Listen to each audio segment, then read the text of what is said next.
Testing.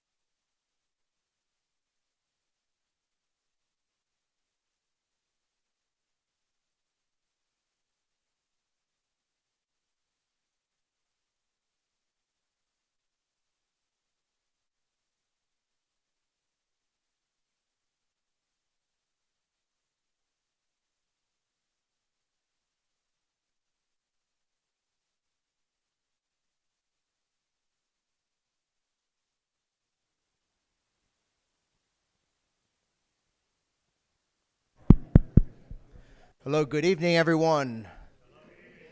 We're going to get started. Apparently, there's some traffic that's holding up some people, but I know that some of you have to leave. So we're going to get this party going for now. And I'd like to begin by introducing myself. My name is Councilman Josh Diegues. I'm one of the elected officials here in the town of Miami Lakes and a proud lifelong resident. I want to thank you all for being here. Welcome to the town. I don't know if you've ever been here before, but would love to hear from you guys, and I'm very thankful that you're going to be here. So at this time, though, my understanding is we're going to recognize you, and to do that, I want to invite Representative Tom Fabricio to come up, as well as Major Andy Rockefeller. We have the director of the state guard here. Huh? The director of the state guard. Who is the, yes. My apologies. Just to introduce the major, he is the director of the Florida State Guard. Oh, my apologies. Okay. I'm going to turn it over to Representative Fabricio. Thank you so much, Councilman. I want to call up the director of the Florida State Guard, who was appointed by our Governor Ron DeSantis, Mr. Mark Thymie, to please come up here to acknowledge this on behalf of the Florida State Guard, as well as our XO Major Rockefeller. My apologies, by the way, for that. No. He's a better director. Look, first of all, thank you very much. What I wanted to be able to do, simply to come here and be here in person to say thank you. It isn't often we get a distinction and honor such as this. Your docket is full. You have so many priorities in this great community that you need to work to and through. So none of these soldiers here go about their mission helping folks in emergency management or public safety settings looking for praise. They're just happy to have an opportunity to make a difference. These men and women in uniform sacrifice time away from their jobs, from their families, and from great communities such as here, so they could help make a difference in another community in need. So I wanted to say on my behalf, thank you very, very, very much. I'm immensely proud of what these soldiers have done. And I want everyone here in this room and anyone listening to know that whether it be this phenomenal community or any community within the state or anywhere else that our governor needs us to go, these Florida State Guard soldiers are ready whenever called. Excellent. Thank you all for your service.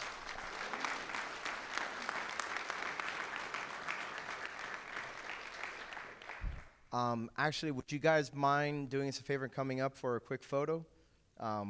Again, it's part of recognizing you. We would love to go ahead and do that and then later post it to the community. Let's get the photo really quick and then we'll individually hand it over.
Okay, thank you.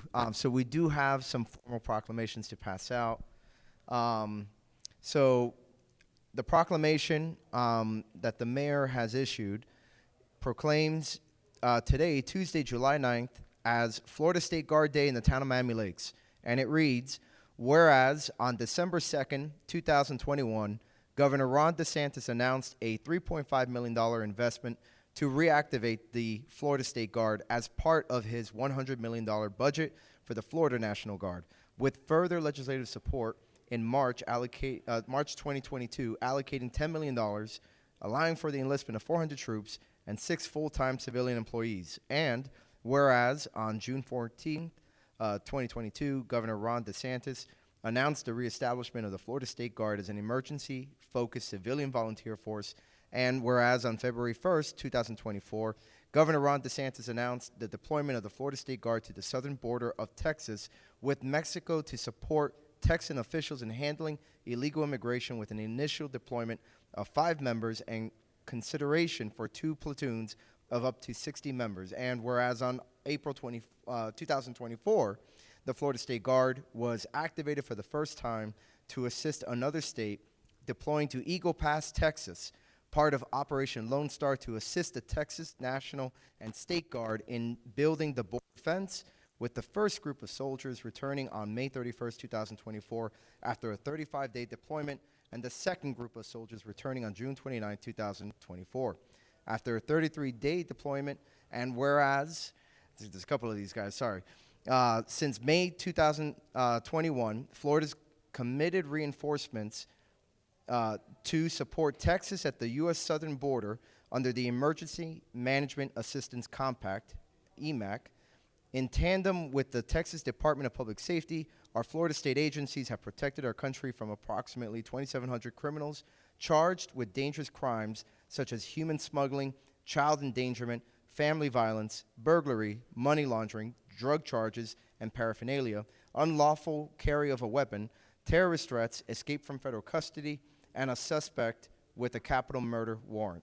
And whereas this historic mission marks the Florida State Guard's first out-of-state deployment through the EMAC, as authorized by Florida law, in partnership with the Florida Department of Law Enforcement and Florida Fish and Wildlife Commission, the Florida State Guard completed 10 rotations of 5 personnel incident management teams to establish command, control, and coordination procedures for future missions. As a result of demonstrated capabilities and earned trust, the Texas Department of Public Safety requested an enhanced presence from the Florida State Guard for a deployment of 60 soldiers to fortify infrastructure along the U.S. southern border. Whereas the Florida State Guard members submitted for recognition supported Operation Lone Star through the barrier construction mission. Efforts include removal and replacement of more than 2,200 feet of hasty sea wire, placement of more than 1,200 feet of deliberate sea wire, and 21,648 feet of panel wall over 4.1 miles, and in total over 5.6 miles of barrier construction in less than 60 days. And now, therefore, I, Manny Sid, by virtue of the authority vested in me as the mayor of the town of Miami Lakes, and on behalf of the town council and 33,000 Miami Lakers, do hereby proclaim Tuesday, July 9th, 2024, as Florida State Guard Day. Congratulations again. Yeah.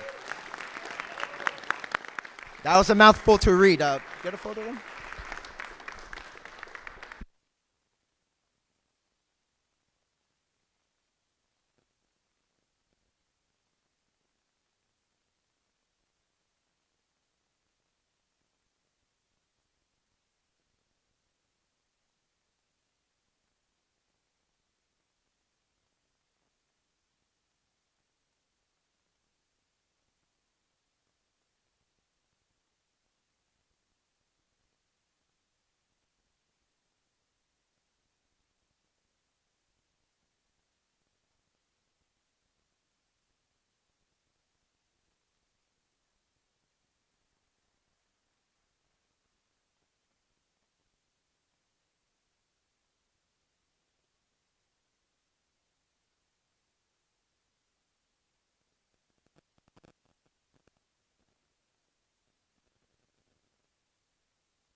Hello, Rosa. How are you? All right, guys, we're gonna keep moving. We're gonna keep moving. So please simmer down.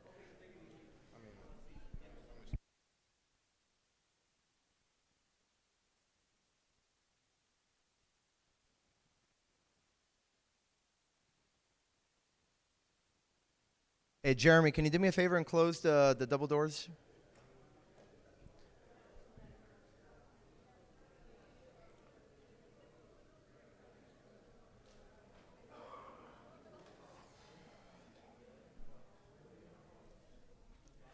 Thank you, and again, welcome everyone to the town of Miami Lakes.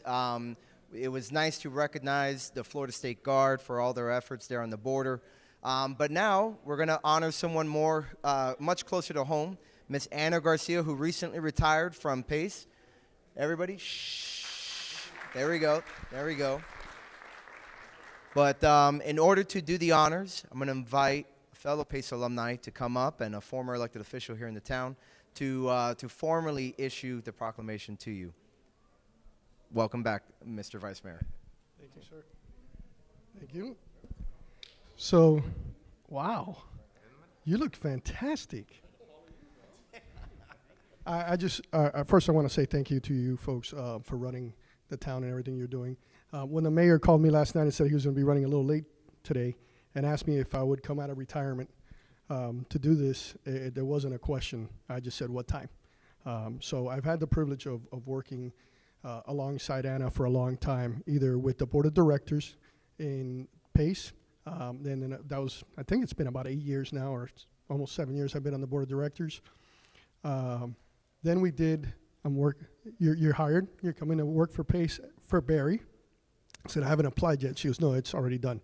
You've already applied. You start the 14th of August. That was news to me. Best decision you made for me. Thank you.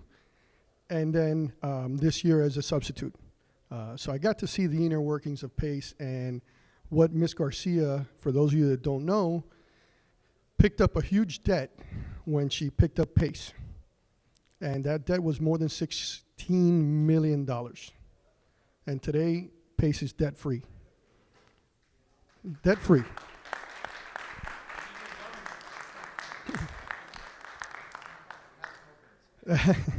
Yeah. So that comes with leadership. That teaches you and taught me what kind of leadership Ms. Garcia has, right? And I'm sure that she's not going away too far because we all have her phone number, and we're going to be calling her. So I'm going to read this proclamation that Mayor Sid put together. It says, a proclamation pronouncing May 11th as Anna Garcia Day in the town of Miami Lakes. Whereas Anna Garcia has been married to Eddie Garcia for 40 years, have 3 children and 3 grandchildren. Anna attended St. James School in North Miami. She went to Immaculate Conception in Hialeah. She graduated in 1980 from Monsignor Edward Pace High School at the age of 12. Ouch. Anna became principal at Catholic schools in the Archdiocese of Miami. At the conclusion of the 23-24 academic year, she retired with combined 50 years of service in Catholic education. And whereas she served as PACE's principal for 20 years, assistant principal for 5, she started working at PACE after her pastor asked her why she wasn't working here. The school needed someone to assist trained teachers working with special needs students, Anna's passion. She holds a bachelor's and a master's degree in the field. Whereas in 2004, Anna became principal. Along with her team, they added programs, academics, clubs to cater to various student abilities and talents. The Spartan Sword and Shield Honors Program prepares top-achieving students for Ivy League universities, while the Pace Salvi Saved in Christ program helps students with intellectual disabilities earn their special diploma. Now, therefore, I, substituting as Manny Sid, in virtue of the authority invested in me in the town of Miami Lakes and on behalf of the town council and 33,000 Miami Lakers, do hereby proclaim Thursday, July 11th, 2024, Anna Garcia Day in the town of Miami Lakes.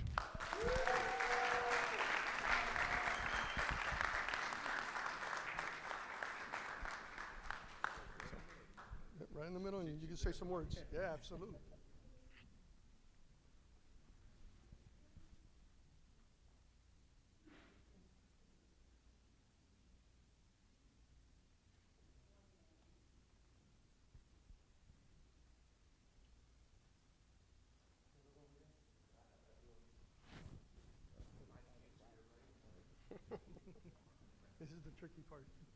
Scooting is always tricky.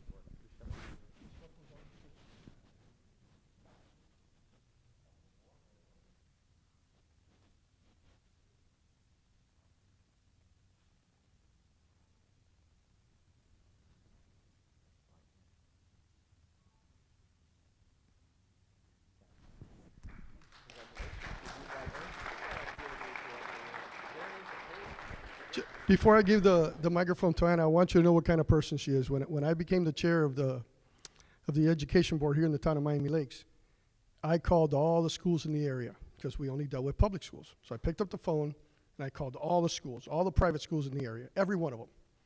Okay, some sent a parent, some sent a representative, one sent an assistant principal, 3 or 4 didn't even show up. Anna shows up with her entire administrative staff, about 10 people. Maybe 11, right? Everybody that ran the school. There wasn't a question that we weren't going to ask her or that we were going to ask her that she wasn't able to answer. She brought the entire staff.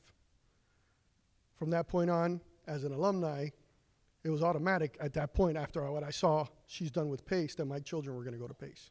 So my children are alumni of PACE, okay? And I thank you, Anna, for all the years of mentorship, not just for my children, but for me. Thank you, Nelson, and thank you to all of you and to the town of Miami Lakes. We have a long, wonderful tradition of support. You know, PACE has been around since 1962, and it has educated, prepared, and really achieved amazing things with the young men and women that attend our school. It is a Catholic high school. We are college prep, but we also take care of the students who struggle academically and the students who, with intellectual disabilities. So we really are able to take care of students of all different kinds of abilities and different gifts and talents that God has given them. And it is a wonderful school with Christ at its center. And so many of the residents, the young men and women from Miami Lakes, historically have attended Monsignor Pace High School, and many of them serve here on the board and are involved in politics here in government here in Miami Lakes, and involved all throughout the city and onward. And one of the beautiful things about being a Pace alumni is that we're all over the place. And no matter where we go, we run into each other, recognize each other, and are very happy to reconnect. So if you have children getting ready for high school, come over, visit. You know, I've retired, but it's still home. And I have an amazing group of people who have taken over and continue the beautiful traditions that PACE has put in place for today, for tomorrow, and forever. Thank you, and God bless you all.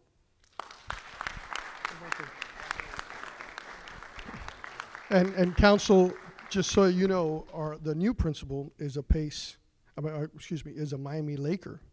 Miss Lily Dubon is back there sitting in the back. She's the new principal. So now you know who to contact when you need stuff at PACE. Perfect. Of course. Mr. Vice Mayor, come on up. Take over.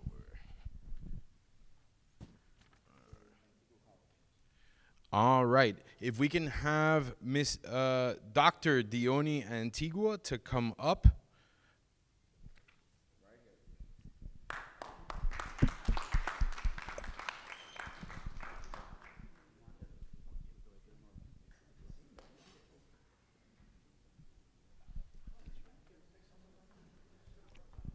All righty. So on behalf of the town of Miami Lakes, we would like to issue the following proclamation.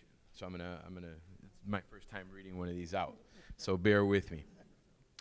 Whereas Antigua College International was established by foreign healthcare professionals who understand the unique needs of the South Florida student community, particularly those with diverse international backgrounds, and whereas ACI offers programs specifically designed for adult learners who balance work, family obligations, and other responsibilities, and whereas dedicated to providing excellent education through well-chosen professors who are passionate about helping students succeed, Their faculty members are selected for their expertise and commitment to student achievement.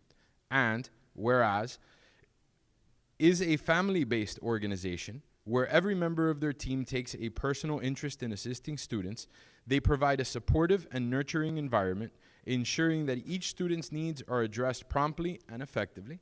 And whereas ACI emphasizes helping students to become productive members of society, their programs are designed to facilitate the integration of students into the local community, equipping them with the skills, knowledge needed to succeed professionally and personally in South Florida. And now, therefore, I, Vice Mayor Tony Fernandez, on behalf of Mayor Manny Sid, by virtue of the authority vested in me as the mayor of the town of Miami Lakes, and on behalf of the town council and all 33,000 Miami Lakers, do hereby proclaim Thursday, July 12th, Antigua College International Day. I will present that to you.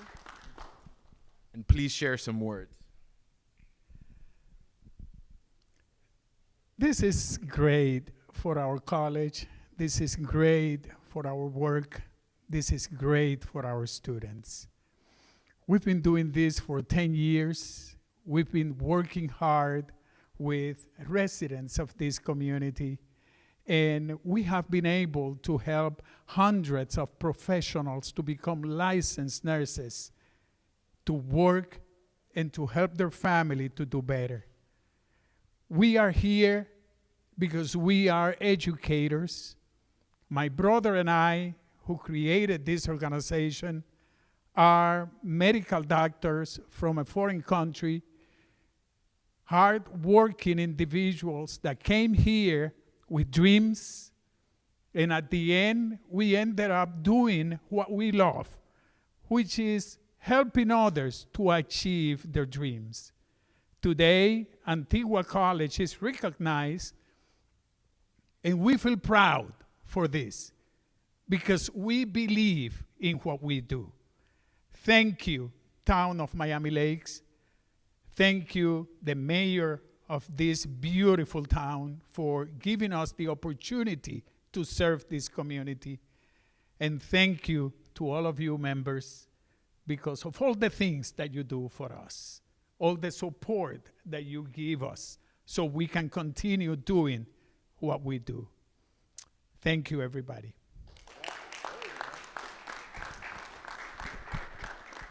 Thank you, Doctor. And it is our community that is blessed to have fine organizations such as yours here. So thank you for everything that you guys do. Let's take some.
Jeremy.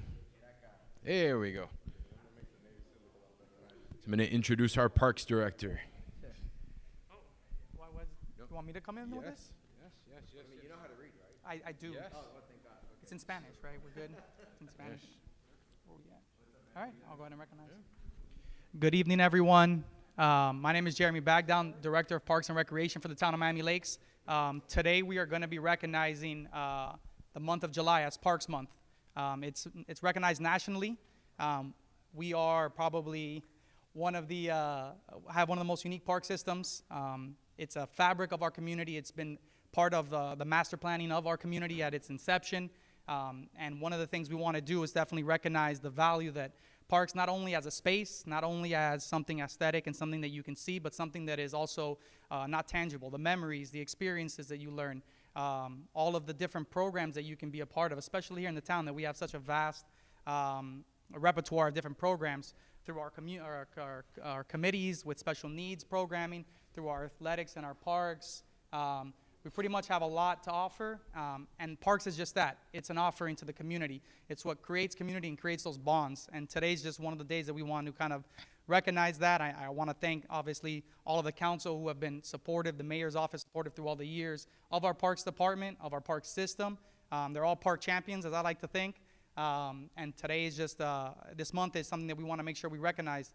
Like I mentioned, it's the values of some of those things that are intangible, but also the financials, right? Parks and increase property values. There's a lot of pros to it, outside of just the beautiful trees, the beautiful spaces, playing sports, and being a part of programs.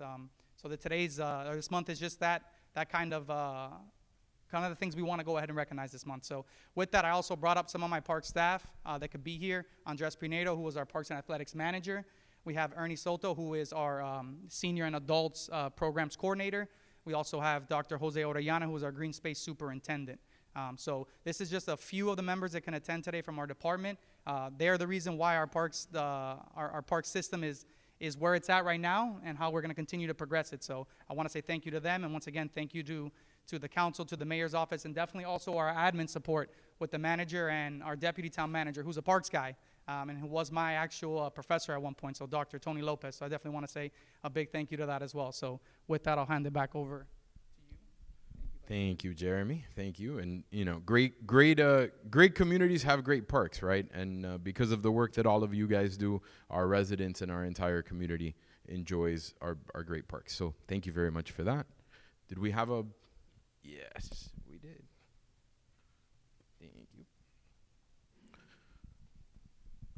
So I'm going to spare us all reading all of it. I only put 67 whereases. It's only 67 of them. You totally wrote this yourself, didn't you? Oh, okay. So then I will read it. I will read it. All right. So whereas parks and recreation is an integral part of communities throughout this country, including the town of Miami Lakes, and whereas parks and recreation encourages physical activities by providing space for popular sports, trails, and many other activities designed to promote active lifestyles, and whereas parks and recreation increases a community's economic prosperity through increased property values, expansion of the local tax base, increased tourism, and attraction and retention of businesses, and crime reduction, and whereas the U.S. House of Representatives has designated July as Parks and Recreation Month, whereas the town of Miami Lakes recognizes the benefits derived from parks and recreation resources, now, therefore, I, on behalf of Manny Sid, by virtue and the authority vested in me as the mayor of the town of Miami Lakes, and on behalf of the town council and 33,000 Miami Lakers, do hereby proclaim Wednesday, July 10th, 2024, as Parks and Recreation Month. Thank you, Jeremy.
Major Gonzalez, if you can come and join us.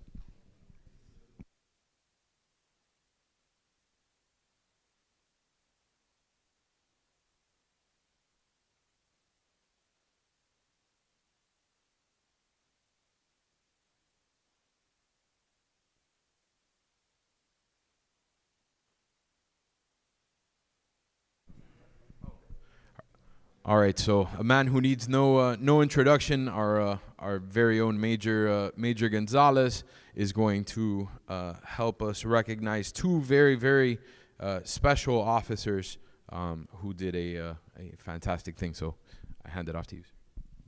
Great. Welcome, everybody. I want to give a special shout out to my old alumni, the Red Guys, hardest working officers in Dade County. Appreciate you guys being here. See, they show up in force, very supportive of each other. Next, I would like to thank the Sergeant Gonzalez for also helping out the off duties at the town and showing up and representing for where she's stationed at. Real quick, on these are two officers that we're going to recognize tonight, working an off-duty job at Main Street during a Saturday night. One of the officers, Detective Rodriguez, was stationed outside of the movie theater, and Sergeant Gonzalez was over by the fountain area, keeping the peace, making sure that we have no issues and everybody has a non-eventful night. When Detective Rodriguez observed a suspicious male hanging out in front of the movie theater wearing a mask and a hoodie, wearing dark clothing, brought his attention.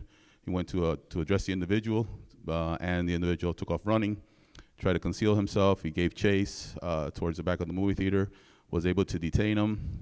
After a brief, short struggle, Sergeant Gonzalez responded to assist, and they were able to retrieve a firearm off the individual. Individual was wanted. I think he was on probation for a shooting already, and he's just being at the right place, the right time, good police instincts. That's what these guys do all day. That's what they're looking for. So it was a great job done by both officers and the sergeant involved. You guys come up. If both officers and the sergeant can come up.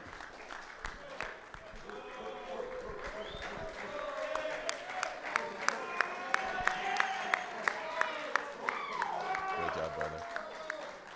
Good job. How are you? Good, and you?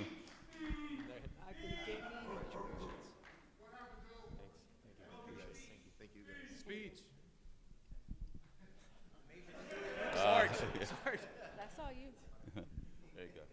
Just tell us. Huh? Yeah. No, I mean, at the end of the day, I look at all these people in the back. First and foremost, I want to thank my family, my wife, my parents, my brother. And every day we go out and do this job. This job is done every single day. And when we wear this uniform, it's a normal incident that occurs every single day in the uniform that we do. So I just want to shout out this. This is nothing, like I said, this is just something that happens every single day in the occurrence of the RID detectives. So that's pretty much it. Thank you. She's good. At the time, we want to recognize both of you. Thank you so much for your hard work and outstanding work. We also did submit for a departmental commendation. That should be coming soon, and we'll let you guys know when that comes in.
call them up, and then we'll take a group. Alrighty. Yeah, we'll let them sort it out.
Welcome back.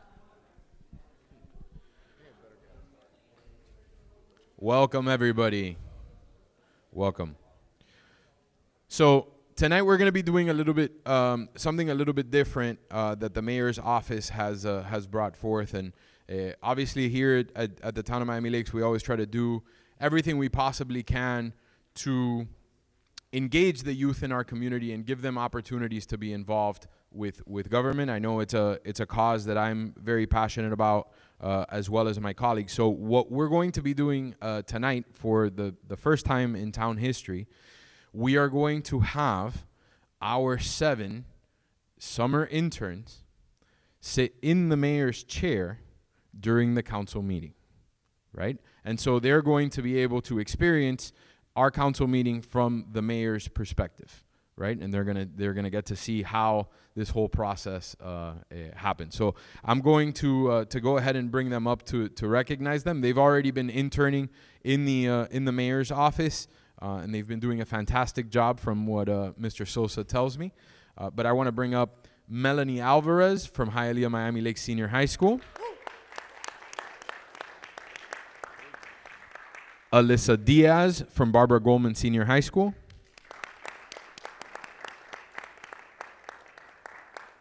Maria Bracho from Hialeah Gardens High School. Sheldon Gunnis from Miami Lakes Education Center. Sophia Mora from Miami Lakes Education Center. Laia Quintana from Jose Marti Mast 612 Academy. And last but not least, the intern that has not been interning at the mayor's office, but rather in the building department where, you know, Danny Angel makes coffee 3 times a day for her. Miss Annie Dominguez from Barbara Goldman Senior High School. She likes to be different. All right, let's take a quick picture.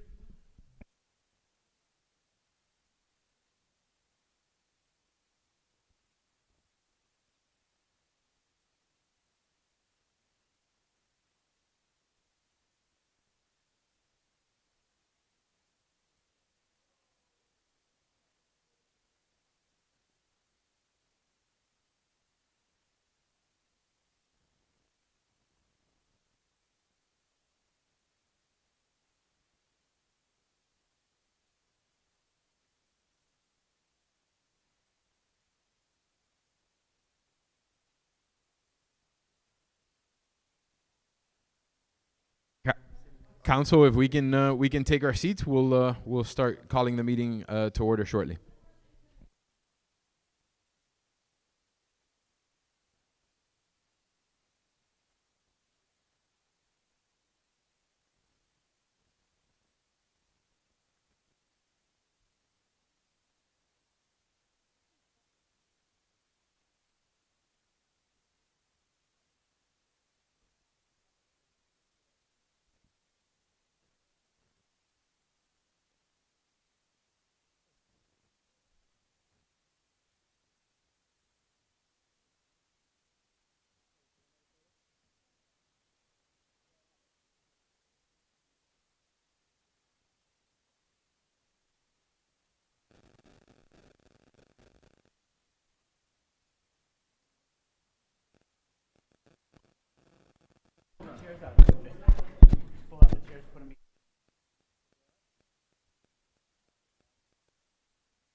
All right, this meeting is called to order.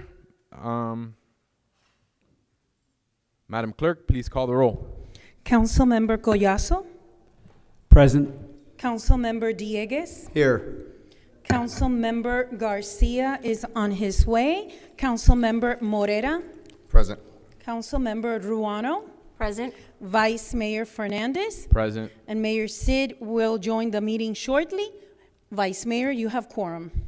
Thank you, Madam Clerk. Let's rise.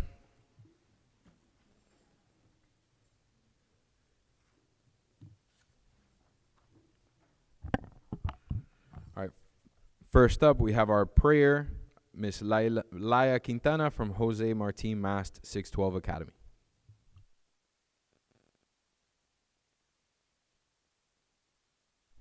Thank you. Dear Heavenly Father, we ask for your wisdom as we begin this meeting's opening prayer. We acknowledge that we need your wisdom and insights, and we welcome your presence among us. Guide us in our discussions and decisions, helping us seek what is best for all involved. Bless and protect our council and guide them in the path of the righteous as they serve our community in your honor. And bless the courageous men and women who are here with us today who put their lives on the line to protect our country. In Jesus' name we pray, amen.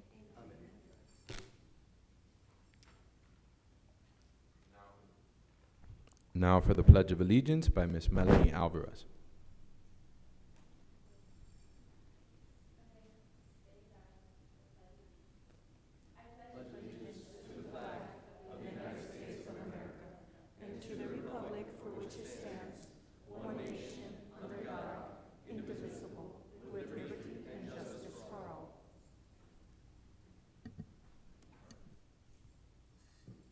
You may be seated, and we have the Better You Minute from Mr. Ariel Fernandez.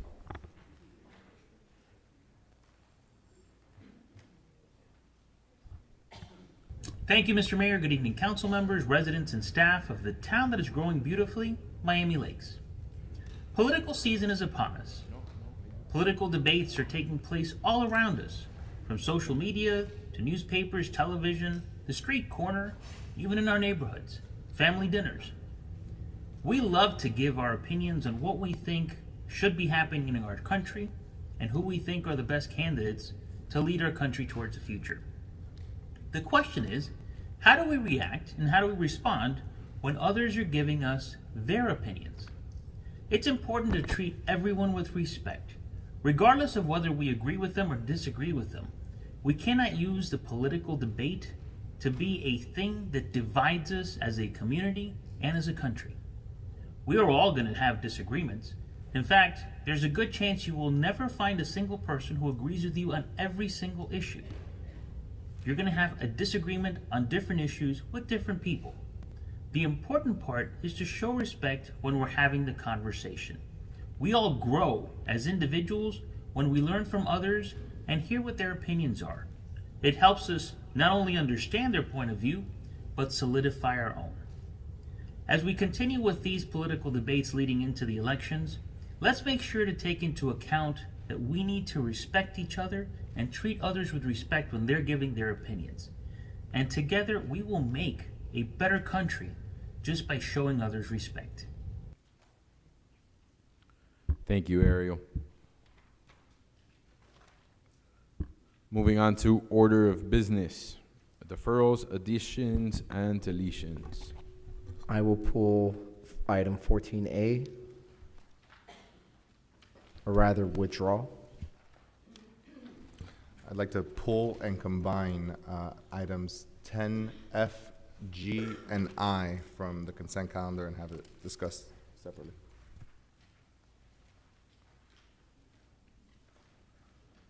F, G, and I.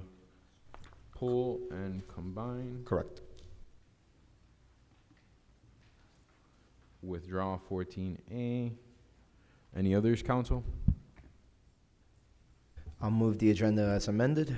We have a motion. Second. All those in favor? Aye. Aye. All right. And let's move on to public comments. Madam Clerk. Good evening. If you want to participate in public comments, just please approach the podium, state your name and address for the record. You will have 3 minutes to speak. And I also want to welcome the audience that we have virtual. If you want to participate in live remote public comments, please just raise your hand by clicking on the reactions icon and selecting raise hand. And IT will allow each participant to speak one at a time.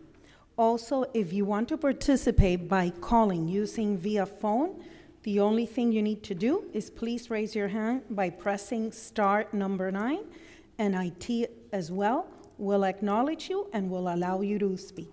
So welcome, and please, if you want to participate in public comments, this is the moment to approach the podium.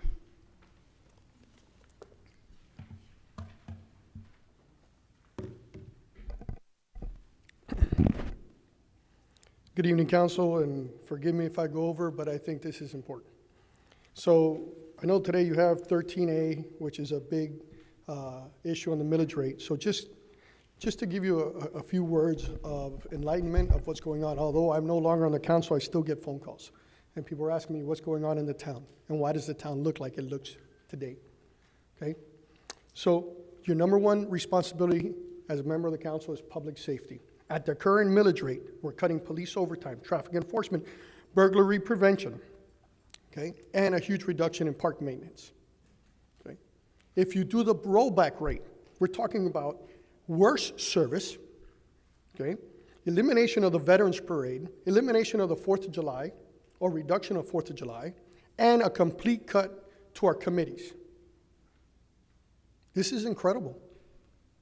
Now, I want you to remember that funding the budget is in your hands. Bankruptcy the town is in your hands. Defaulting on our police department and our public safety is in your hands. I can't believe that we've gotten to this point. I warned this council for 4 years that this was going to happen. You kept cutting the rate. I'm as guilty as you. When I was in the council, I cut the rate. I never voted against it.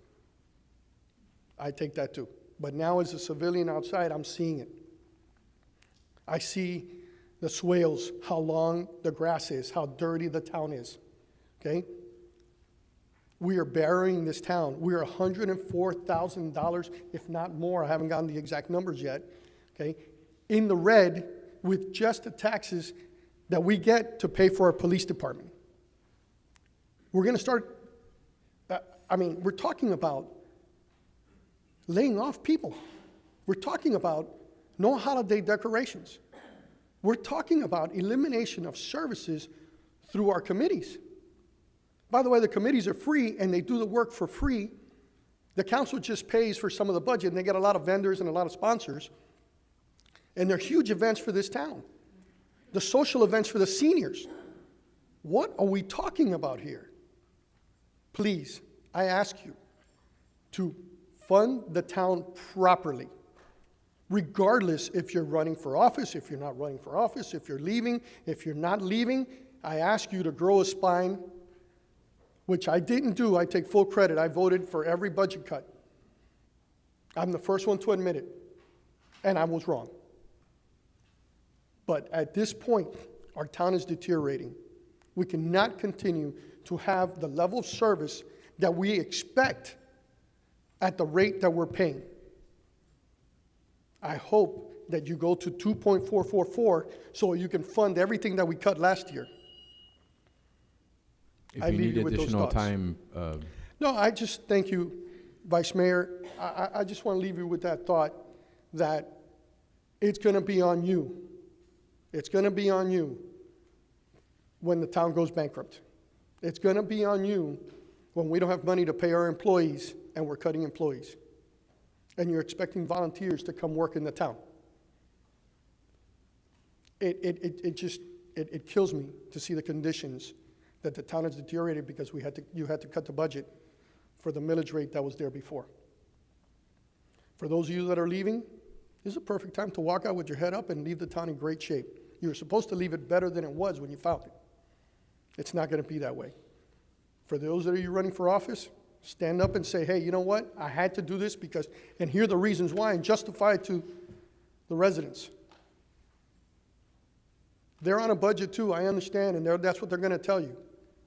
I can't afford it. I can't afford it. Well, I'm retired, and I can tell you, I understand. But $40 or $50 to refund the town to its previous budget? I can't believe that we've come to this stage where we're in the red. And if the state continues cutting fees, we're going to be more in the red because we're cutting costs. And the residents will give you a little bit of a hard time for raising the millage, but at the end, they will see the services prove to them that you're not wasting their funds. I think you've done that. We've seen with the budget cuts how bad the town looks. I think you've proven your point, that reducing the budget makes the town look terrible. And the town manager's hands are tied because you folks, the elected officials, are the ones that make that decision on the budget. Thank you, Mr. Vice Mayor. Thank you, Council. And thank you for giving me the extra time. Thank you, Vice Mayor. And any additional speaker that would like one additional minute can have some. Bonnie Cintrone, Bonnie Cintrone, 14770 Lewis Road. Good evening, council members, Mr. Peterman and staff. Before I say what I came to say this evening, I want to go on record as saying we must find the money to fund the police overtime services because that's very important for the town as well as for the police. And also, if there are people that are so worried about the speeding in this town, speed bumps are not a very good solution. All that has to be done is that the police should start issuing a lot more traffic tickets for speeding, and the word will get around, and people will voluntarily slow down to avoid getting the fines. So, now on to my main concern. It was item 14C under new business. I see that our town is trying to come up with an ordinance regarding the Live Local initiative. And you're wondering how it will impact our town development. Well, many of us who live here and who have lived here for years especially already think that this town is quite overdeveloped. We wonder why there is such a need to keep growing. It only benefits the contractors and the developers. Growth is not always good. It's not always progress. In fact, it can be deadly, like a rampant cancer growing or a morbid obesity. And you have to remember, you can only pour so much wine into the glass. If you keep pouring, it just spills over, ruins your tablecloth and your furniture, and you make a mess. So we have to think seriously when we are talking about our town development. The Live Local agenda is just a blatant attack on our freedoms that have been endowed to us by our Creator and defined in our Constitution. It's an attempt to get us to use our cars less because the global warming zealots think that that will help change climate change, control climate change. Now, I think it's fine to have all the goods and services and entertainment right here in our town. That's wonderful. But it should never be that we should be told it's wrong or unpatriotic or selfish if we go outside of our town boundaries to conduct our daily lives. I, for one, would never agree to comply to an ordinance that suggests that we should cut back on our freedom of choice about where we want to go and what we want to do. We're not sheep, and we should not be expected to comply. This is the land of the free and the home of the brave, and we shouldn't ever sign on to such an idea as this Live Local agenda, which really intends to limit our freedoms. Thank you. Thank you, Bonnie.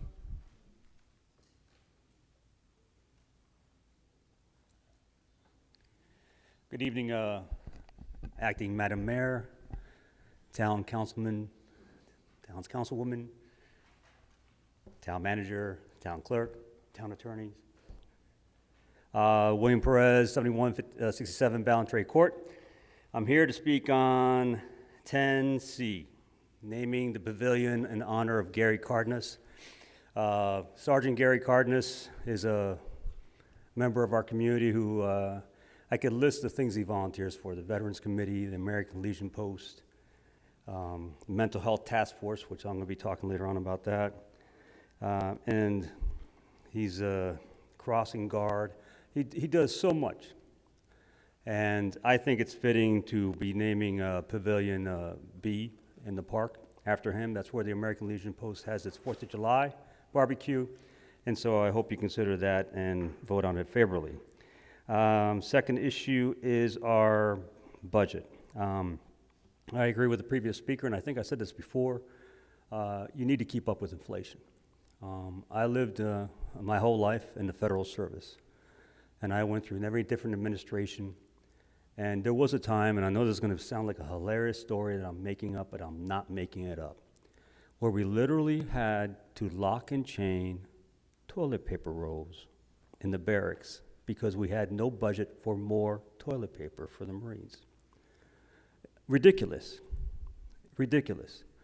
We had a gear locker sergeant who had the key on him to make sure he issued it one by one because the budget was cut so badly. You know, you don't think about that, you know, but when you do the rollback and we have an inflationary period, we see the results.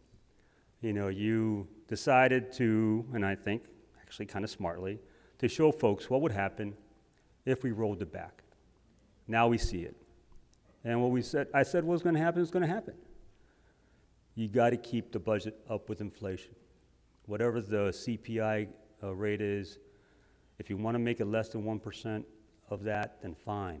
But you got to keep up with inflation because the cost of everything's going up.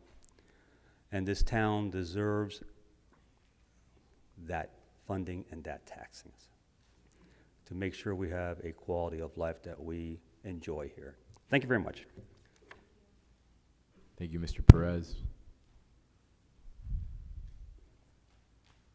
Welcome. Good evening. How you doing? Vice Mayor, Councilman, staff. My name is Marie Whittington.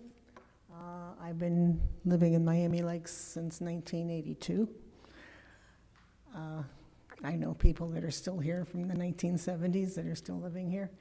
And I live at 7292 Jacaranda. I'm going to be addressing something about lake access for residents in Lake Martha. Thank you, Mr. Marrera, you know, for taking this to this committee. We have a conflict. Ever since I've been in Miami Lakes, and you're talking lakes, you know, we've always enjoyed the lakes. They're terrific. They're great for families and things like that. And it's also beautification of our city. Ever since I've been here, and as far as I knew, people always had access.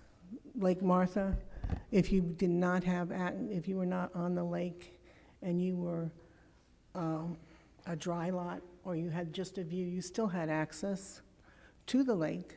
Your children had access to the lake. Your visitors, your families had access to the lakes. Well, I just found out that in 2007 there was an ordinance, and all of a sudden those people that are on the dry lots and Lakeview don't have access. They can't access our lake, which is kind of silly. Our bylaws, or our rules and regulations, have been in the 70s. They're still on our rules and regulations, and let me read it to you. It says dry lot or Lakeview properties. It says dry lot or Lakeview properties are those which the boundary line does not extend into the lake. Residents or guests of Lakeview or dry lots may gain access to the lakes, to Lake Martha for fishing, swimming, boating, and viewing in one of the 4 parks, which are maintained by Miami Lakes Parks Department for residents' access. This is in our rules and regulations. It's been there since the 70s. We have 4 accesses to on Miami Lakeway until on Dade Pine. Dade Pine has no signs whatsoever as far as your access. There's one area that doesn't. But now all of a sudden, we were told, you can't do this. I guess they tried to do something for Christmas. They were doing a boat parade with all the lights and everything else, and they were denied access. They said it belongs to the city, and the city has this town ordinance says that you cannot use access here. I guess it goes like about 20 feet into the water. That rules out everyone that our residents are not allowed. I mean, they bought this property knowing that they had access to the lake.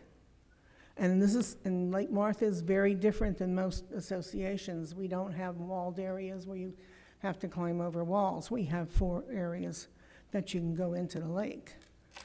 But I guess you have your ordinance, it's 11140. So like I said, they were denied the boat parade for Christmas, and they couldn't do a boat parade because they were not allowed because they were told this.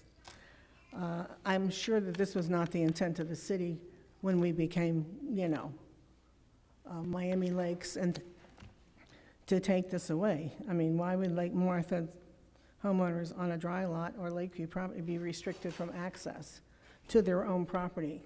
And it's a disparity because you have areas that have parks, that have beach sand. People can go in and they can go swimming and everything else. Whoops. You can have an additional minute to wrap up. Oh, okay. All right. The sand, what's the difference whether you have sand or not? It doesn't make any difference. You should have access. White sandy beaches don't have anything. So the thing is, this is the disparity that, why aren't we allowed to have access? People are saying that there's a liability. You can use signs. You can say, the sign, we're not, responsible for anybody on the lake. Same thing is, guess what? This is sunny Florida. You know how many beaches we have? Well, guess what? What if you were told you can't access your beach because it's owned by the city, by the county? By the residents, they have residents too. So, I mean, it doesn't make any sense. If people want to go swimming, they want to go paddle boarding, they want to have fun. This is what Miami Lakes is all about. So I wish you would address it. Maybe we can change some of the rules. Because that ordinance, like I said, I was not aware that it was changed in 2007. I've been here since 1982. And we should be able to change it so our residents can have access. And we can have a boat parade at the end at Christmas, but that's about it. Thank you, Maria. I appreciate it. Thank you. Thank you.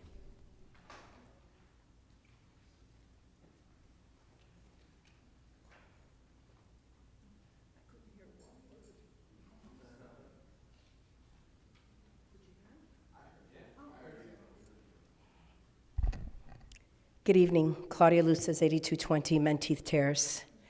I'm here today to discuss a couple of things. In particular, and I know that I was sitting in this room with Councilman Dieguez, Vice Mayor Fernandez, Councilwoman Ruano, talking about the Roberto Alonso Community Center and how hot it was in that room. And it has been hot in that particular community center for years. And we have been discussing this for years, prior to rollback, prior to all this stuff. I walked in there today where we have our YMCA little camps going on. Do you know how hot those rooms are?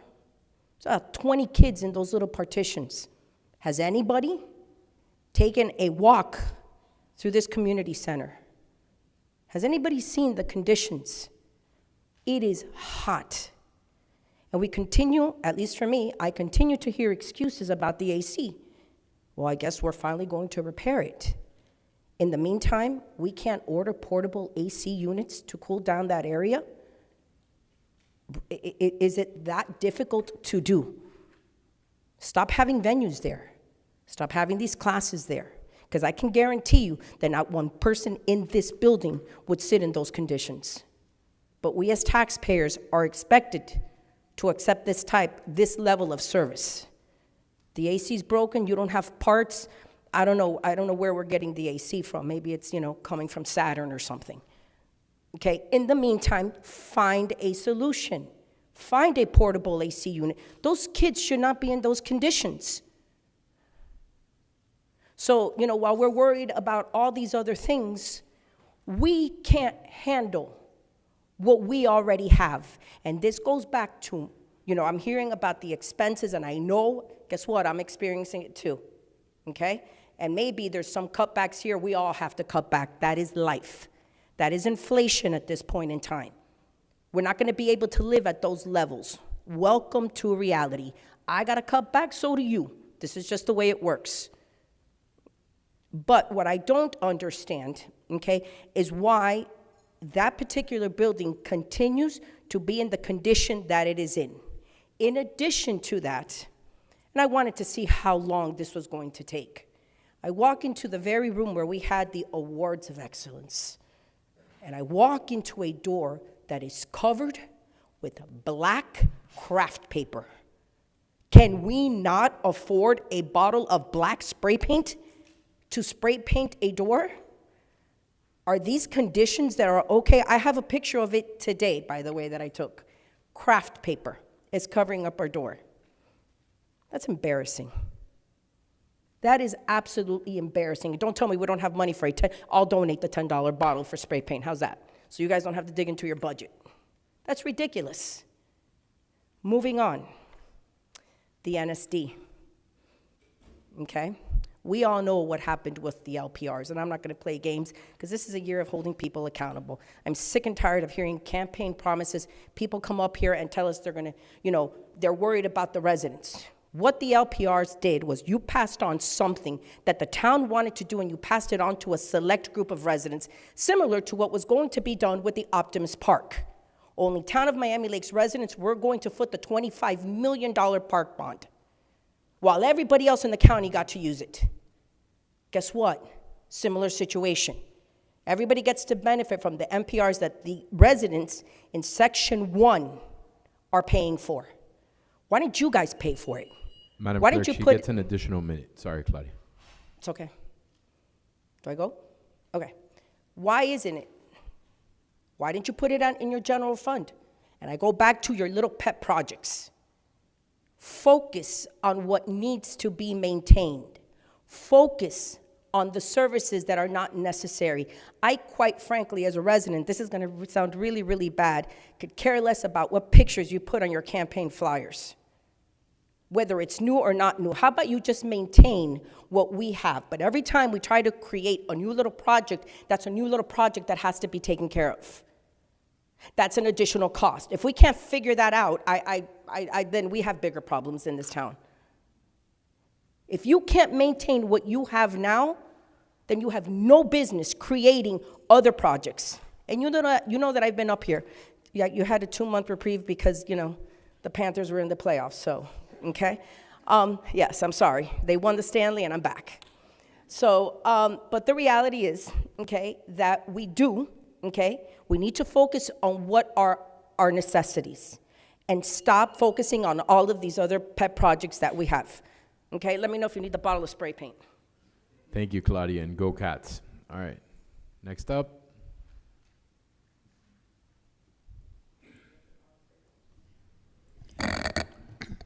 So I'm going to take this opportunity to welcome anyone who is online, because I see several participants. If you want to participate in public comments and you're at home, please just unmute yourself and welcome to the meeting. I see several of you.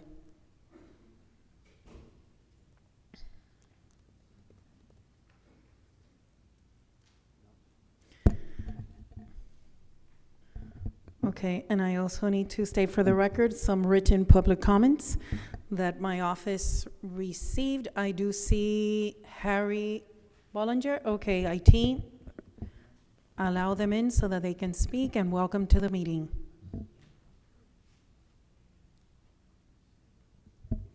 Good evening. Good evening. I may be in the wrong part of this, but I got signed up late. I want to speak to the budget item for tonight concerning the neighborhood services board, or the special taxing district 1. Is this the forum for this? Mr. Bollinger, this is the correct moment to speak. Okay. Community-wise, we need to open our collective brains and grasp a full understanding of our mutual problem with the NSD and the attendant taxation. Although we have progressed to the point of demanding that additional taxing activities be put to a vote of the affected property owners, that is still not in the best interest of the 823 property owners. No part of this issue should be put on a ballot unless and until the 823 property owners petition for it themselves. The mayor and the council should abolish the NSD board and forget that the special taxing districts even exist, except for administering the duties required under the ordinance. We taxpayers should not be demanding that we get to vote on it. We didn't ask for the additional services. Therefore, we don't need to vote on them. The town needs to drop the issue and back away. As originally prescribed, the 823 property owners will let the town know through a petition when we want to consider a change in services. So let's stop discussing the right to vote on these issues and turn the demand to the correct end. Our demand that the town follow the law and stop using the STD for its own political purposes. Thank you. Thank you, Mr. Bollinger.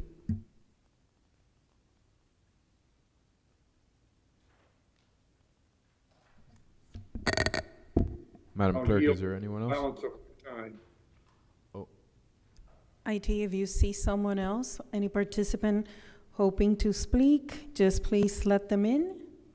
And I would mute Mr. Bollinger just in case. I'm not sure if he's aware. Yes. And in the meantime, as I was saying earlier, my office did receive some written public comments, which I share with the elected officials. But for purposes of the record, I always do this. I read their names and I acknowledge the comments. The first one from Ms. Hope Reynolds, it was titled, "Please join our class action objections." And this is in regards to the item 12A, the NSD's ordinance in second reading, objecting to the proposed ordinance. The other public comments received was from Mr. Boris Foster. He also objects to the creation of this proposed NSD ordinance in second reading. And to his email, I received other emails in support of the objection. And these individuals are Harry Bollinger, which just spoke, Ms. Bonnie Cintron, Maria Santelices, Andrea Hurtado, Rocío Garcia, Silvia González, Tina Gallinar, Georgina Luces. They all object, and they are in agreement with the email, the written public comment from Mr. Boris Foster. And then I also received a separate email from Ms. Esther Colin, also objecting to the proposed ordinance in second reading of the NSD's item 12A. Thank you, Madam Clerk. Seeing no further. Mr. Vice yes. Mayor, please forgive the interruption. Madam Clerk, I received an email requesting that I read those emails into the record as public comment. I will do it as briefly as I can, as there are several. The first comment is from Mr. Florentino Amaro. I am extremely offended by the new proposed budget as it did not come to the homeowners for a vote. How such an increase can be considered without discussion with homeowners is extreme abuse. The abuse the homeowners have endured through these special taxing districts has to stop. We strongly object to the increase for SFM. We also object to the quarterly flower restorations. We object to the LPR software fees, as those should be in the police budget. The town's charge for administering the STD should be restored to the homeowners so that they can have a say in what they believe that they should pay for. I hope that our elected officials consider our voices in these choices. These are the things voters keep in mind walking to those ballot boxes. Thank you. Mr. Bollinger, Mr. Harry Bollinger, I object to the 2024-2025 STD assessments. Also, I object to the creation of continuing interference of the NSD Advisory Board, which has no legal standing by law and common sense to determine the needs and desires of the affected property owners in Section 1. The board must be abolished and the business of the affected property owners left for them to decide. The state legislature would do well to consider passage of legislation to hold local officials personally liable for damages to property owners who suffer financial loss due to their deliberate acts of malfeasance. And I encourage every recipient of your message to respond to your offer to join in this written objection. Every property owner should feel violated by this brazen theft of their property rights and their personal rights. I know that I find it personally offensive, but I felt defenseless until I read your message, which eloquently and accurately laid out the wrongness of the town council's actions. I wholeheartedly support your statement. Mr. Bollinger is referring to the email that we received from Mr. Boris Foster. The third one is from Mrs. Hope Reynolds. Good morning, I am in Google jail. I agree with the objection, but we need to call for a special meeting with the council and inform the board motion to send a formal LGEHOA meeting to the community and also publish through LinkedIn. As for Google, I receive but can't send emails. We must move at the speed of light. Message from Bonnie Cintron. Dear council members, I am writing in support of what Attorney Boris Foster has written. I cannot understand how the council can continue to ignore the plight of those citizens who have been illegally subject to taxation, not to mention inconvenience, by your failure to correct a gross error on your part that has gone on far too long. It is shameful that the serious issues explicitly explained in Mr. Foster's detailed and comprehensive letter to you have not been rectified. We are writing to see what you do about this. Hopefully you will live up to the oath of office that you took when you became a member of the council. Message from Mrs. Maria Santelices. To Mayor Sid and all council members, just for your information, I, Maria Santelices, as a homeowner, have the right to vote to control my taxes. This includes all 841 homeowners being affected by this. Message from Andrea Hurtado. I support Boris Foster. I demand the right to vote. Message from Rocio Garcia. I agree 100% with Boris Foster, and I demand the right to vote. Message from Tina Gallinar. To town council members, as a Lake Glen Ellen resident since 1980, this is to inform you that I object to item 12 on the town council agenda of July 9, 2024, and adopting a non-ad valorem assessment rule and ratifying the special assessment district rates for special taxing districts, which is scheduled for second reading and vote on July 9th. Please consider my objection as follows. I strongly object to the continuing violation of special taxing districts, to the use of advisory boards to illegally tax property owners, to the sham of advisory boards to falsely claim owners' input and to use them to validate changes implemented without proper authority or consent. In the proposed ordinance, I specifically object to the $14,391 increase in security guard costs for Section 1, the $6,000 for quarterly flower changeouts, the $6,500 in annual LPR software license, and the $43,177 charged by the town for management and administration of Section 1. I urge the elimination of the advisory board, which would reduce or eliminate many costs. Thank you in advance for listening to the voice of the homeowners impacted by the increase of non-ad valorem taxes to pay for items that we have not approved. Message from Sylvia Gonzalez. I am a homeowner in Lake Glen Ellen and concur with the email below sent by Boris Foster. Message from Martha and Ricky Gonzalez. We totally object to the proposed ordinance of the Town of Miami Lakes approving and adopting a non-ad valorem assessment role and ratifying the special assessment district rates for special taxing districts. Message from Georgina Lucis. My name is Georgina Lucis. I would like to say one simple thing to the ones that have put themselves in charge of our special taxing district for Section 1. We never voted for any of these changes for any of these changes to occur. I am extremely upset that every time I turn around, there is a new charge coming my way because someone else voted for it. This is not democracy. A few are voting for the majority. What is that? Please rethink what you are doing because one way or another, it will affect you as well one day. Sincerely, Georgina Lucis. Message from Claudia Lucis. I stand with the many residents in objection to this ordinance. Our local government and those that govern are ignoring the rights of the individual residents to vote on these matters. Message from Esther Colin. Dear Mayor and Council members, I support the property owner's objection to the below ordinance. Proposed ordinance of the Town of Miami Lakes approving and adopting a non-ad valorem assessment rule and ratifying the special assessment district rates for special taxing districts, which is scheduled for second reading and vote on July the 9th. Please do not disenfranchise 834 other property owners.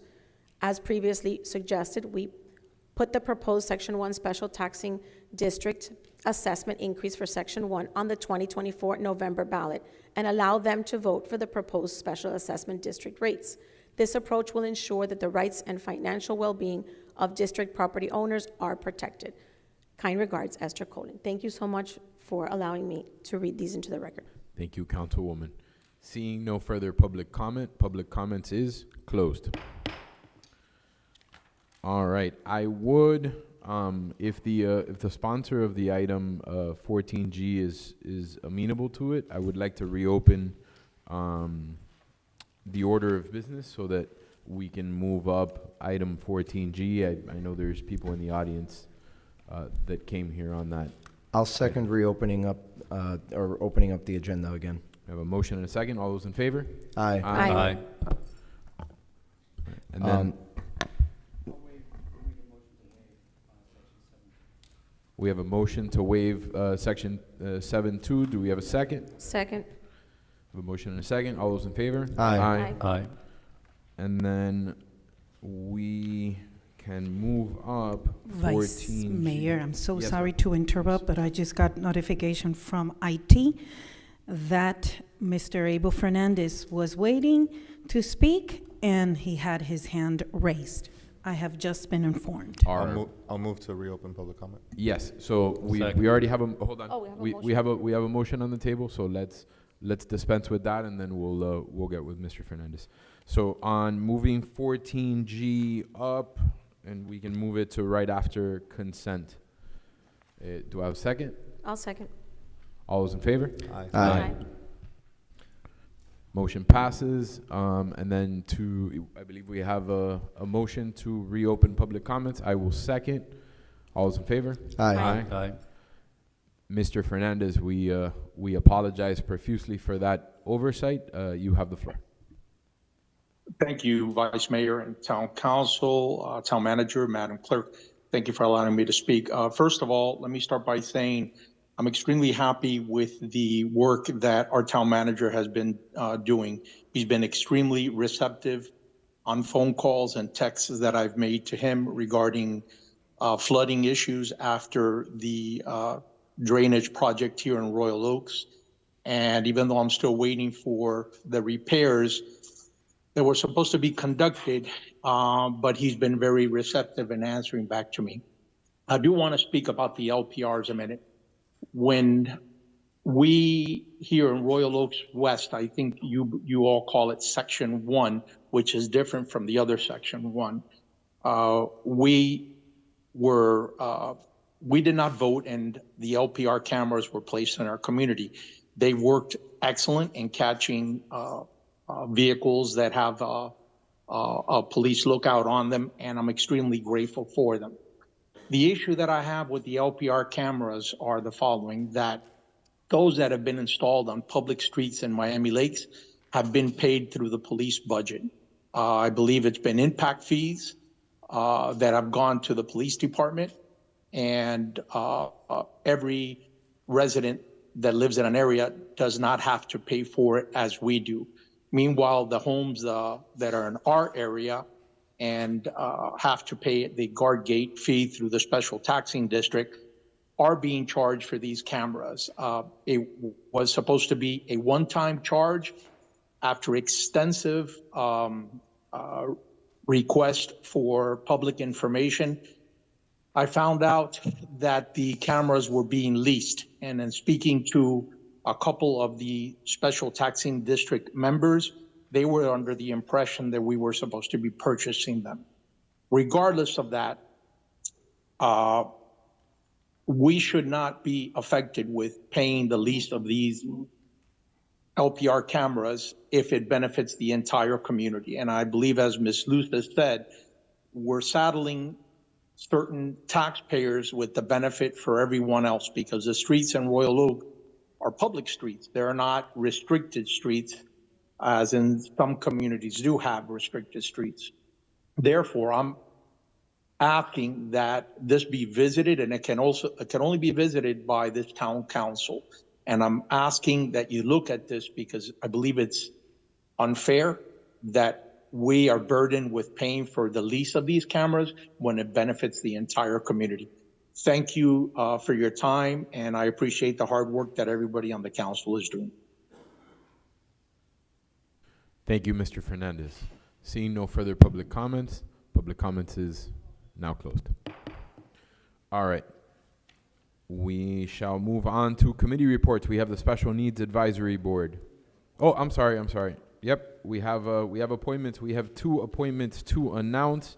We have Mr. Dayan Jimenez to the Youth Activities Task Force by Council Member Brian Morera, and Ms. Esther Colin to the Blasting Advisory Board by myself. I don't see either of them in the public today. I'm sure they are quite busy, but I am confident they will serve our committees well. Moving on to committee reports, we have the Special Needs Advisory Board, Chair Roger.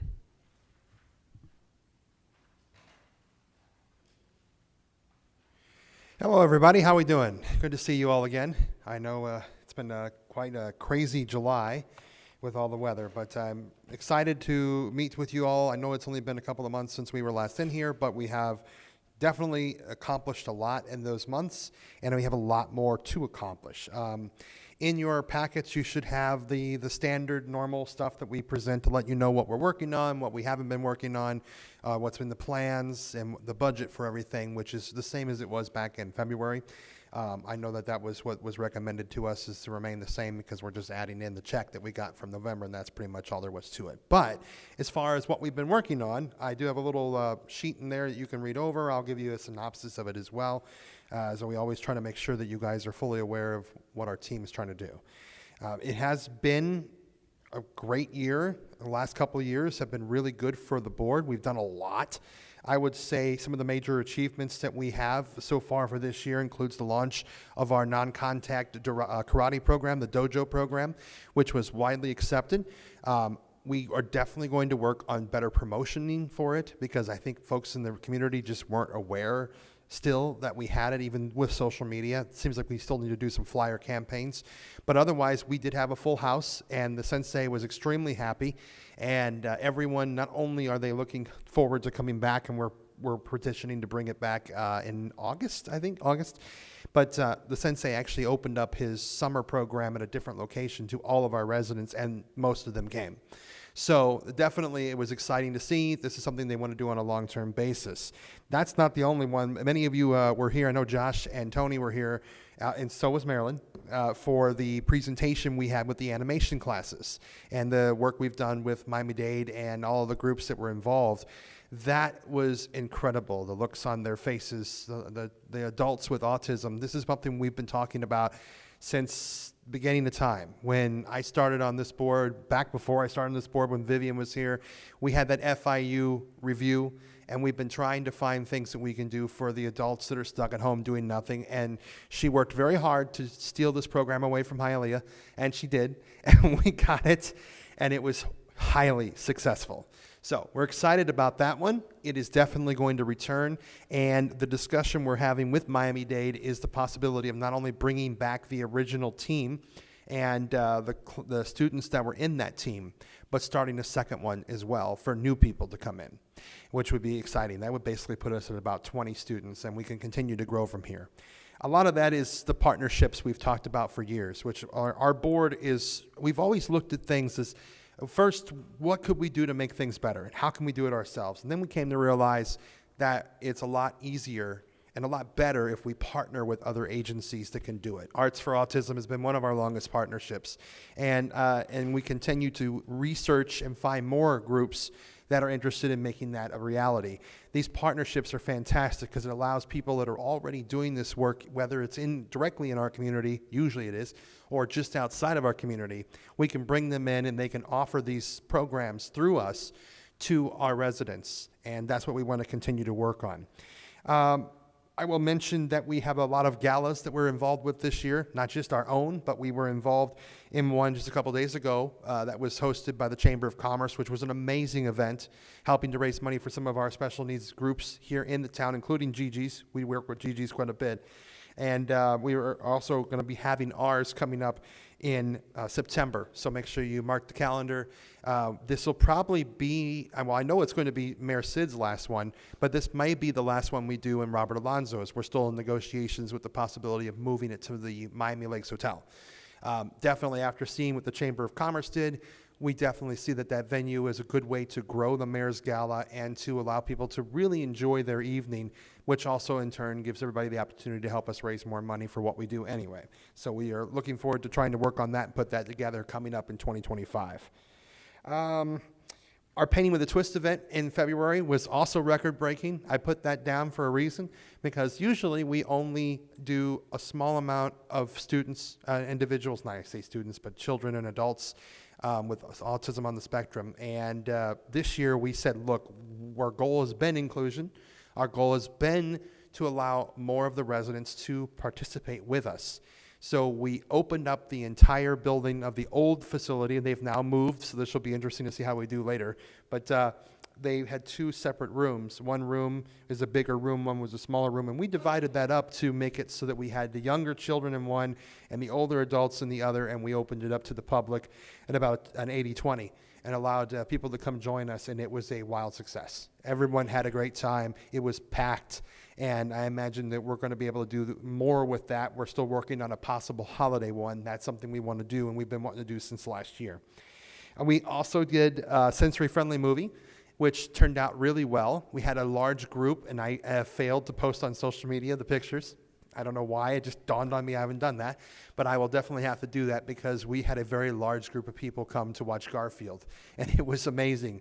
On a side note, we also saved somebody's life that day. We had a whole group of people there, and one of the ladies who was there was a guest of one of the folks from Gigi's, and her daughter has Down syndrome, but the mom suffered a seizure right in front of us. And only we were able to notice that that was happening. She was not aware. It actually took us a whole hour and a half of convincing her to let us help her before she realized that something was wrong. She got home, and eventually got to a hospital and was treated for that seizure. But she had no idea. They were ready to walk out the door, and she had no idea where she was or who she was. So it's things like this. We're putting an event together that helps our community, and in turn, we wind up helping others that we didn't even know that situation was going to happen. And it was amazing that we were able to do that day, because Lord knows what would have happened had she not been with us. And, we still have a lot of projects that we are wanting to work on. That, of course, includes, wanting to create our sensory-friendly park. I still would love any and all suggestions from the council on how to make that happen. What I had suggested before was there's a whole triad of ideas to make it happen, but one is to find a location here in town that already exists that we can help modify and adjust to add in the sensory-friendly items, but also to get it done through donations, grants, sponsorships, so that we're pulling this whole thing together with payments made outside of the city's budget. The only thing that would ever be on the budget would be continued maintenance once it's finished. We've researched a lot of other places that have been doing this. Back in Missouri, of my hometown, there's 5 or 6 different cities that have already built sensory-friendly zones that are beautiful, all done through grants and sponsorships. So the town didn't have to put anything into it. It's maintained, and that's all there is to it. So we're still working on that. We also spoke to Lazarito with Lazarito's Barbershop. I don't know if you were familiar, but he did a wrap for the town police department in Hialeah. They want to do one for us, and since our police department is not our town department, we've talked with the mayor and others about maybe wrapping one of our town vehicles. So that is on your agenda to look at and to discuss with us. We have to work on a design, and I know we have to work with all the folks in the departments here to get that finalized, but it would be one of our own vehicles, like the truck or the car, that would just basically showcase what the Special Needs Advisory Board is trying to do for making our town a model town for inclusion. And we still have our seminars going up. We have a couple coming up here soon. We're trying to work with the Graham Company to do some for our seniors. We do have one in October at the Chamber of Commerce that we're working on putting together as well for Disability Month in October. That is going to be a very good one for those that are involved in business too as well, to learn a little bit more about how they can work with our special needs population. And Vivian, is there anything that I've missed that you think we should talk about? The 4th of July, we, for the second year in a row, we had our sensory-friendly area, which was a great success. We had a lot of families stop by. We gave out some noise-canceling headphones. You know, they really welcomed the AC because it was so hot. Just, you know, hanging out a little bit in the Mary Collins Community Center. We had mats laid out, puzzles, games, some soft lighting. I want to thank Vice Mayor Fernandez for coming up with the idea of having like a TV in there and showing the fireworks, live streaming the fireworks for those who could not handle all the noise and everything outside. So hopefully we'll be doing that again next year, but it was a great success. I'm very happy with it. Awesome. So that's pretty much it, folks. You know, we are one of those committees that, again, we're fairly new. I know we've been only around for a few years now, and our budget completely depends on the Mayor's Gala, which I'm very thankful that Josh and Tony have both mentioned that no matter who wins, we're going to make that a permanent fixture for years to come. And because I understand the city's situation, I understand inflation, I understand where we're coming from. Budgets are hard. And I know it hurts a lot of our advisory boards that are out there, but fortunately for us, ours comes from the donations of the people in this town who believe in what we're trying to do. And we're very good stewards of that money. We still have a lot that we have saved, and we use that specifically when we know it's the right thing to do, like our programs. We cover the expenses for all of our Miami Lakers so that they can go to these programs and not have to pay. And we will continue to do that as long as we continue to exist. So that is our report, and we thank you very much for your time. Thank you, guys. Thank you. And thank you for everything you guys do for our special needs community. Thank you. All right, Mental Health Task Force. Mr. Perez pulling double duty. Yes. Not really. I'm not the chair of the Mental Health Task Force. I'm not the vice chair. I am just a snuffy. Madam Mayor, ladies and gentlemen of the council. Yeah. I'm talking to you, Madam Mayor. Okay, we are the newest committee, the Mental Health Task Force. So I've given you a copy of the budget that was approved. The chair is feeling ill, and the vice chair has a work obligation, so she could not make it. So they asked me. The budget, as you see, is very ambitious. However, a lot of it will be sponsorship money. The goal is to basically do exactly what we're doing at the Veterans Committee, which is we kind of make the town money, let's face it. Anyway, so that's the goal with the Mental Health Task Force, is to be almost budget neutral, if not budget positive for the town. I cannot emphasize enough the importance of mental health now in this day and age. Whether it's dealing with elderly with Alzheimer's, senility, or it's dealing with youth who have a lot of anxiety, or dealing with veterans and the issues they have. We have a society that is anxiety-ridden, that has really very little resiliency, that I would say has almost negative grit. They can't take unpleasant weather inside a building. I can take unpleasant weather in a lot of horrible places. But, and so I think one of the things we need to work on is how do we build back that resiliency? How do we build back that grit? And we do that in a very inclusive and multifaceted way. Sports programs are big on that. And the things that the Mental Health Task Force is trying to bring up is big on that as well. One of our budgetary items that we got approved was our polo shirts. Thank you very much. They're really nifty. We have the mental health banners that we're going to get sponsored. They're going to go up on the street after the veterans banners come down in November. We're going to be doing mental health social media posts. We already have several corporate sponsors that have like, I'm going to mess this up. We should ask the acting mayor what I'm talking about. But it's like a webinar, webinar, yeah, it's a webinar. And so anyway, they've asked us to speak on those a few times, and we're going to continue to do so. The Mental Health Task Force flyers, I actually have some samples right here that we put together.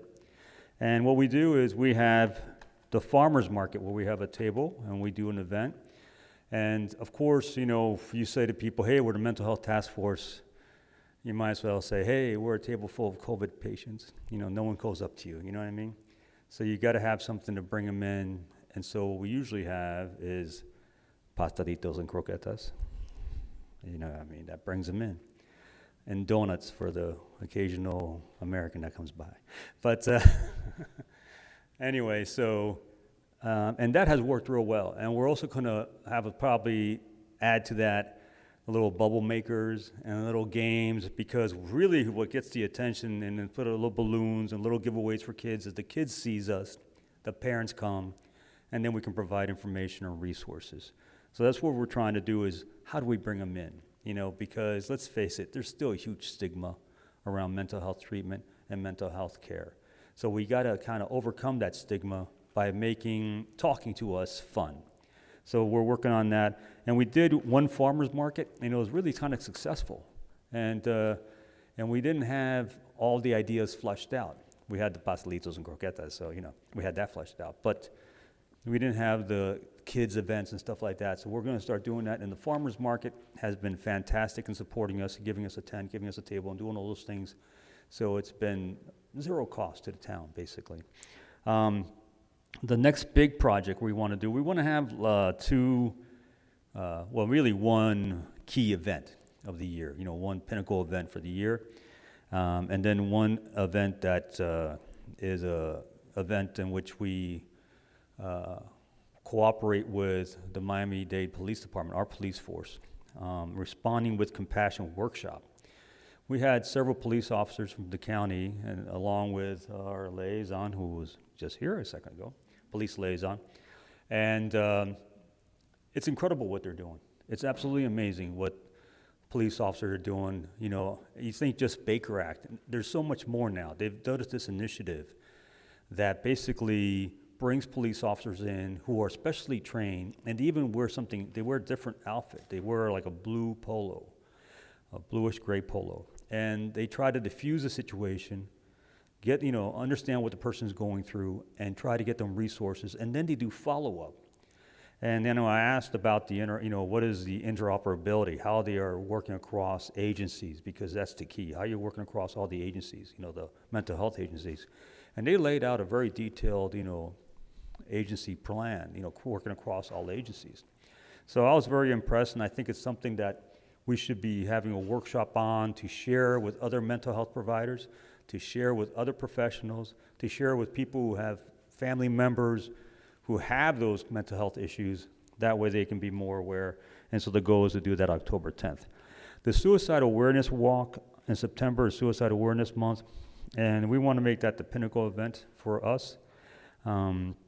Basically, the idea is you walk so many miles, 5 miles would be a maximum around Veterans Park, that circle around Veterans Park, and you get basically fundraisers to pay per mile kind of thing, you know, like a walkathon. And the idea will be we use those money to put on more programs to assist folks. But as you're walking, you're going through by sponsors' tents and sponsors' information booths. So it's not like a timed event, it's not like the reindeer run. You take your time, you pull the information, you stop, you get a cafecito on one of the vendors as they're going along. So it's a very casual kind of thing, and it's kind of a way to create an event to get people outside and to be talking to organizations and agencies that provide services to folks for mental health. Let me check my notes here.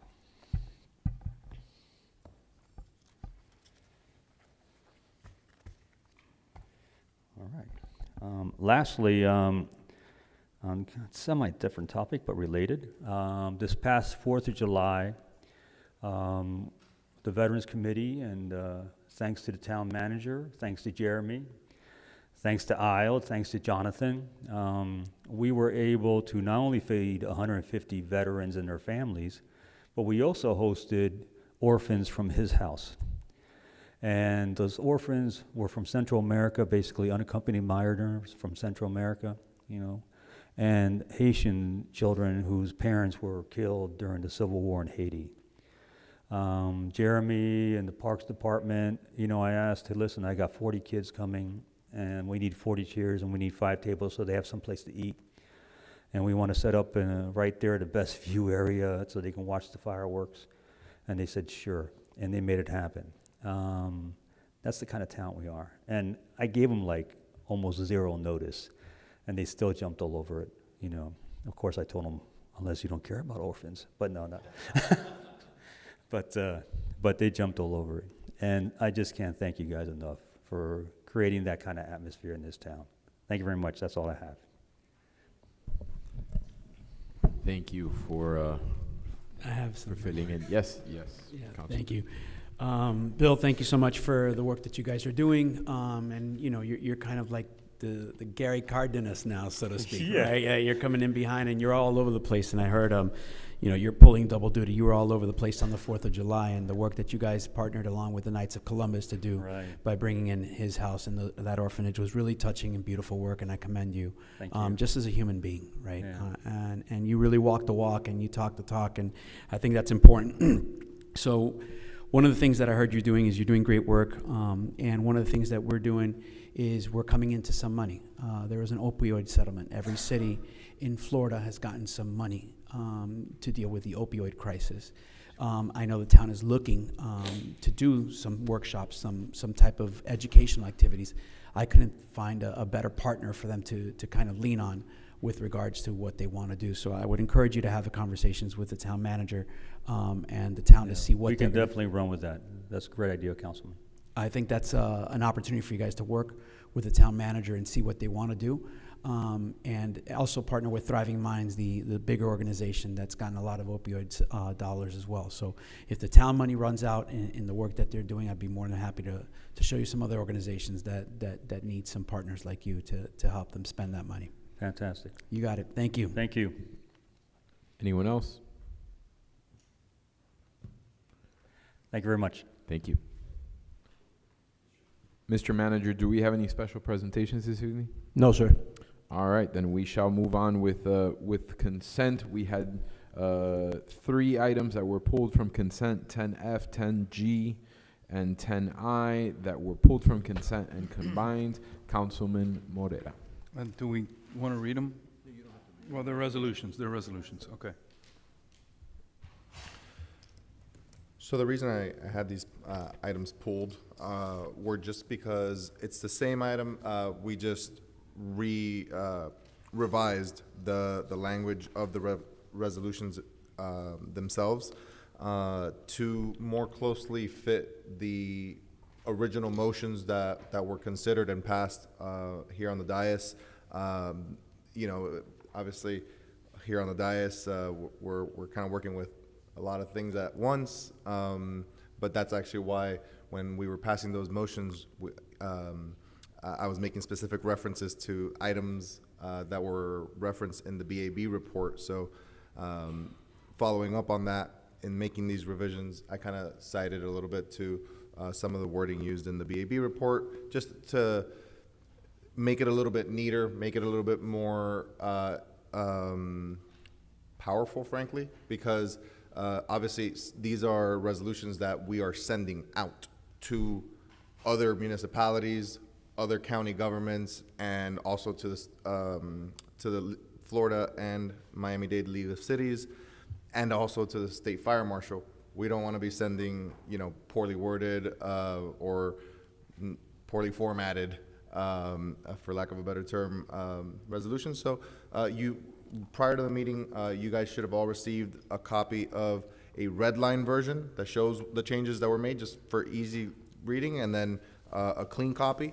And so I would move items 10, F, G, and I for consideration. Do we have a second? I'll second it for discussion. As amended, correct? As amended. Thank you, Mr. Manager. I have a question for the attorney. Mr. Gastesi, you've reviewed all of these changes. Mr. Kobiea, thank you. You've reviewed all these changes. Yeah, everything. I mean, the original ones were done generically. There wasn't a lot of discussion originally from the motions that Councilman Morera had made, so they were done kind of very bland. During our meeting, Councilman Morera explained to me the changes he wanted to make and the reasons why, and they were all fine, and I found them all acceptable. Excellent. I'm comfortable with it. If does anybody else have any comments? Yeah, so I just had a question, specifically in section 2. I think I saw it in a couple of them actually, but oh, you're right. So in section 3 of the first one, I guess, and I guess it's section 2 of the following, you talk about amending Rule 69A-2.024 to reduce the blasting, the peak particle velocity to 0.15 from the 0.5. I guess my only concern with that is because legislatively, whenever we go up to Tallahassee, the issue we run into is that other parts of the state that have rock miners, they're always nervous that anything we do is going to affect them.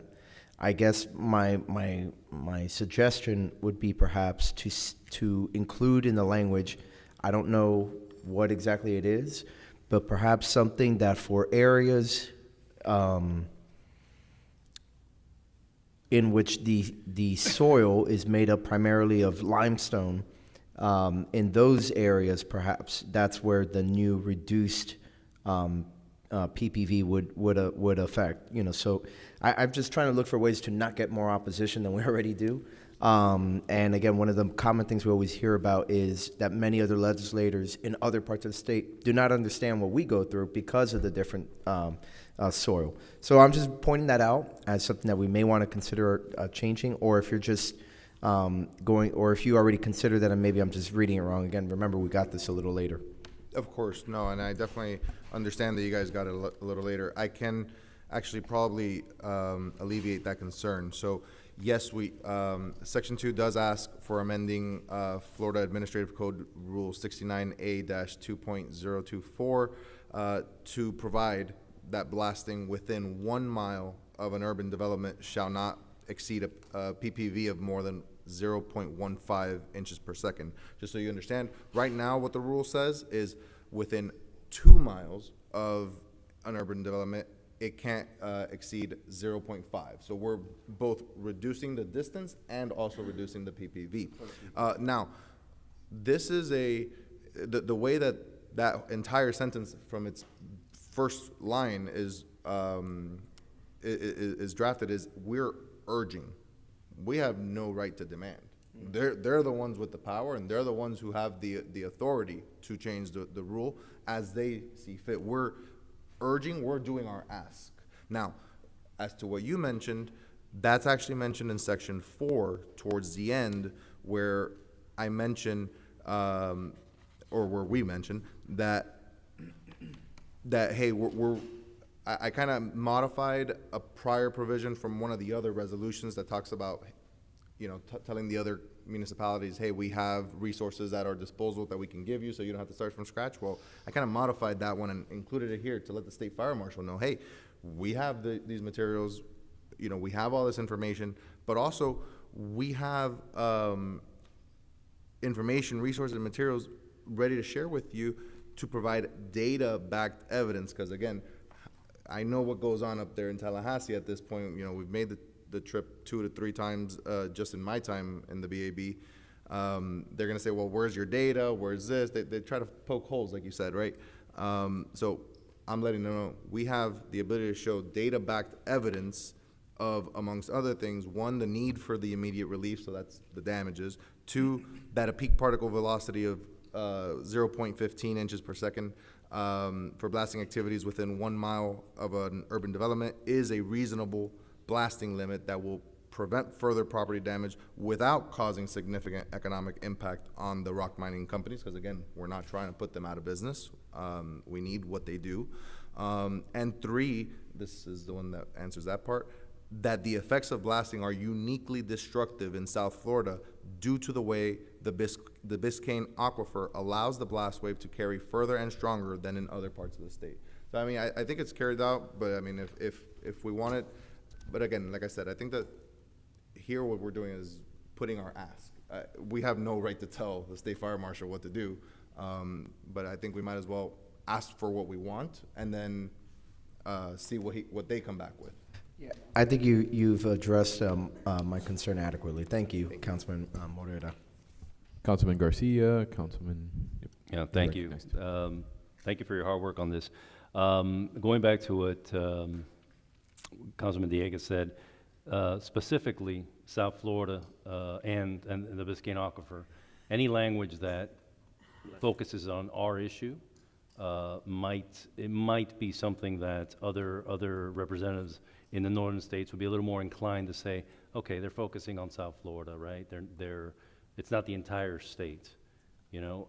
I think that might go further in furthering our cause with that language saying that we're focusing. And any other language that might just say the reform is focused on these areas and these areas alone, would maybe open up some more discussion, and maybe other representatives that have voted against this in the past because they thought it was a holistic approach to Florida will more focus, will be inclined to say, all right, it's South Florida, it's the aquifer. So thank you for putting that language in there. Appreciate that. Councilwoman Ruano. Councilmember Morera, I appreciate all of the time that you put into this, and I think that it's very well thought out. It seems to put us in a good position, so I will be approving. Thank you. Something that I wanted to add, and if memory serves correctly, we're also uniquely one of the few areas where we do have urbanization that close to the mine. So that 1 mile distance limit kind of, you know, makes it mainly about us and has a lower effect everywhere else outside of the state, just because we're really the only ones that are within that 1 mile radius. Got it. Perfect. All those in favor? Aye. Aye. Motion passes. On to consent. Do we have a motion? So moved. We have a motion, and we have a second. All those in favor? Aye. Aye. All right. We are moving along. I had requested 14G moved up. I'm unfortunately, I think the residents, this is the second meeting that this happens to me, so I apologize. Where I move an item up and then the residents that come to You gotta speak stop on doing it that, man. don't You gotta defer to Maryland. Yeah. So I apologize for that, but rather than reopening the order of business, if we just want to dispense with 14G now, Mr. Morera. Sure thing. So I brought this item. I'm frankly not even particularly sure that I agree with what's being suggested by Ms. Whittington. I thought that Ms. Whittington was very passionate about the issue, and she had a right to have this council hear her position on it.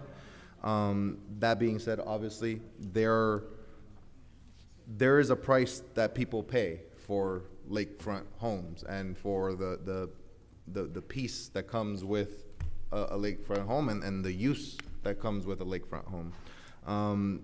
She herself actually resides in a lakefront home. She's actually sticking up for other people, which I think is also very noble and very courageous of her. That being said, you know, I've wrestled with this issue quite a bit as to what can be done where, number one, the liability concern is not an issue, which the attorney in me, frankly, leads me to say, I don't see a huge liability concern. Like she mentioned it, and she's correct, proper signage and enough disclaimers, and you can do that. But more so, I have a concern with the trespass on private property. On many of our lakes, the property line extends beyond the water line into the water by somewhere around 20 to 30 feet. And I believe the same actually applies for our town's pocket parks, the 4 that she was mentioning. My concern is that people are going to jump into the lake there. And I want to also clarify, I don't know if this is an issue about swimming or an issue about kayaking or some other boating vessel, obviously non-motorized. My issue is if it is a kayak or a paddle boat or something like that, it's inevitably going to drift beyond the 20 feet slip that the town owns, and it's going to enter private property. And it's, you know, I always say, I use Satori, where I live, as a great example of this. No one in Satori owns into the lake. As a matter of fact, you don't even own all the way to the bank. I can go and walk around the lake without ever touching private property in Satori. This is not the case in these lakes that we're referring to. These are private property into the lake. And technically speaking, yes, you being in a little kayak, as not meaning to bother anyone you are still trespassing. That then leads me to, okay, well, how do you fix that? Well, what are we gonna do? Put buoys to kind of delineate our property line? And I'm sorry, I think that looks ugly, and I wouldn't really be in favor of that. My best guess here is I would suggest that someone, either Jeremy or someone from Jeremy's department, meet with her, get a better understanding of the issue, and come back to us with some options, whether it be maybe converting one of the existing 4 parks around Lake Martha into a beach park, or whether it be some sort of ordinance changing the code. I'll defer to Jeremy on what he thinks the best route forward is, and then we as a council make a determination. But interested to hear what you guys think. Council, feel free to jump in. So I had a question regarding a part of the bylaws that the resident read, where it said that everyone may gain access to the lake through one of 4 parks. So it seems like the initial intent was for individuals to gain access to the lake, but the way that I understand it is to gain access to the lake in front of that park, not to roam the entire lake. It's the way that I interpret that statement in the bylaws. So I don't know if what the town passed, and maybe this is a question to our legal department, if the ordinance that the town passed somehow was not in agreement with these bylaws, or if they can both exist simultaneously. Are you referring to bylaws for the HOA and the town's bylaws? Right, the resident read directly from the bylaws, the original bylaws of Right. the property that she purchased in the 80s. Okay. And it said that everyone, whether they were a dry lot or a lakefront property, everyone may gain access to the lake through one of 4 parks. Okay, first of all, I'm not sure which park she was referring to, but as a municipality, we're not here to enforce HOA rules. HOA rules are different documents, they're governed by different statutes, and we as a municipality don't have authority to enforce them or interpret them. I mean, that's not our role. It's private property. Exactly. Yeah. Our role is just to enforce our ordinances. Now, we do have our own public parks, and some of them do abut lakes. On those, our ordinances do not allow vessels to be launched from those parks, and primarily it's for liability reasons.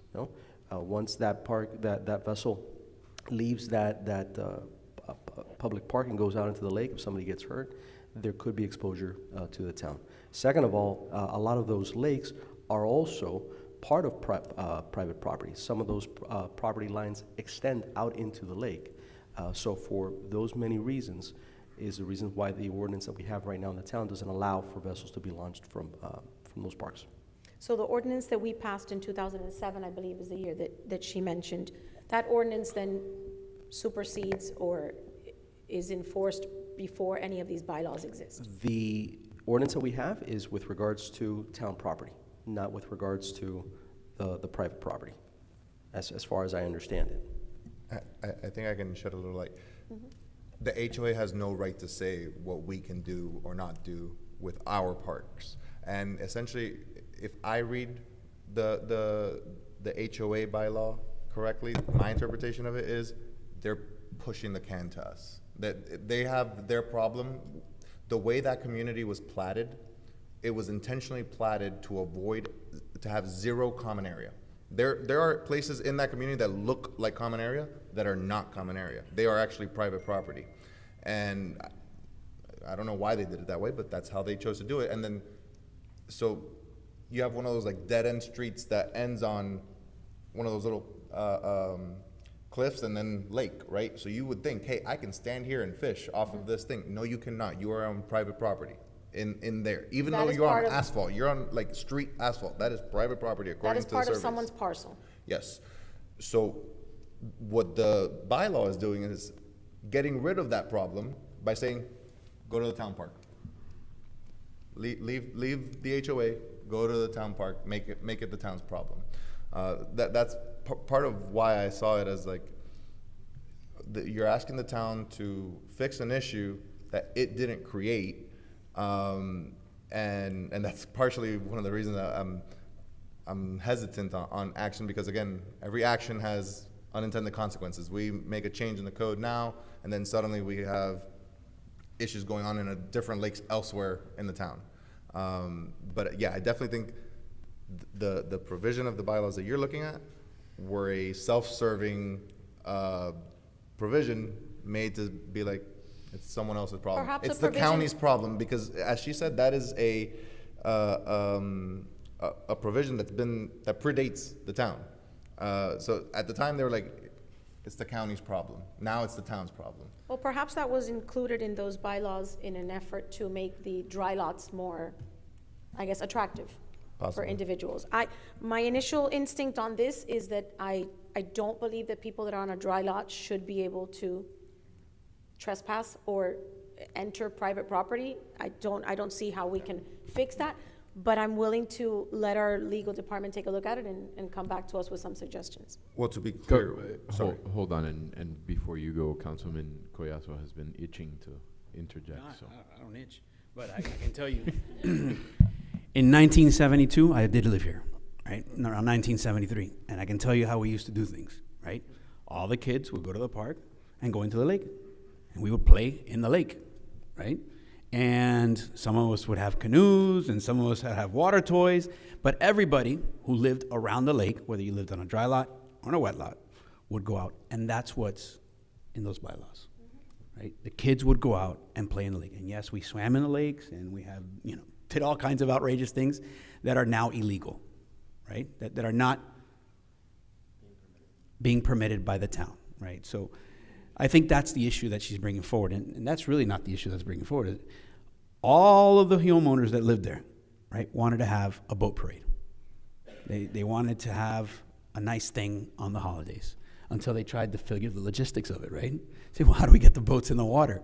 So since 1973, that's what we always did, until they tried to have the boat parade, and they're like, no, you can't launch a boat here. I think that there's a simple solution, right? I think it's terrible, right, that we're running into this issue, but it's the fact that there's some people here that remember what it used to be like in 1973. It's not like that anymore, right?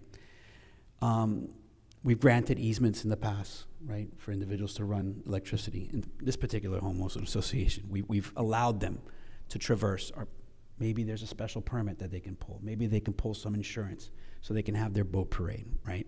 I think little things like that might address the issue before we make it another big issue, right? And revisit it. So I think that there's a way to work it. It's a simpler solution. They want to have an event once a year. Maybe the homeowners association needs to get an insurance policy. Maybe there's some type of release that we might need.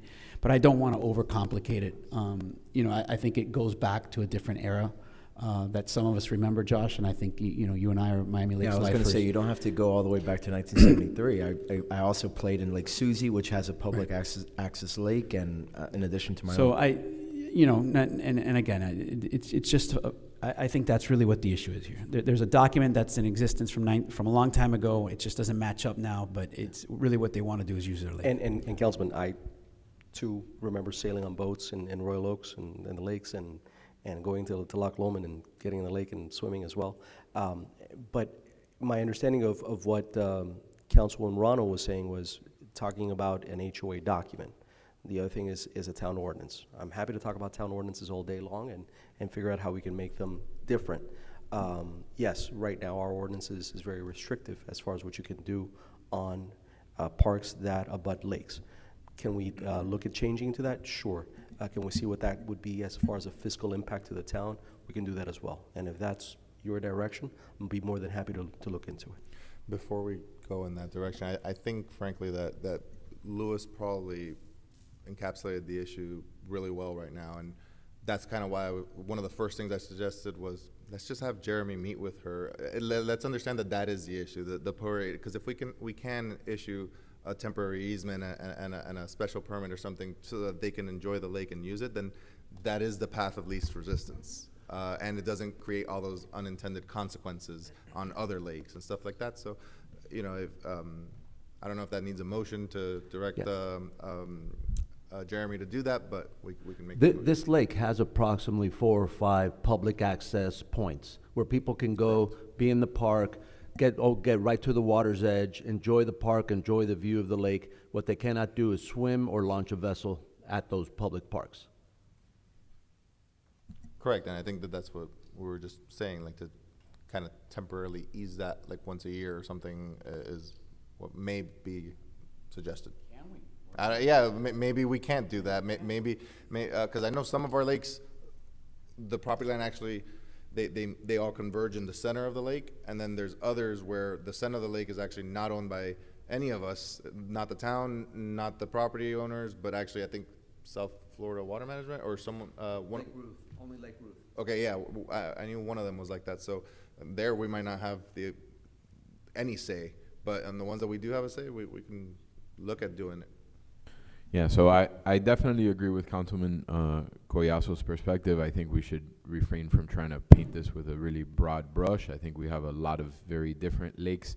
I don't want to create a situation where we go too far and we create a climate where, people feel that, yeah, you can jump in the lake, and then, the HOAs that own the lakes or the property owners that own the lakes aren't comfortable with that. So I think something more specific to whatever their needs is, and if it's a special event permit, if the liabilities around water safety, then maybe having a lifeguard or some other ways to mitigate some of that risk would be looking into. Thank you. We have a motion and a second, I believe. Do we get a second? I think if the motion is to direct staff to work with, and I think you said it, Councilman Morera, to have the staff work with the legal department and see if it's something that can be pulled off. I'm in favor of supporting that and working with the HOA. I'll second it. Okay, I was gonna say that was the motion. Councilman Dieguez, you wanted to jump in? No, I was going to ask Gina to see if she had it a second in her notes, but we got it. All those in favor? Aye. Aye. All right, motion passes. Thank you, Councilman Moreno. Moving on.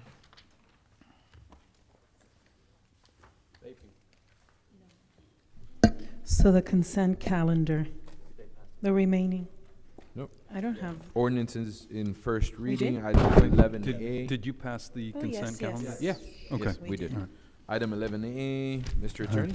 An ordinance of the Town of Miami Lakes, Florida, amending Chapter 18, Section 18-2, titled Definitions, amending Chapter 18, Section 18-124, titled Community Centers, Rules and Regulations, providing for inclusion into the code, providing for repeal of ordinances in conflict, providing for severability, and providing for an effective date. Thank you, Mr. Attorney. Sorry about that. This is my item. This is an ordinance in first reading. There are some minor tweaks that I want to make to the ordinance before it comes back in second reading. So I would like an opportunity to do so with the town attorney. Is there any other discussion on this?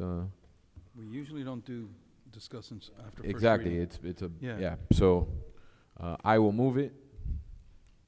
Second. Second. All those in favor? Aye. Aye. Motion carries. All right. Item 11B. Quasi-judicial proceeding. This is Zone 2024-0162, Northwest 74th Avenue and Northwest 141st Street.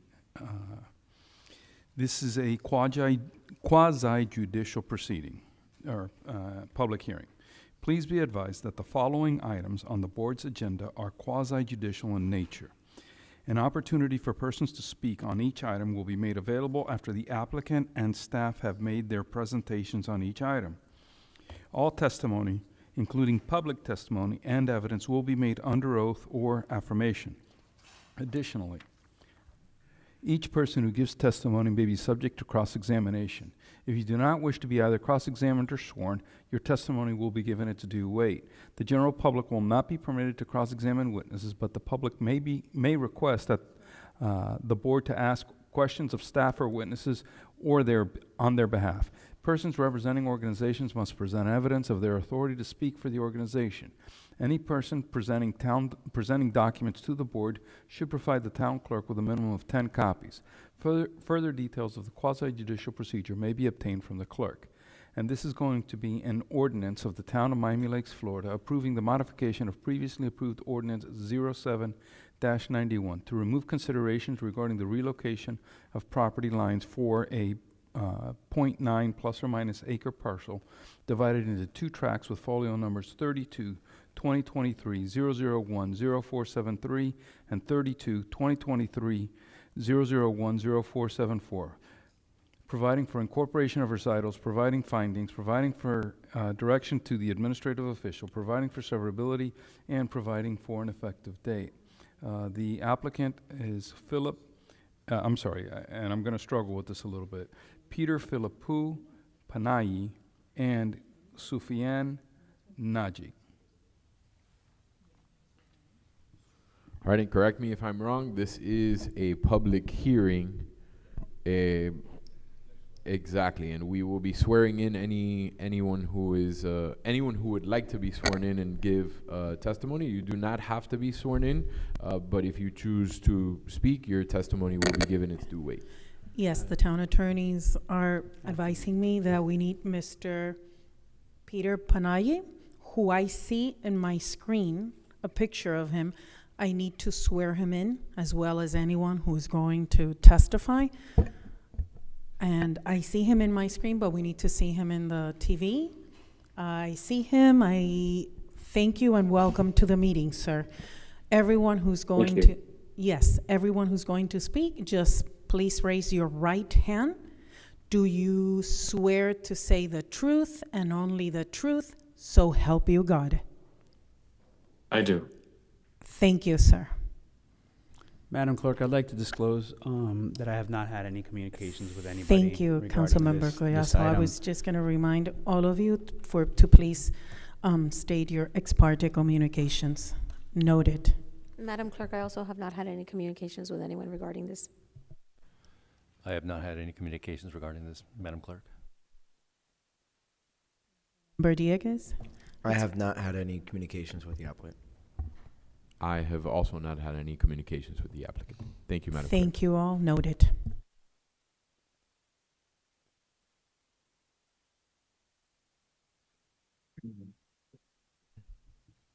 No communication, Madam. You are recognized. Can you ask Don if he can put the presentation back on real quick? Absolutely. Help desk, if you can please put, thank you, the presentation back in the screen for the benefit of. So, Before you proceed, Town Attorney, Councilmember Morera, just state for the record, or he is handing me the ex parte communications, no communications, noted. So before we start this, I've spoken with most of you and explained to you a little bit the history behind what we're trying to do today. What Susanna and I have done, and I'm just going to walk through the legalities of it to put us all in the right posture. Then I will let Susanna, as a town planner, explain and walk through some of the more specifics of this ordinance as in first reading. It's not a simple matter. It's something that about a month ago, Mr. Gastesi and I actually drove out in his car out into the actual project. We took a look at it.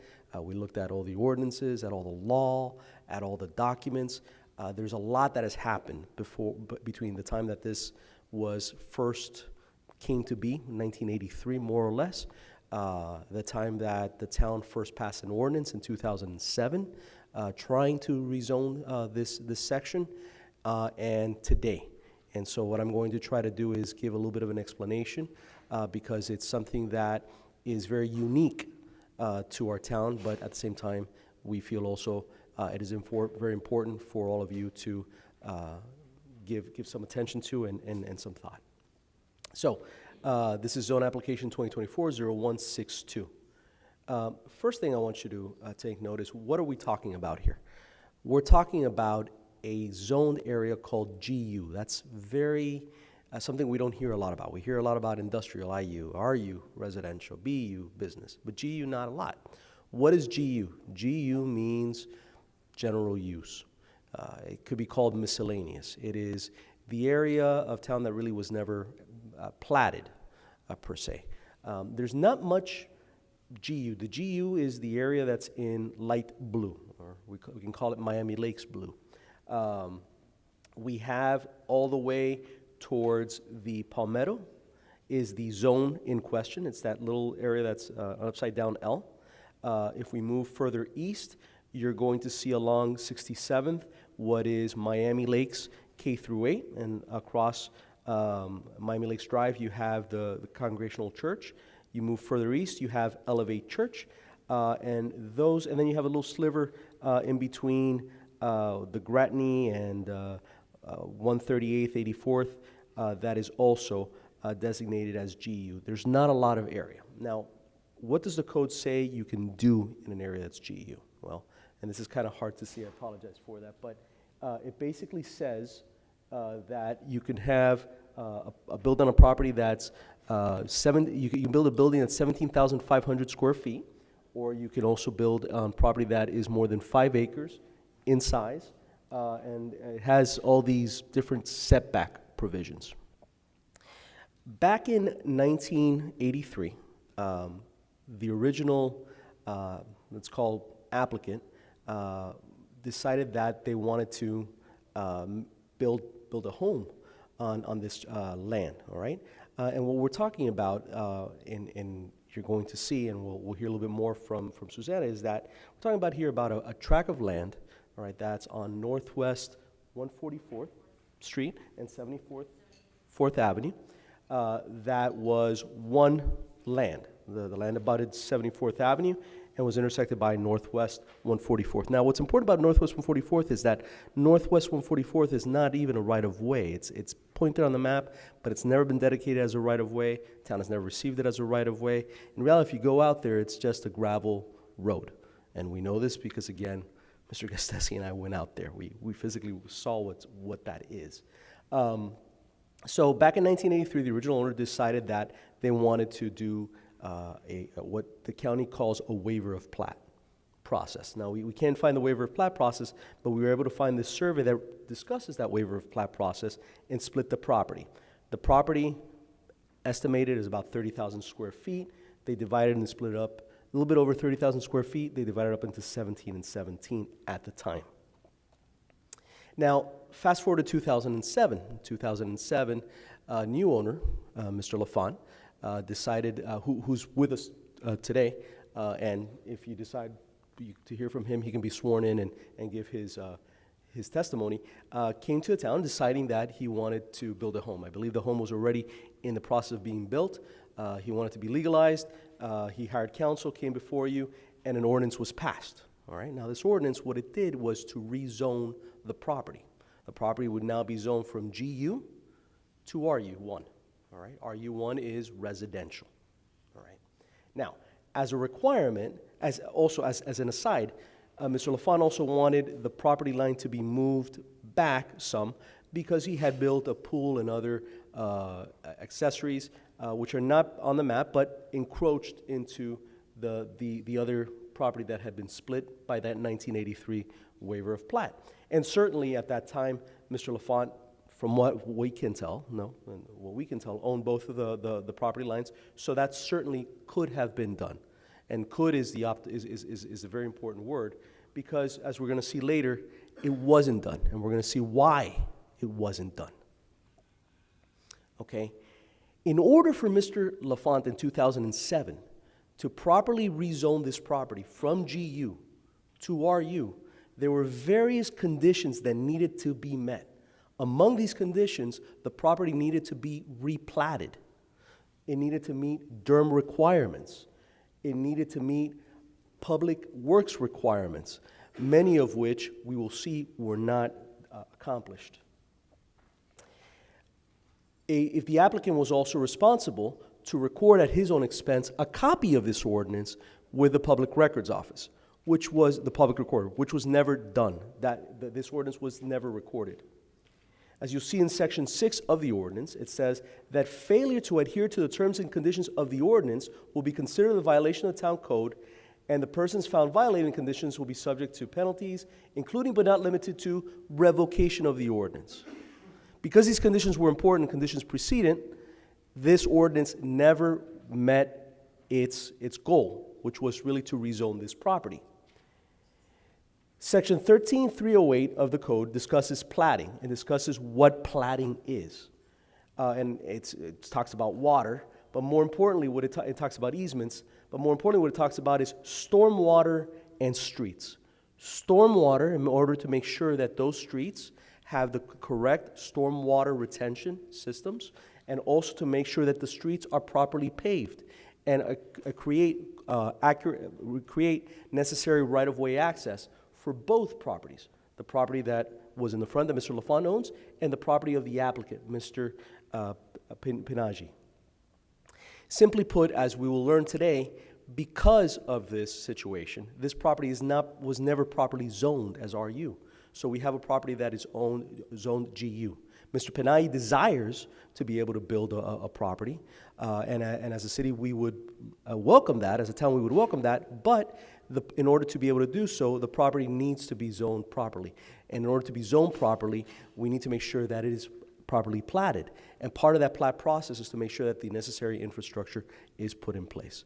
And I'll transfer now to Ms. Alonso.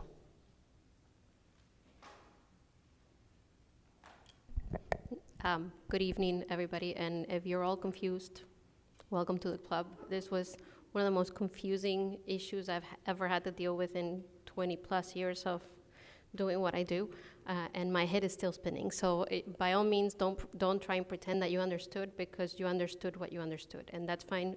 We welcome the questions. Basically, at the point that we're in right now, Mr. Nagy and Mr. Pinaggi would like to build a home in this piece of land.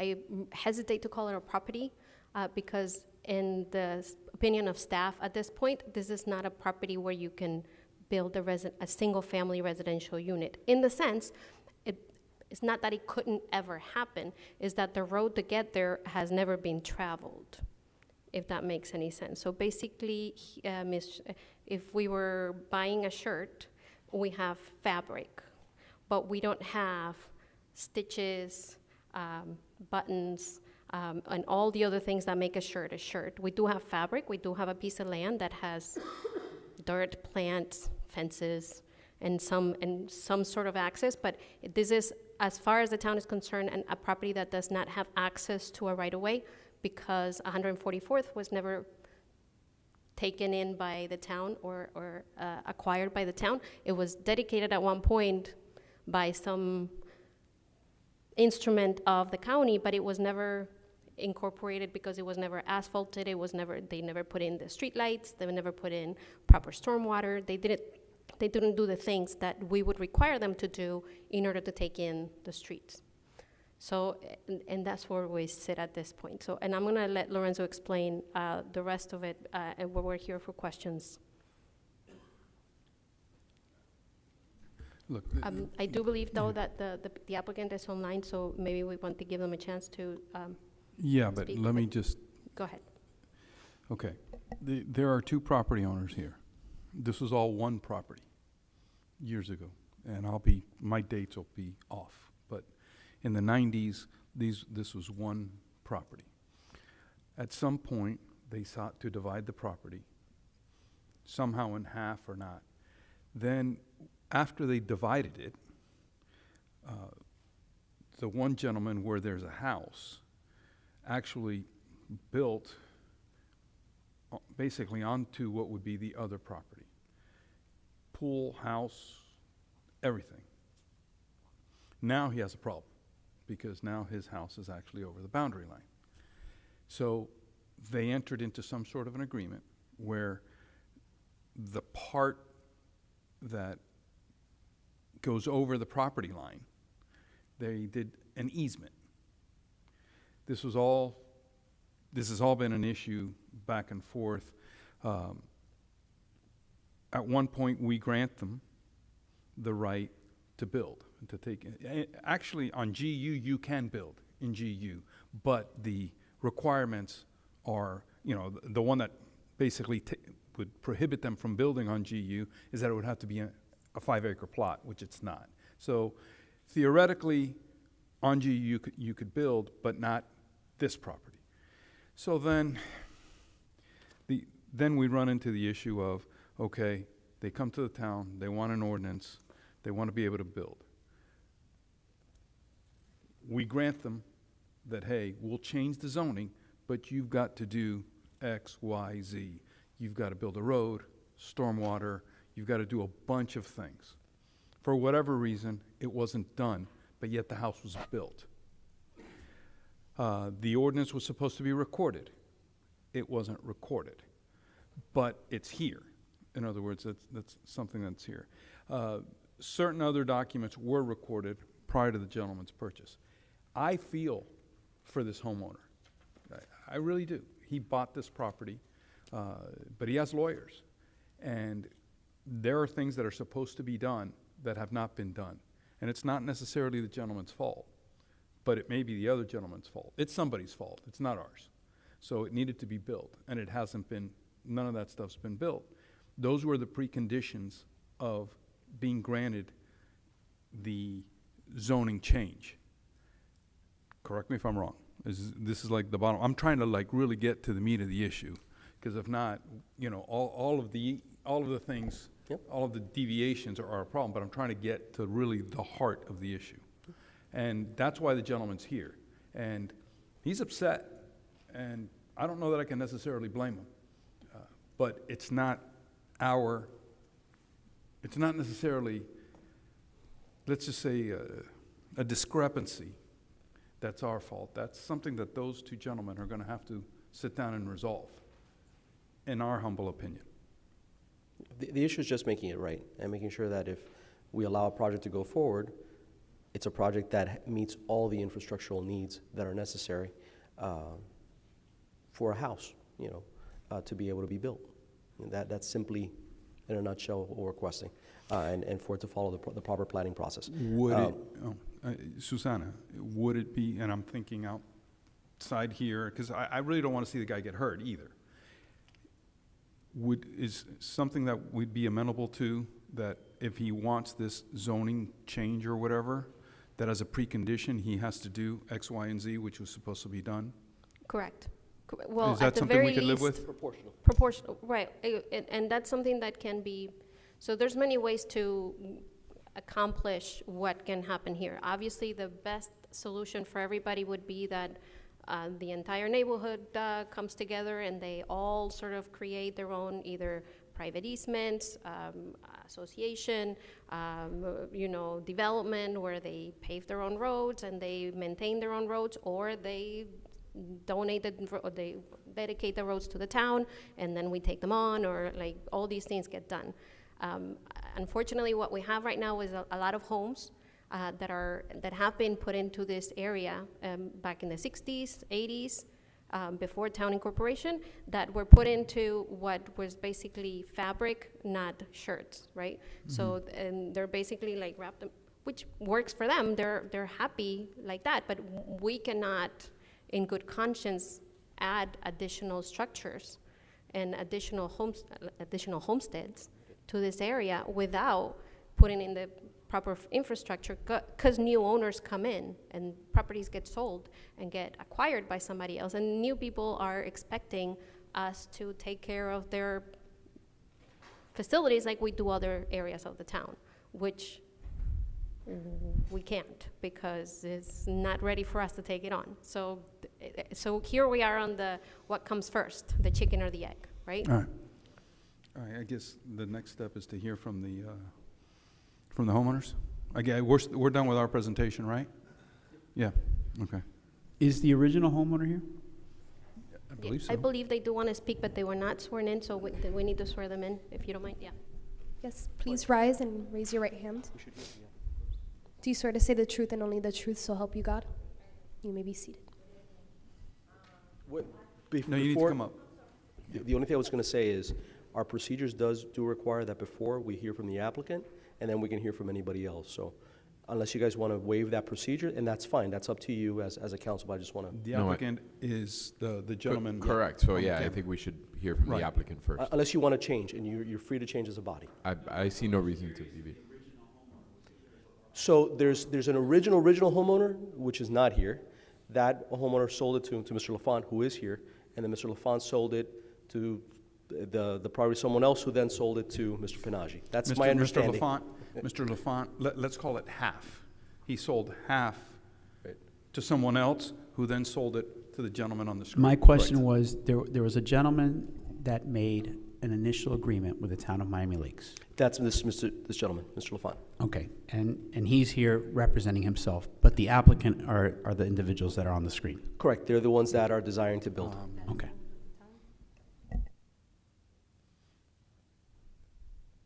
The agreement was with the town, right? The agreement was with the town. The agreement was with the town. It was an ordinance. It's the one that we showed. It's the 07. At this time, let's give the applicant the floor.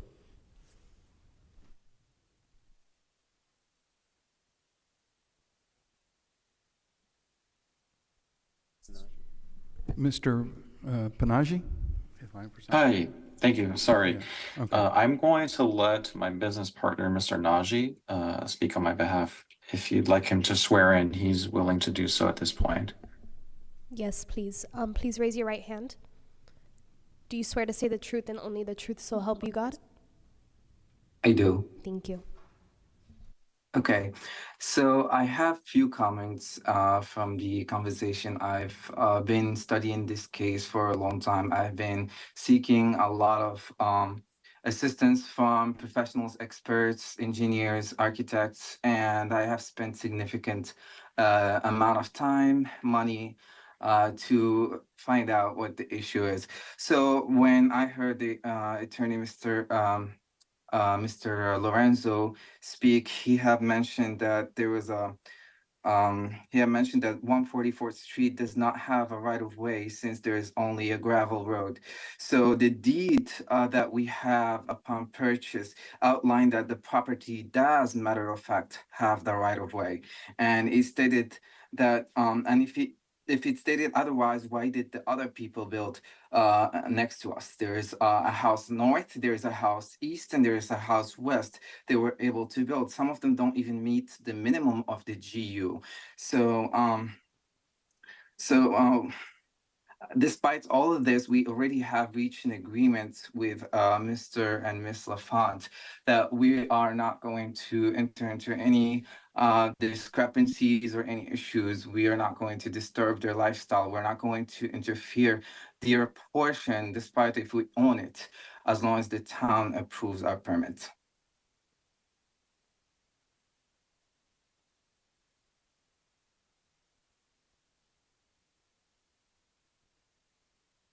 Does that conclude your testimony?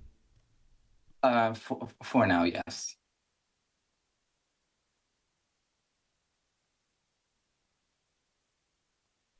Any questions, counsel, of the applicant,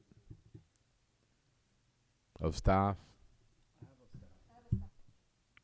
Councilwoman Ruano, followed by Councilman Collazo. Thank you, and my question is for our town planner. So listening to the applicant's presentation, it's obvious that there have been other homes that have been built in that same street. Correct, all prior to town incorporation. All prior to town incorporation. So using your analogy of the shirt and the fabric, if the applicant would like to wrap themselves up in some fabric without any buttons or stitching, what precludes us from allowing them to do so? And therein lies the rub, right? We can choose to do so as a municipality. I, as a planner, cannot, in good conscience, do it without your approval, because I find that we are basically adding existing non-conforming structures. I know we have discussed this in the past. We can have non-conforming structures that are not exactly what they should be in the district that they're in, and there's things about them that are not perfect, but I don't have authority to approve something or make it worse as a non-conforming structure. That is where you guys come in.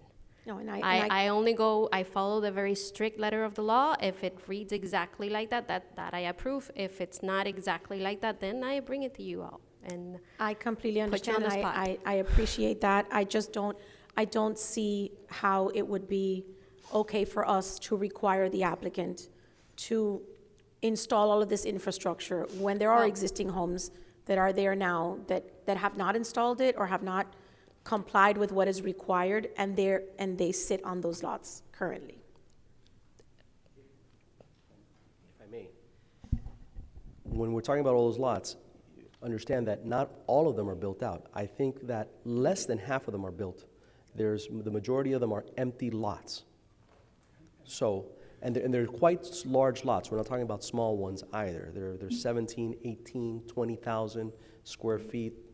They're pretty sizable. How many properties are currently on that road right now? Three. And if the idea with the idea that I feel would be equitable, right? You can't task the guy with doing everything, all the road improvements, but his proportional share, I think, would be just and would be justified. I mean, if he bought that property and understanding that that was unplatted land, I mean, there was a consideration there.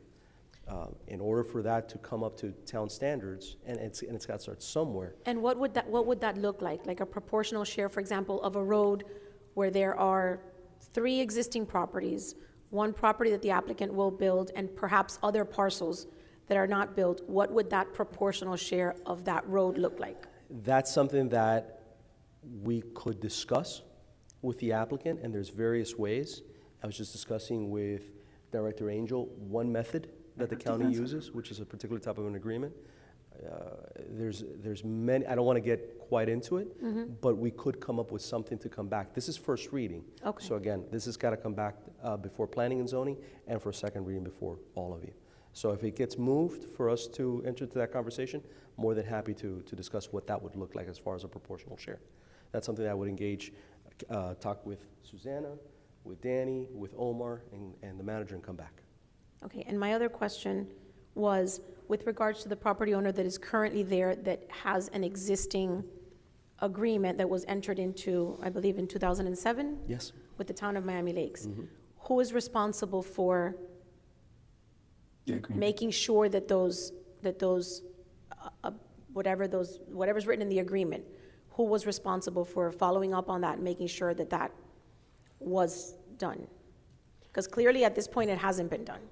It was never done, to our knowledge. None of those, no, they weren't done. None of those improvements So were what done. recourse do we have now? I guess the town would have been responsible. What recourse do we have now for that particular homeowner We can, to abide by that agreement? we can demand that he do it, and if not, we can take him to court, and if not, we can, go so far. And I'm not saying to do this, by the way. I'm not trying to, say that we should jump into litigation or anything like that. But we can make them do what they were supposed to do under the statute legally. Was that a proportional share, or was that? He had to do the whole, Well, he owned both lots. he had to do both sides. Both lots. He owned both 30,000 plus square feet of property. That's why I don't, and honestly, I think it would be unjust to burden Mr. Benaj with the entire, but his proportional share, no. That would be just. Because understand also that whatever we do today, when these lots do come online, and they will, we're going to have to follow some kind of precedent here. The with policy, that area. normally I don't get involved in the policy part. The concern that we have as staff and as lawyers is we have an ordinance out there that says in front of this lot, certain things had to be done before you can build, and they weren't. One of the gentleman that owned both lots still owns one of the lots and conceivably should be responsible for building out that road. We're not burdening this one homeowner. Right, well, the way that I see it, the original owner that entered into that agreement in 2007 is responsible for those conditions. So what mechanism is there? I think Mr. Gastassi just We can alluded to file it. suit, we can send, demand letters, we can, we have a whole menu list of tools that we could use, none of which Right, I am none of which encouraging. are- None of which I am and encouraging. I agree, it's not something that I want to do, but I also don't feel that it's right for the applicant to be burdened with something that is not their responsibility or should not have been their responsibility. Well, Those are all the questions that I have for right now. Thank you.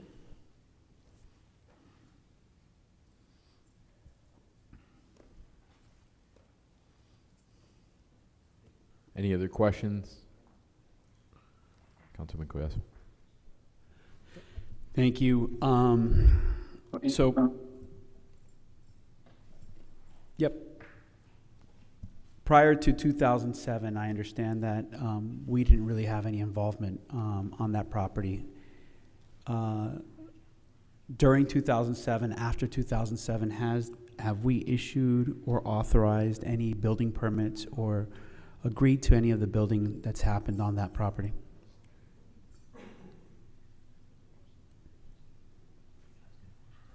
I don't believe so. There's been minor improvements, fences. There was a fence built in 2011, but it still was when it was the same owner, and it was just a fence. So no, most of the Were those permits given final? the fence was, yes. The fence was given a final in 2011. The other questions that I had were very similar to the line of questioning that Councilwoman Morano shared. I see us kind of setting a precedent here, and I think the attorney just spoke to it. If whatever we do here is going to be creating a pathway to how this area is going to be developed. I think right now it's been somebody that nobody's really wanted to get into, right? And the first person that attempted, I think didn't follow through, and we failed to follow through as well, right? And I think that there might be something to share there on both sides. At the end of the day, what I'm suggesting is whatever we do here is going to open up the path to whatever's going to happen in the future. So I want to make sure that whatever we do here, we get it right. I feel for the applicant. He's stuck with a property that he wants to develop, he wants to benefit from, but it's marred in basically, to use your example, right? Not enough pieces to make it something that livable, right? I mean, people want septic systems, they want paved roads, and that's what we're trying to do. So And I understand that we don't want to go back into litigation, right? That's not something, that would be the easy solution. Let's deny it. Let's force everybody to sue each other, right? Let's have them spend hundreds of thousands of dollars in litigation. Let's have us and everybody lawyer up. I don't think that's what I'm suggesting either. Is there a pathway to resolution that is not litigation? Absolutely. That's why we're here, and that's why Mr. Panaji was gracious enough to send this application and try to do the right thing and rezone his property and try to figure out what's the way that he can do this working with the town. So, and that's what we want. Now, one thing I was going to do, just say to put us all in the proper posture, and Mr. Garcia brought it to my attention, is that we're still within, you are all acting in your quasi-judicial capacity. You've heard from, listen to my presentation, listen from staff, listen from the applicant. There may be people from, folks from the audience, including witnesses, which is the prior owner, Mr. LaFont, whom you may wish to listen to prior to any further deliberation on your part. Let's go ahead and give them an opportunity to be heard. And I just want to let you know that I do see the applicants have their hand raised, if you want to let them speak after. Got it. Is there any member of the public that wishes to give testimony during this quasi-judicial? Going once? Going twice? I have to swear you in really quick, if you don't mind. Please raise your right hand. Do you swear to say the truth and only the truth, so help you God? Yes. Go ahead. Yeah, hi. So one of the things I wanted to clarify is that you said that the gentleman that owns the property built the house. I did not build the house. I bought the house from someone else already built. That's one clarification. Secondly, you mentioned that if we didn't meet the conditions. For one thing, that document that we saw with the conditions, we were never given that document. We never saw that document. We hired a lawyer to do all the work. We assumed that everything was done correctly, and we moved on with our lives. Eventually, we wanted to sell the lot. We ran into hard times, and we decided we wanted to sell it. So we went ahead and sold it. In that time, since it was about to change hands again, we decided to get a fence to make sure that we put the line in the correct place. I asked for a permit, and I went through the permit process, which I have with me. We finalized everything. Again, we moved on with our life. That lot was again sold. And then those people sold it to the gentleman that own it now. And so, what else can you think? So, I mean, if you would like us to replat the lot, we would be willing to do it. We didn't know we were supposed to do it. We were never told. We never had the document. If I would have been told, do this, in order to avoid all this, I would have done so. So I'm willing to do it now. If you support me, I might need your support to go to the county and say, hey, now, after all these years, I've decided that I'm going to do this. No, I've come here because the council and us collectively found a problem for the gentleman that should be allowed to build their house. I agree with you. They should not be taxed for things that were done wrong previously. Everybody there is happy the way it is. Gravel road, we're happy with it. Hey, my truck gets a little dirty, more so than in a paved road, but I'm okay with that. And I think they're okay with that as well. They want to be part of our community. We all support them. There's absolutely no reason for them not to be able to build the house.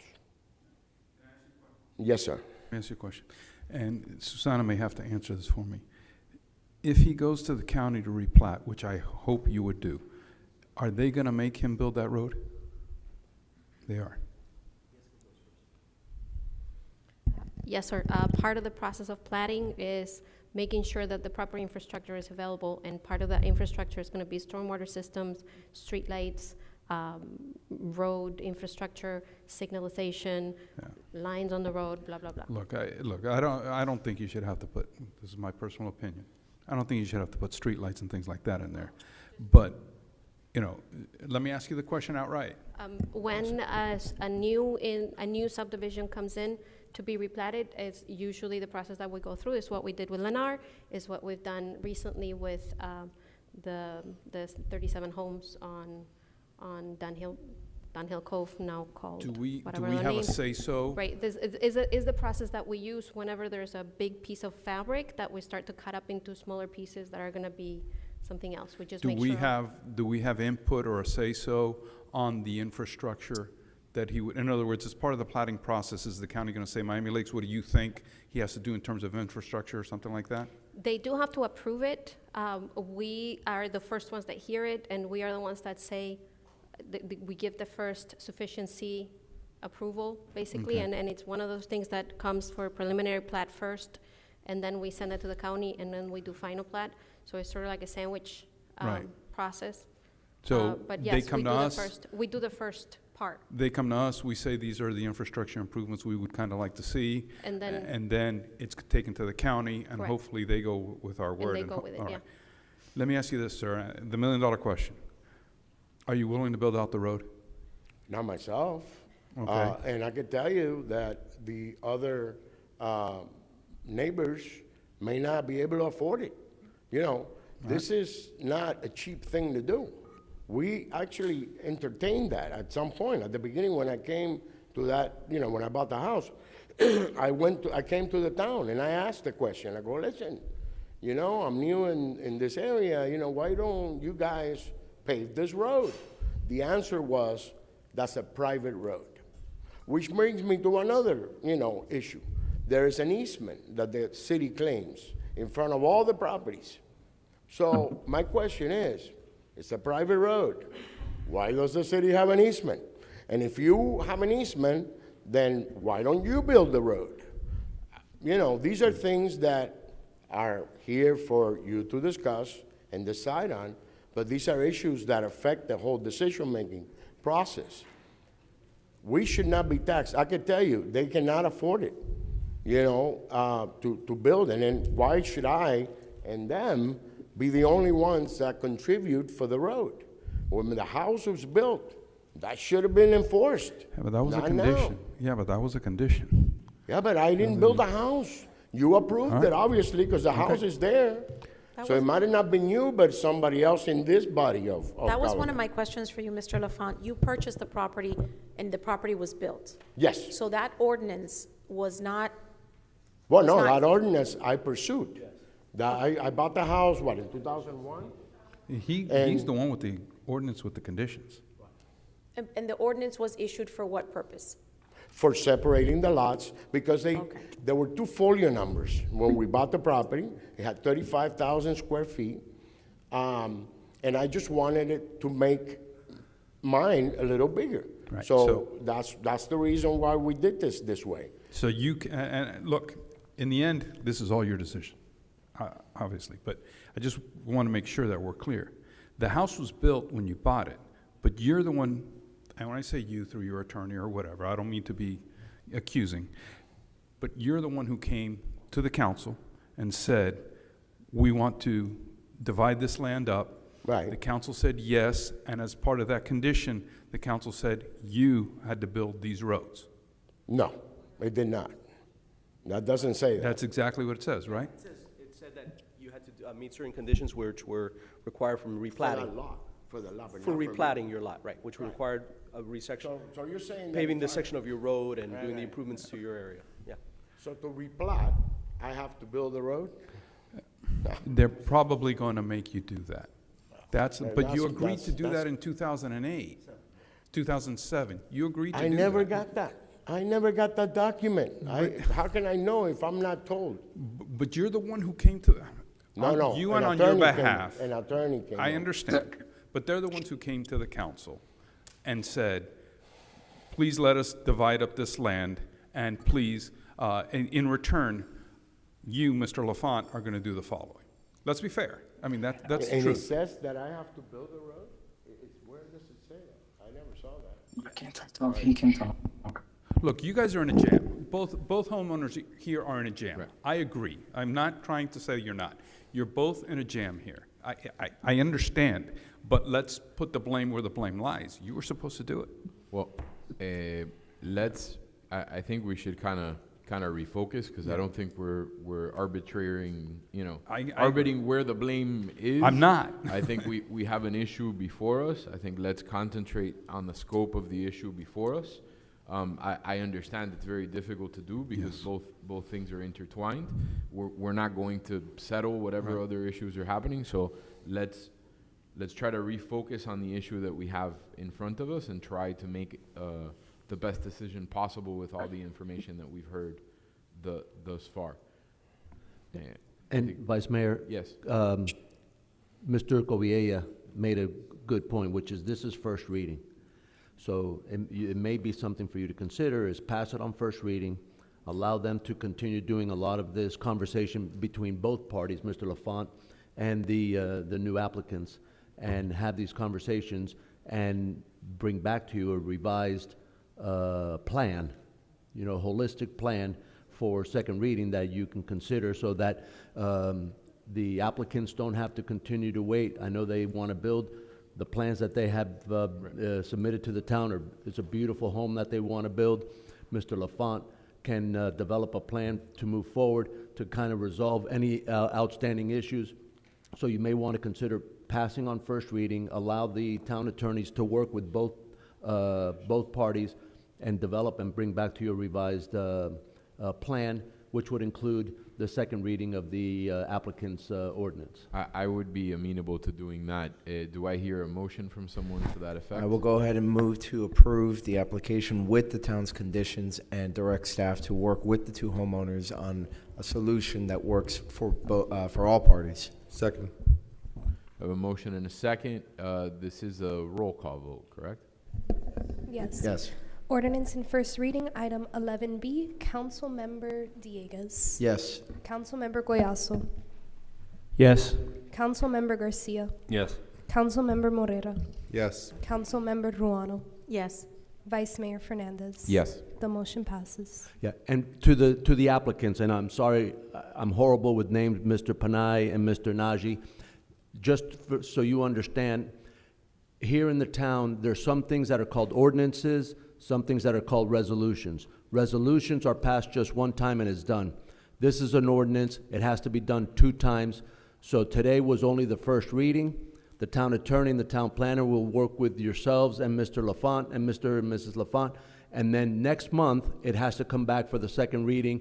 But between now and then, you'll be able to work out all of the details to try and get this all resolved. And hopefully next month, then it'll be resolved to everybody's liking. Okay? Yes, may I also add something, sir? Thank you for taking the time to speak with us as well. It has been a hardship for us to get clear communication and correspondence from the town planner and Mr. Kobe. I have reached out several times in emails as well as phone calls, and very limited correspondence despite their reports of telling us that they've been very accommodating. Mr. Najee would also like to add. We just want to clarify that we're not targeting the people. We target the process. We're trying to resolve the issue. So we just ask that they sit with us and give us the opportunity to discuss this issue, because we haven't given the opportunity to speak. So I have been going to the City Hall a couple times. Yes, I know it's complicated. Yes, I know there are along this application for zoning or even the situation to begin with, but we do want to have the chance to speak to the public officials to be able to address our concerns, because there are certain things that we did hard for, and we want to address them in order to make sure that the issue gets resolved. So we just hope that if you can convey to the town planner and Mr. Kobe himself, he can be a little more accommodating than he did. Yeah, I mean, I don't want to get into he said, she said, but I know that they met with you many, many times and had multiple conversations on the phone. They asked you to submit an application, and then finally when the application was submitted, which is what sparked this process today, then So from this point forward, there should be, because the application's in, we already overcame this first hurdle of getting this first reading passed. So there should be no issues with having the conversations between now and next month and getting all of this resolved to everybody's liking. All right, and But just to clarify, sir, oh, I'm sorry. May I clarify? I think it would be best, perhaps tomorrow during regular business hours, for you to reach out. Mr. Manager, how would you prefer that I would like for them to reach out to you in some way, shape, or form, and for you to be the one that. Yeah, Susana and Ms. Alonso and Mr. Coviella will work with them to schedule if they want a face-to-face or a Zoom meeting or whatever is necessary, and I'll make sure to be included in that initial conversation. Got it. Just since it's, it's two of them and they do completely different functions, I would want for you to oversee the process and make sure that their concerns are addressed. I'll be there. Thank you, guys. And we will be moving on to item 12A, NSD Ordinance Non-Valorum Assessments. Mr. Attorney. An ordinance of the Town Council of the Town of Miami Lakes, Florida, approving, adopting a non-ad valorem assessment rule for special taxing districts, approving, adopting, and ratifying special assessment district rates for special taxing districts, including but not limited to security guard and multipurpose maintenance, providing for severability and providing for an effective date. Mr. Manager, do you have a presentation? No, this passed on first reading last month. This is for the non-ad valorem assessments for all of the special taxing districts, neighborhood service districts that we oversee. I'd just like to read into the record that what the rates will be for next year. Miami Lakes Section 1, the rate stays the same as this current fiscal year at $340.98. Loch Lomond has an increase to $2,669 per homeowner. Give me 1 second, Mr. Manager. Susana, if you guys could maybe, thank you. Yeah, Continue, Mr. Manager. Loch Lomond, the rate increases to $2,669 primarily due to some changes in their security service. Royal Oak Section 1, their rate increases just a little bit from $746 to $756. Royal Oaks East, the rate stays the same. And the two lake maintenance districts, Lake Patricia and Lake Hilda, also both remain the same as this current year. And this is just passing the budgets so that they can be reported to the property appraiser's office. Through the chair to the manager, if I may, what happens if we were to vote no on this? What happens to the NSDs? That I contemplated that. Mm-hmm. Yeah. And Melissa, I know I asked you to look into this. Did you finally get some kind of reply? Yeah. So I don't know. When does the money run out? Huh? When would the money run out for the NSDs? It's not a matter of the money running out. It's a matter of the reporting requirements. The reporting requirements have certain deadlines that have to be reported by a certain date. The deadline for these NSDs is actually today. But they always know that we have a hearing scheduled and so forth, and they allow us a day or two to be able to put it together and report to them, the final passage of these non-ad valorem assessments. But I can only guess that either one of two things would happen. Either one, they would not be funded for next year, and that could mean the abolishment of the NSD. I don't know if that's the case, because we haven't gotten the final answer yet. Or number two, similar to millage discussion that we had last year, they would revert to last year's rates. But then that would mean, for instance, for sure Loch Lomond's, they would have to change and deduct and have service reductions in their security guard service, because I know that they made changes there. And some of these, like the Royal Oak Section 1, they may end up with deficiencies in their contingency line, because some of this, I think, was based on making sure that they had the appropriate contingencies in their budgets. So, Mr. Vice Mayor. Yes, sir, you are recognized. Thank you. For me, voting no on this is not an option. Defunding the Lake the Lake NSDs is just not negotiable for me. The Loch Lomond change to SFM has been received very positively when I speak to the residents there. I think there's a lot to commend the neighborhood service districts and the work that they're doing. Now, I am interested, though, in having a conversation with respect to Miami Lake Section 1 and the others, at least to discuss how we can move forward. I have an idea to move forward on trying to get more resident input in the NSDs, and I'll get to that when we get to the Vice Mayor's item regarding 5G. But I just want to be, to put out there, I think that it would be a very bad move on our part to vote no on the ordinance altogether, just because, again, it does unfairly penalize all the other NSDs that, again, like the lake NSDs, for example, that, are to make sure the lake is safe to fish, to wade in, to, be around, period. And again, the Loch Lomond residents that I've spoken to are very happy with the change from Kent to SFM. But again, I'm open to having a conversation and everything else, but I just want to caution my colleagues before we start trying to think of ways to vote no on this. I'd like to make a motion to approve the ordinance for Loch Lomond, Royal Oak Section 1, Royal Oaks East, Lake Patricia, and Lake Hilda. Those are the sections that we have not received any public comments on. They seem to be the sections that everybody is okay with the rate.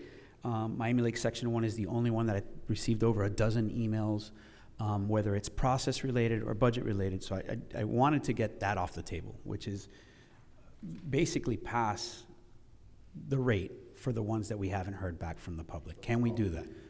So, Melissa, I'm sorry, before you continue. Perhaps, though, procedurally, it might be better just to move the entire item and seconded to get into discussion and then make an amendment with respect to those particular sections. So I'll move the entire item and then make an amendment to just those particular sections. I will second that. All right, we have a motion and a second on the main item, right? So yes. Now on the amendment. if I may clarify something. So what needs to be submitted to the property appraiser's office is the assessment rates for what would be going on the trim notice. Now, what then would go on the actual bill, I believe the date for that is September 15th. So I just want to clarify that what would go on the note, what needs to be sent to the property appraiser's office right now is just going on the trim notice. And if I can maybe close the circle on it, the proposed rate is flat. It's the same $340.98. So for Miami Lake Section 1, correct. Exactly. So if we were to, there is no increase. So if we were to approve this, it would kind of be it would be very similar to the conversation we're going to have with the millage, where what we are approving would be the worst case scenario, and we could always, if we find an avenue to reduce it at that time. Yeah, mine. Look, this is optics, right? There's a lot of people thinking here that we're blowing up the budget somehow in section 1, right? And in fact, it's not changing at all. It's the exact same amount. Correct. But they're clearly not happy with the process, right? So I want them to be heard. I want them to understand that we're listening to them, that we're taking their feedback, right? Whether it's changing the system, changing the process. But we don't really get a dozen emails on the fly on a lot of things. But on this particular one, there's one homeowners association that's really, really, really irate with the process. It would be completely tone deaf of us to say, oh, well, we're just passed it. There's really not a big change. So this is more for posture, right? To let them know, hey, you're being listened to, right? We're not ignoring you. At the end of the day, is it going to change $340.98? Maybe, maybe not. But I want them to be heard, right? because that's the number one thing that we always get kicked in the face over. You don't listen to the people. You don't listen to the people, right? It's the number one thing that we up here get criticized about, that we don't do a good job listening. Oh, I want to listen to them, right? Do they have a point? Is it valid? Are they completely off their, I mean, they're griping about something. Is it real? Right? Is it something that's impossible to do, that they want to vote every single time we take a penny from their budget? Is it practical? Did we put this board that's speaking on their behalf and is not really listening to them? That's a process thing. I've talked to Lorenzo about it. We have to do something, right, to give them that finality. But I think it would be adding insult to injury if we just say, well, let's just pass it and deal with the after. This is more posturing, to let them know that they're being heard, right? Vox populi, all that other posturing that people do here.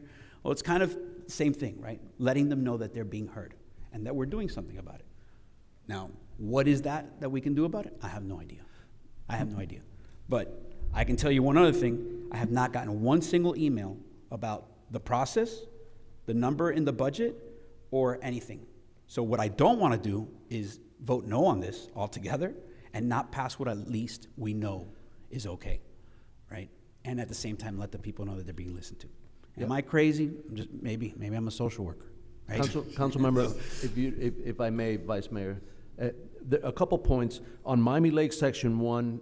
Obviously, I'm speaking to the choir. You guys know it well, but for the general public, that NSD is made up of 7 different HOAs.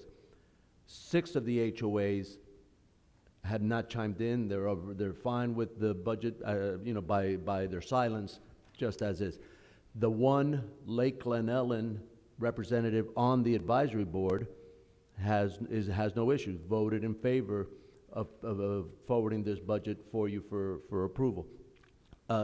So the one thing that may complicate this, and Melissa, and one thing I don't know on process, we passed this. This is the number that gets sent to the property appraiser's office to be published on the trim notice. Just on the trim notice. Do these budgets get reapproved with the general budget during the budget hearings in September, or They no? are part of the entire budget. Right. So I think that's another opportunity. That's really an opportunity. This is similar to the vote that you're going to take later tonight on setting the cap for the millage, which is it's the number that gets sent for publishing on the trim notice. During the budget hearings, a final vote can be taken on, for sure, the millage rate, and similar to that, these budgets can be amended between now. The budget can be amended, but the assessment rate cannot be amended, which affects the budget. It can be no higher? It cannot go higher than whatever is approved. Right, but if they elect to lower. You can elect to lower it. Right. The hard deadline, if I'm correct, is September 15th. So it's just like what we're doing with the cap rate. So it's passing it now and letting the people know that have filed complaints that have been, you're going to be heard, right? Whether that be a process through reaching out to us, to maybe having the NSD board revisit, right? What's their expenditure? What are the things that are paining them? The pain points, right? I heard the flower change out is a big issue.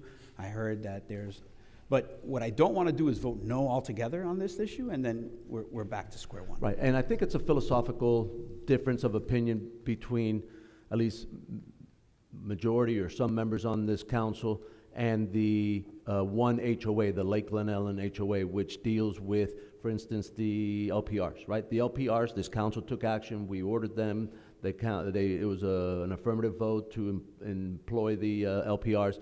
That now is embedded into their budget for the X number of years now, right? So that is one thing that I think that they claim that they should have had a vote. Ultimately, these NSDs, these special taxing districts, belong to this council. Since they were transferred over from the county, they belong to this council. This council proactively elected to establish the advisory panel, the advisory board process. That did not exist when they were under the county process. So just getting the people's opinion through the advisory boards and getting all the outreach that this council has done with them, it's completely different than the county. The county, they would just, in some bureaucrat's office in downtown Miami, they developed, okay, there's the new budget, there's the new rate, and it'd appear on the trim notice, and people didn't know any better, didn't know how or why or what. So I think this council has gone head and shoulders above anything the county ever did with regard to resident input, and ultimately, it's 100% the prerogative of this council to establish what the budgets are going to be and what the rates are going to be. Mr. Vice Mayor. You're recognized. Number one, I want to clarify that when I asked what happens if we vote no is not because I have any intention of voting no. It's because I wanted to make sure that the people who have suggested that understand the consequences of voting no here. I also want to point out something that hasn't really been mentioned up here yet, and I'm speaking strictly for myself. I am not speaking for this council. I'm speaking as a person with legal knowledge. I'm not speaking as a attorney for the council. I've read the arguments that they have yelled at us about the NSD advisory boards being illegal, unconstitutional. I don't know what else. I've never seen legal arguments that are so wrong. They're so confident, but they are so wrong. That being said, let's call a spade a spade.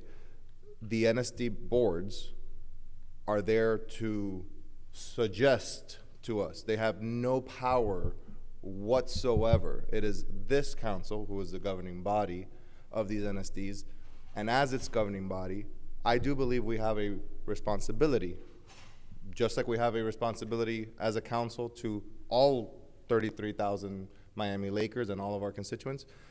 As the governing body of these NSDs, we have a responsibility to our constituents within the NSDs to listen. While I personally disagree that the $6,000 for flower changeouts is too much or is this gigantic burden, I don't live in that NSD. And I only have the people who have come here and told us, don't do it. I'm inclined to listen. So what the town manager just did was give me the freedom that I was looking for by telling me that we could approve this, set this cap rate on the NSD budget, but then come back later. I really want, especially since it was mentioned that this budget is going to be handled contemporaneously with the overall town budget. I really, this is just, again, my personal opinion, I want to see if we can move the cameras, the LPRs, out of the NSD budget. It was, before it was brought up by any of the residents, I saw it and I said, I don't understand why that's in there. That is something that the entire town benefits from. Yes, it is installed at the entrances of these locations, but it probably more appropriately belongs in the overall town budget as opposed to within an NSD. So while I'll be approving this as it is right now, I will be seeking in the upcoming budget process to have it flipped over to the overall town budget. Yeah, one thing with regard to moving it out of the budget, and JP Yanis, who's the expert in this, and Jeremy, they both had issues, family issues that they were not able to attend. But the only reason that we were able to get that lease program option for the cameras that are installed in the entrances to the NSDs is because they are an association, which is kind of separate from a local government. Whenever we install cameras, we have to foot the entire amount up front. It's the kind of way of paying for it that they allow certain associations versus local government. When we install a new LPR, we have to pay the, whatever it is, $30,000 up front and pay for it. The leasing option is not available to us. So have the NSD lease it and then you just reimburse the NSD from the town budget? I mean, there may be some way of doing it, but. Yes, ma'am. Oh, yep. Yeah, and I just wanted to shed some light for our colleague here, Councilman Morera, who's newer at with this issue. So I just want to explain to you kind of where their consternation comes from, the residents, right? So when these districts were created, they were for a specific purpose, right? For the guard gate. Fast forward many years later, eventually they get transferred to the local municipalities at their option. We accepted to do that. And once we accepted that responsibility and created the NSD boards, the NSD boards began advising that, well, this relates to the guard gate by adding, the shrubbery here and this and the other, the decorations, at one point I think were discussed for Christmas and whatnot. It was starting to look more and more like an HOA, right? Only it's supposed to be a special taxing district. And their concern is in essence the mission creep, right? It's not even just, the smaller expenses and whatnot. It's just, how far are they going to take it where, well, it kind of relates to this and that. And, it's somewhere along the way, next thing you know, you go from you created this for one thing and now you're funding a multitude of other things. And that's how you start, kind of undergoing a sort of mission creep. And you start adding to your expenses year after year after year. And they never voted for that, right? Yes, we have the NSD boards and everything else as resident input, but they're kind of right. Like they don't have a vote. We have a right track, wrong track survey that goes out on SurveyMonkey, but it barely generates any responses. And it's also not confidential. And having an election is pretty costly, right? Even if it would protect their privacy. So one of the things that I had worked on, which I'll get to again further when we get to the vice mayor's item, is a solution that I think will balance things out. But I just want you to understand that when they are, they genuinely believe that it's illegal, right? Just because they many of them remember voting for something that was for manned guard gates, and that's it. And now they're here, talking about the LPRs, Christmas decorations, speed humps up and down the road, things like that, right? I agree with you that as I looked further into it, even speaking with the county attorneys as to get their legal opinion on, what exactly the town's able to do, and it doesn't seem as if they're correct in that position. But, I just want you to make sure that you understand where they're coming from, that it's not just that they're, yelling to yell. It's just that they have, concerns, again, about the mission creep. Again, little things that start over the years tacking on, and next thing you know, you're doing a lot more than you initially started for. I mean, whenever we're talking about the residents' money, right, that they agreed to give to the town for a specific purpose, we shouldn't be so eager to spend it on other things. And I'm not at all saying that's you. I'm just want to say that that's what they're concerned about, and why I think we all take it seriously. If I may just quickly clarify. Before you do, I think You're good. I would like an opportunity to speak. I think I'm the only one that hasn't spoken, unless Councilman Garcia wants to go. Okay, so I think I'm going to offer you a little bit different perspective. I'm terrible at posturing, right? I do it very, very poorly. Let's go through the issue systemically, right? Number one, I think I'm the only one sitting up here right now that does live inside Section 1, right? So I can give you that perspective. Number two, I'm the president of the Lake Elizabeth Homeowners Association, so I have that perspective, right?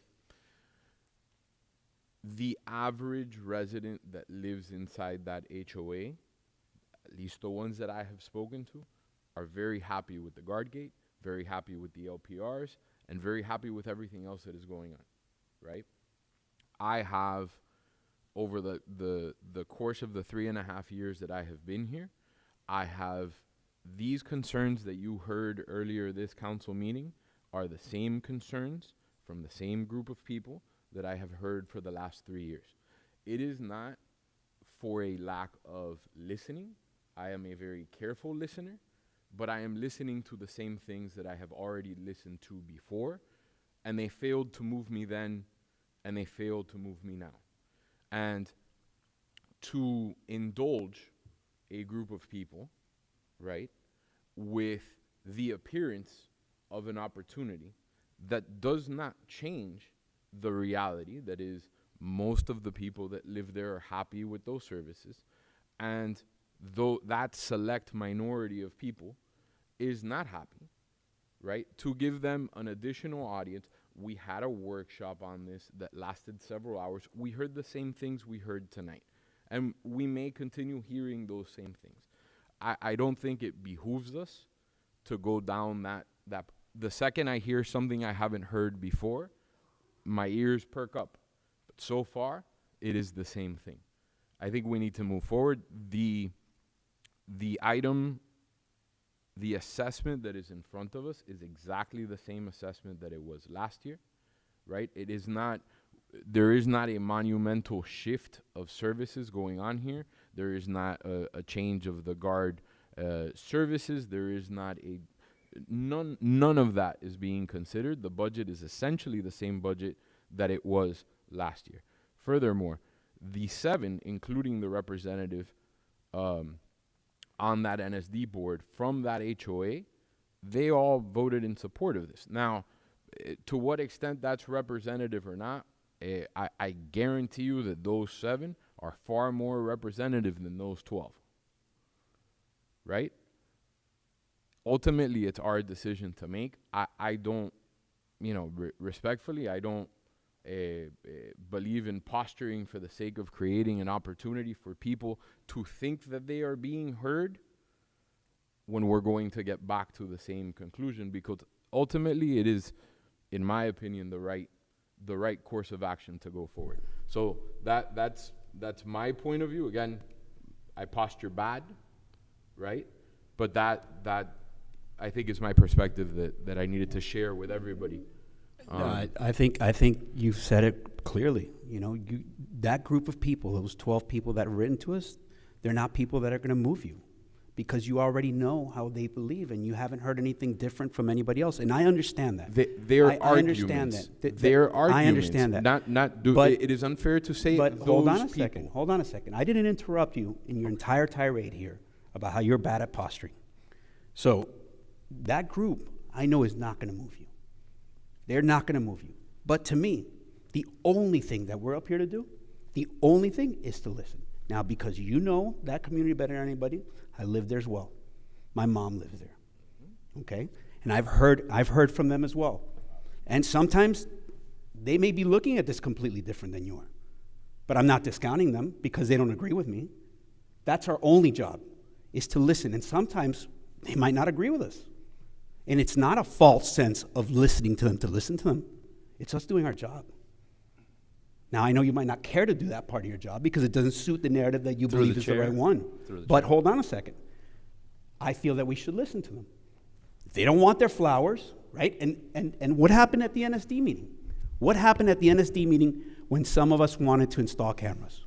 We told everybody in the community. We filled a room with people for and with people against. And we listened to them, right? Some people got their way, other people didn't, but we listened to them. If that process doesn't sit well with you and you don't feel that that moves you forward, then I don't blame you. You don't have to attend that meeting, but that's our only job. And some people don't want that change.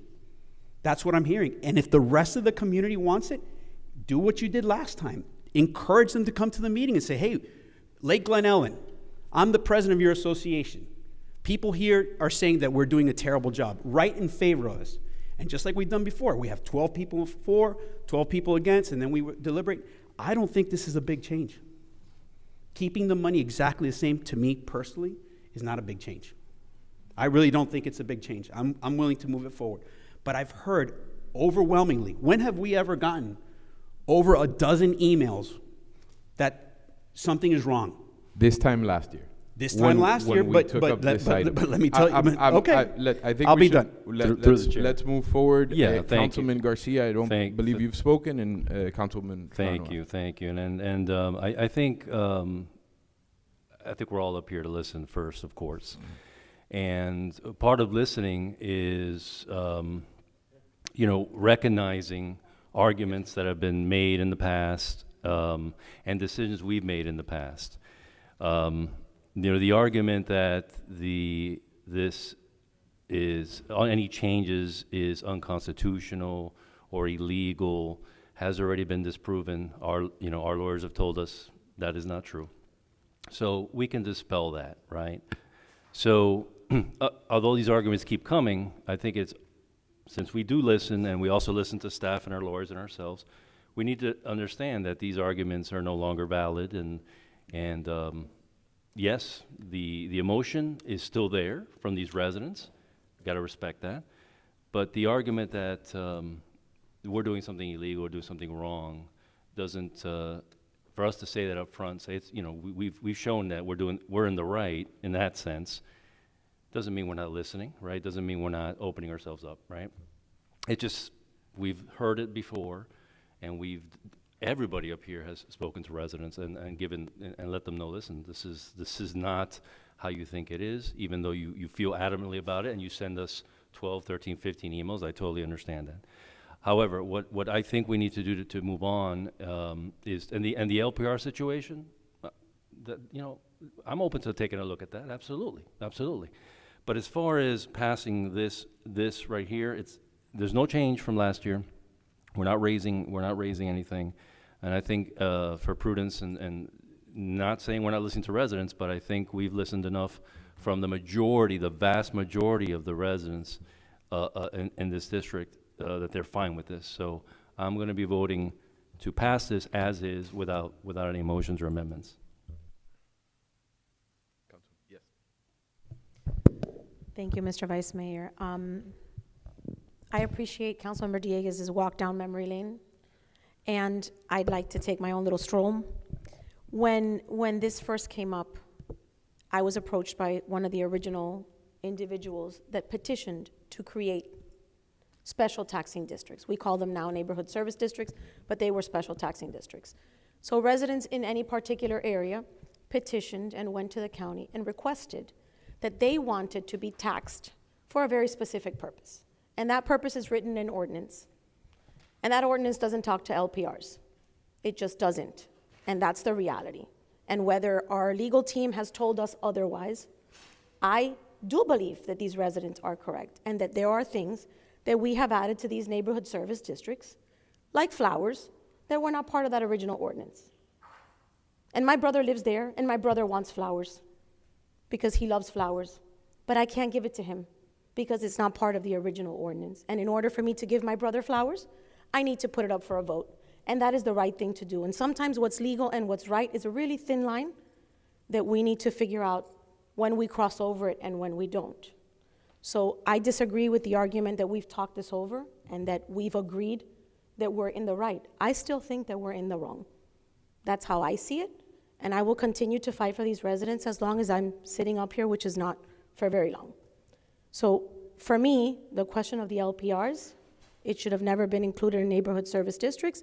The town can install them all over the town. They have been incredibly successful. There is no doubt about that.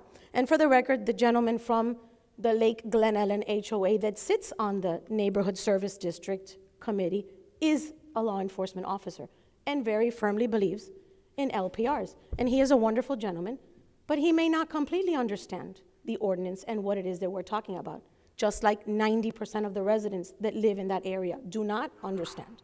So just because there's a select few that truly get it, and they are the 15 people that have been emailing us for 3 or 4 years, and the others don't understand, they're happy because they're in ignorant bliss.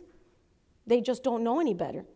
So they see the guards, they're happy with the guards, they're happy with the flowers, they're happy with the upgrade that we did, the changes that look really nice, but they don't know whether we're allowed to make those changes on their pocket or not. So I truly believe that these residents are right. I will continue to stress that.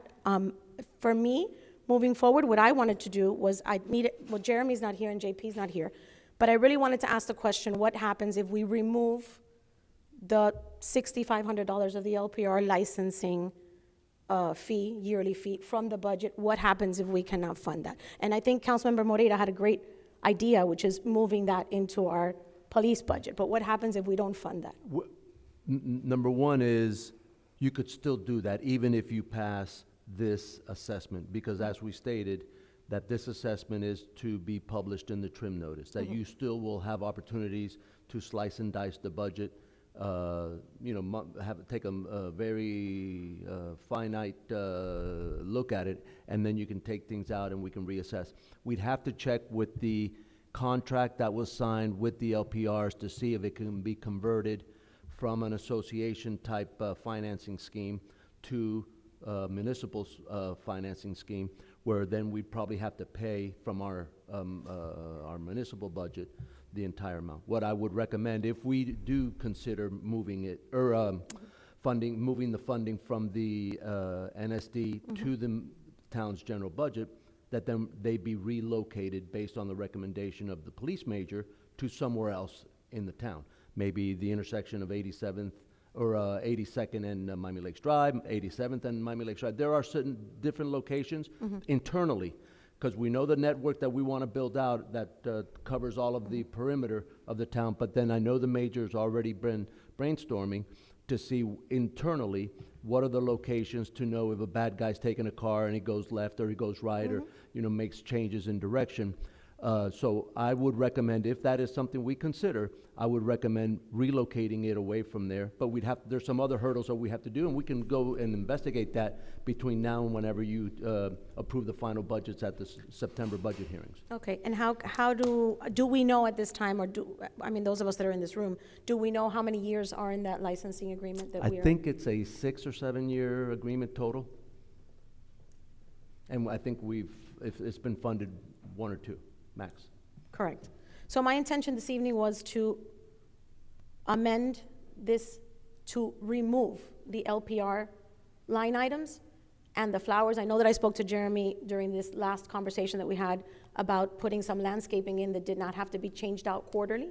Maybe some pretty green hedges or something that was not something that we had to continuously fund, and it would be a one-time amount. I don't know if he looked into that, but my thought process was to remove the LPR line item and remove the flowers. And my intention was to remove the LPR line item from every NSD, because if we did it wrong in one, we did it wrong in the others as well.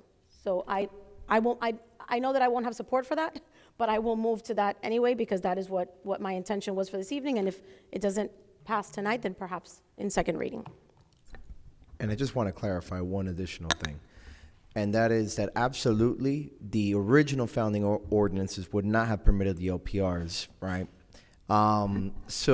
However, again, based on the county attorney's opinion and others that have spoken with about this, when they were transferred to the town, they basically said it's up to you to shape how you want to organize those NSDs. So legally speaking, after they were transferred to the town, we're fine. But the problem that I've always had, and this isn't posturing, and it's just the way I feel, is that when you vote for a particular thing, and then later that purpose changes, I just want to hear from everybody. That's why I originally did the right track, wrong track question, and why I wanted the annual, and that to be done on an annual basis, to hear directly from them. We're just soliciting more input. So that's all I was going with that. And I'd like to eventually get some elections in place of the sort that I had mentioned before, with the electronic technology. And I agree with you. My sister lives in Lake Sandra. I have plenty of friends that live up and down the area there. And I agree with you that most of them are happy with it. But it doesn't hurt to get the data to then show the residents, like, hey, and at least they can now be told, you got the chance to vote and you lost, right? Much as in the same way, with other referendums that we take, and one side wins, one side loses, but once it's done, it's settled. The question is settled. Anyway, I just wanted to throw that in there. If I may add just one last point, I understand what you're saying about the legality, and that's why I said some things are not illegal, but they're not right. When we told the residents, or when this council or previous council told the residents, we're going to bring the special taxing districts in-house, and we're going to manage them in-house, it was never explained to them that now we had complete control to add whatever we wanted, or to use that as a vehicle to tax you for other things. That was not part of the sales pitch. So although there are opinions that make it legal, or that say that it is legal, to me it's still wrong. So very, very briefly, not illegal but not right is exactly the reason why I brought it up. I fully am vehemently against the position of these individuals who have suggested that what we're doing is illegal. I could not be more strongly opposed to it, but nonetheless, it's not right. As far as the LPRs, The flowers, I still kind of think they're nice, but hey, I also agree with you, Councilwoman Ruano, that you could have a little bit more of a hardy shrubbery. If I do think something Council Member Dieguez mentioned, you know, you have an election or you have a vote, and you know you don't participate and you lose. Well, that sucks. Well, these people participated. These people took part in the process, and I'm doing my best to listen. Nonetheless, my position today is, and this is just me being very transparent, is I'm in favor of approving this in whichever way it ends up coming up. However, I think that the right step for this council to take, the most prudent step for it to take, would be to approve it as is, and then we slash it later on, because I would like to know, I would like to solve this question about whether, about the transfer of the LPR budget to the town before. I don't ever want to take a vote that makes our town any less safe than it currently is.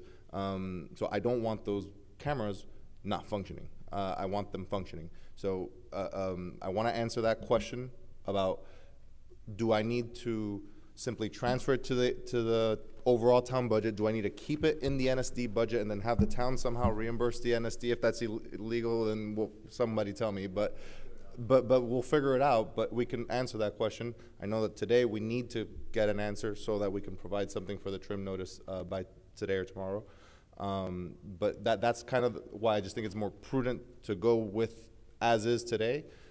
But it is my intention to seek a way of getting rid of the LPRs from the NSD budget. I just don't think it is fair to them. And I think to everybody's point, right, up here on this dais is really the first time that we're discussing eliminating the LPRs or moving the LPRs. And I think if that's the path that we're going to take, we need to give all of the residents the opportunity to be heard, right? To be heard and see if that's the path that they want to go down.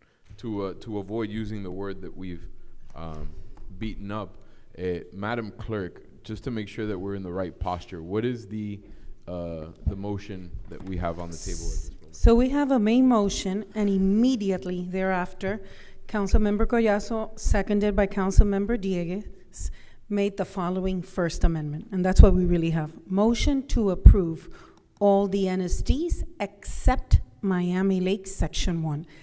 That is the motion that I have. Councilwoman Ruano, I think, attempted to make a motion, but it didn't get a second.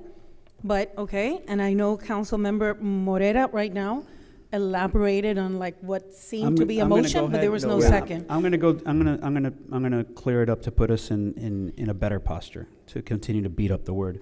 I'm gonna go ahead and move forward the entire proposal, with the spirit being that we clear up, you know, the LPR issue.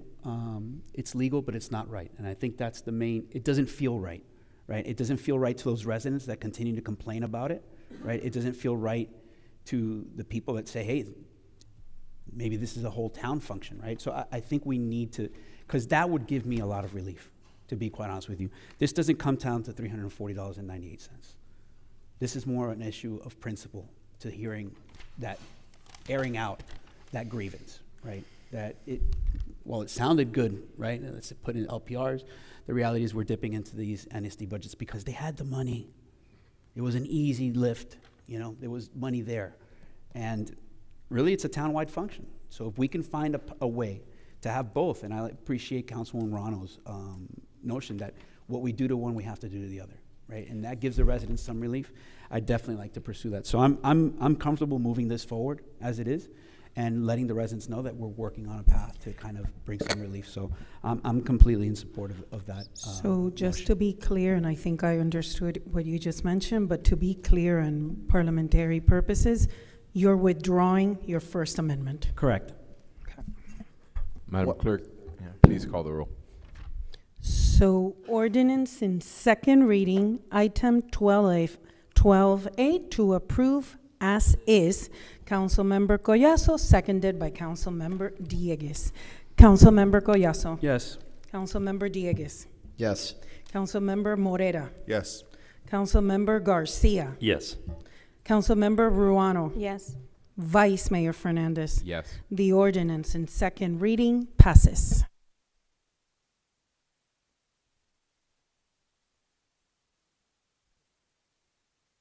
A? Are we on 13A? Yeah, that's, don't read it. It doesn't have to be Well, All right. So item 13A.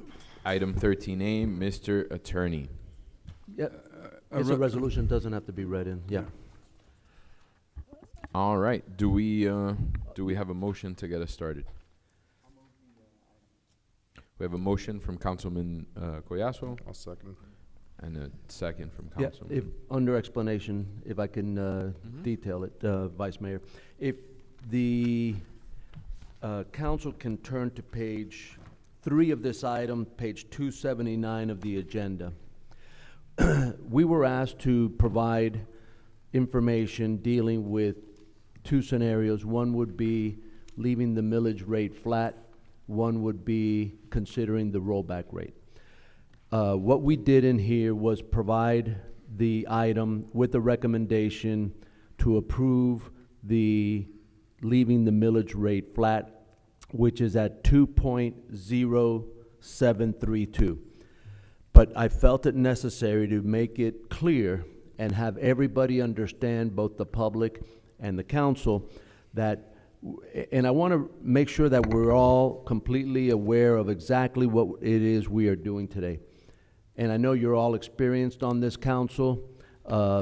Even Councilmember Morera, who's only been here a few meetings, I think in our conversations clearly understands the mission of this item, or the purpose or objective of this item, which is you're not approving a budget. There's budget information in here, but it's as a reference.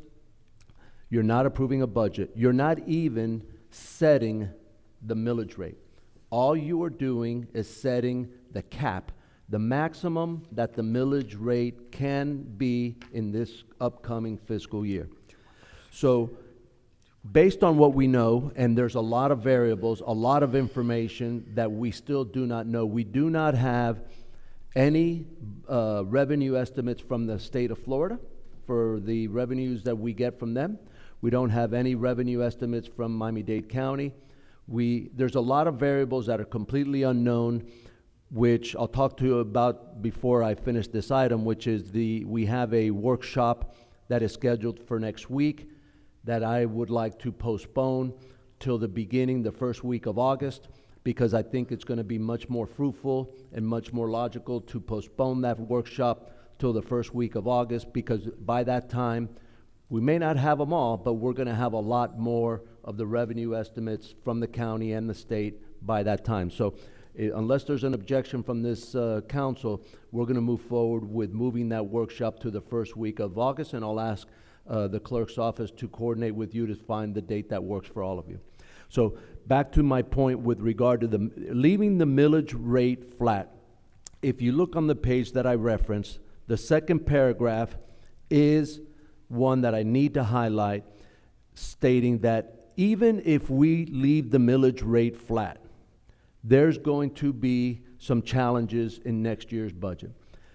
Couple of the things that we need to consider. Number one is that last year, in order to balance last year's budget, when we went to the rollback rate, we had to take an over $400,000 appropriation from the MLOP capital account and move it back into the general fund. One-time allocation, which is not a wise way of budgeting long-term, to take one-time money to replace fund ongoing operations. We took a over $400,000 transfer from MLOP. The second item is obviously, as we know, we have next year's scheduled payment for the settlement in the legal case with Mr. Pizzi, which is, so right there we're starting off approximately $1 million, you know, in the hole, for lack of a better term. So next year's budget will probably entail cutting out police overtime for the special details for traffic enforcement and burglary.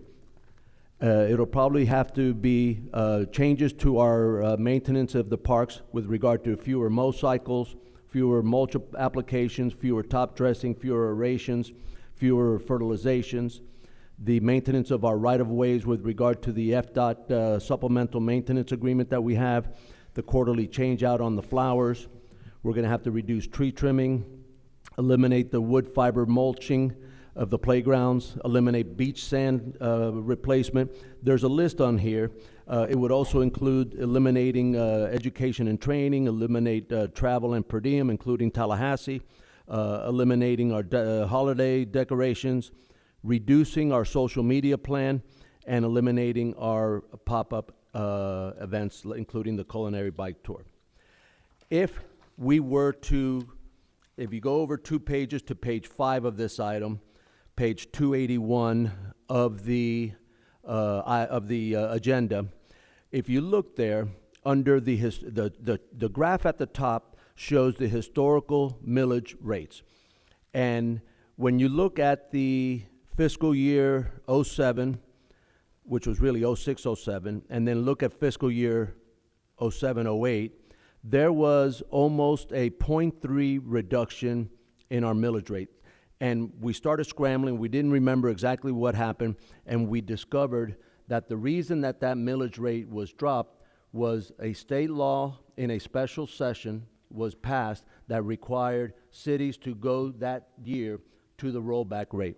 And it was as a result of the dramatic appreciation of real estate values in the state and the state mandated local governments to go to the rollback rate in that year. The thing that they did not foresee is that the following year, we went into the financial crisis and everybody's property values went down. So obviously those kinds of things were not foreseeable, but the millage rate dropped significantly, and I believe that since that time and since the financial crisis, we have been, from a staff's perspective, challenged in trying to keep the town in a way and provide the services that our residents expect, and financially we have been very challenged in trying to provide those services. But the second half of that page starts to talk about the item that the Vice Mayor wanted us to include, which was information dealing with the rollback rate. If we were to go to the rollback rate would be 1.9208. 1.9208.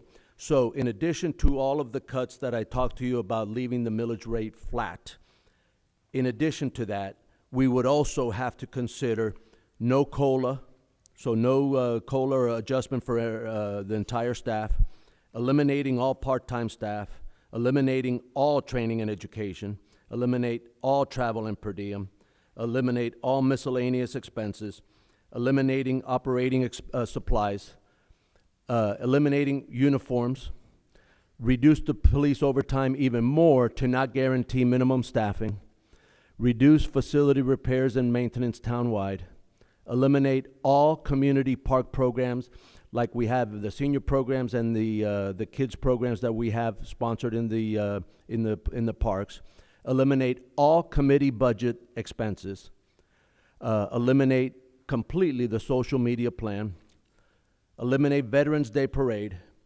reduce the 4th of July event, eliminate the town anniversary. Next year is our 25th anniversary of the town, and completely eliminate all of the pop-up events. So, with that stark reality, I thought it was prudent on our part of staff is to provide you 2 alternative scenarios for you to consider. The 2 alternative scenarios are on page 282, page 6 of this item, page 282 of the agenda. The first would be if we asked ourselves, what millage rate would it take to fully fund all of our operations? In other words, all of the police overtime that we have funded over the last few years, all of the committee budgets, all of the things that we've been talking about. It would training and education. It would be fully funding all of the mow cycles, the tree trimming cycles, the mulch applications, the beach restoration, all of those things. Fully funding all of that would require a millage rate of 2.4666 mills. And I'll take you back to the graph that I pointed out a minute ago, which was 1 page back. 2.4666 is actually lower than the rollback rate that we went to back in fiscal year 07-08. So it is not an astronomical millage rate. It is a millage rate that we have had here in the town, and we had it right before and during the financial crisis of 08-09. That was the millage rate in that range. So 2.4666 would fully fund all of our operations. I know that the conversation has been on this day as to the consideration of the addition of extra police officers. If we were to fully fund all of our operations and add 3 additional police officers, we would have we would require a millage rate of 2.5, so approximately 0.1 more mills, 2.5777, and that is one that would also be in that range of the millage rate that we had prior to the mandated rollback rate in fiscal year 08. So that's where I leave it. Even with leaving the millage rate flat, there would be some budget cuts that this council would have to consider employing, and those would be beat up during the workshops and the budget hearings in September. If we went to the rollback rate, the cuts would actually be more extreme and more severe. And the 2 alternative scenarios that I plan for you is fully funding the operations of the town at 2.4666, or fully funding all operations and including the 3 officers, 2.5777. And I think that that is my presentation, and obviously I'll Council, do we have a motion? We do have a motion by Councilmember Collazo, which was seconded by Councilmember Morera. Excellent. So discussion, I'll start with Councilman Dieguez and work this way. Oh, no, I didn't have anything right now. Yeah, no, I'll kick it off because I was the one who kind of, I made the motion and it was seconded, and it really wanted to get us in a posture, right, to kind of start having a hard and difficult look at what we're doing. Some of us are running for office, others are leaving, right? And at the end of the day, what I've been reconciling is how do we leave this in a functional form, right? The rollback rate, while it's a nice headline to grab, right, I just don't see how we can do that. I don't know how we can fund it, continue to fund the overtime, continue to fund all these things that we need to do at the rollback rate. So that was quickly eliminated from my mind. Even at 2.0732, which is the motion that I made, it's still going to require us either dipping back into MLOP or finding money somewhere, right? The biggest hit, right, well, some of us grabbed, we did a victory lap at the 2.0732 and said, hey, lowest millage in town history. Optimus Park was the biggest loser, right? Parks Capital Fund was the biggest loser, almost to the tune of $500,000 we took from our parks, right, to be able to say, look at the great work that we did. For all of us that are park advocates up here, right, or at least claim to be park advocates, we did that at a cost, at a very real cost. So I wanted to have a hard discussion about it's not realistic, it's not tenable, it's not something that's sustainable. And I think the foreshadowing the manager said, he told us at that time as well, right? This is not a good way to budget. You know, you're using these funds for one-time expenses for recurring. We're going to be in the exact same position. God, I know this doesn't favor anybody that's running for office, but we probably should even consider moving a little bit beyond the 2.0732, right? But who's going to posture, right? Who's going to play that game, right? And who's going to leave, no pun intended, right? Holding the bag, right? And that's really what I wanted to have, an earnest discussion with my colleagues, whether it's through a workshop level, right? But here's our opportunity. What's the ceiling going to be, right? Is it going to be Number one complaint I get, sidewalks, right? Trees not being trimmed, roads look nasty.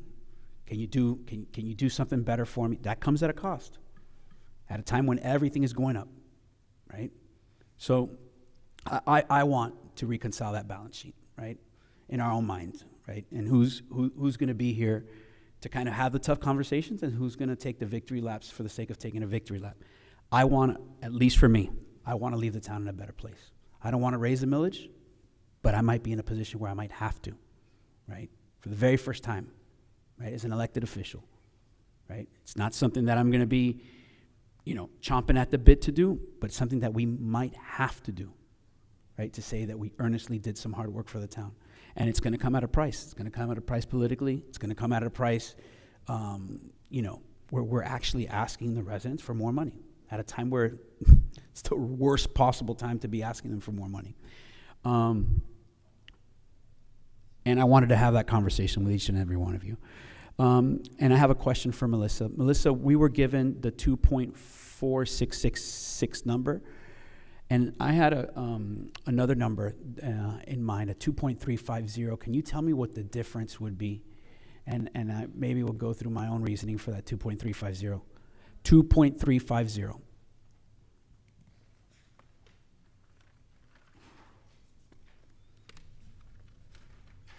Because 2.350 would still leave us in the fifth lowest. It would still leave us in the fifth lowest. For those of us interested in taking victory laps, right? We would still be the fifth lowest millage rate in all of Dade County.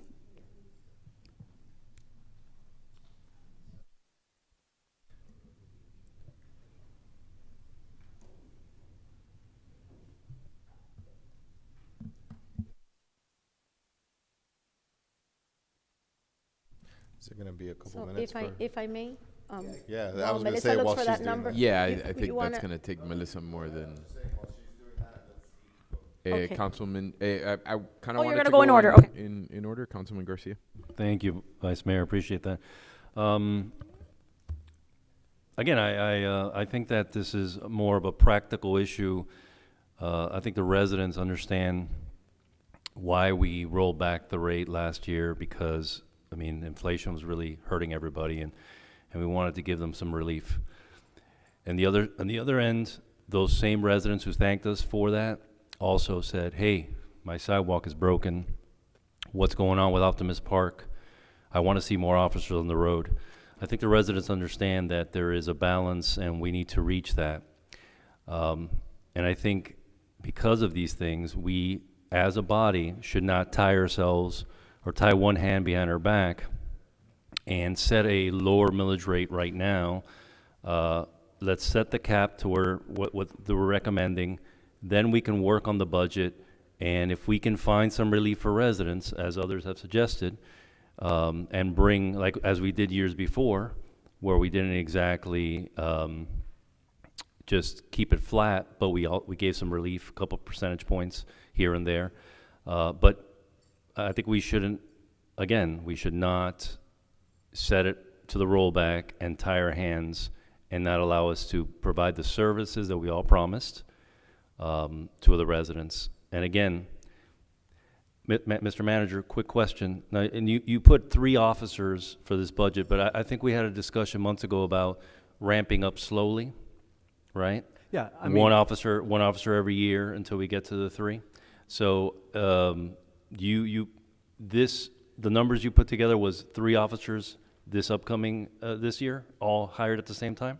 Correct. There would be 3 additional officers. What I envisioned would be 1 on day shift, 1 on afternoons, and 1 in the midnights. So 1 on each shift to augment, and then coupled with that, we would increase our minimum staffing, because obviously we're not going to pay for extra officers without there being a tangible result to it, right? So now we have a minimum staffing.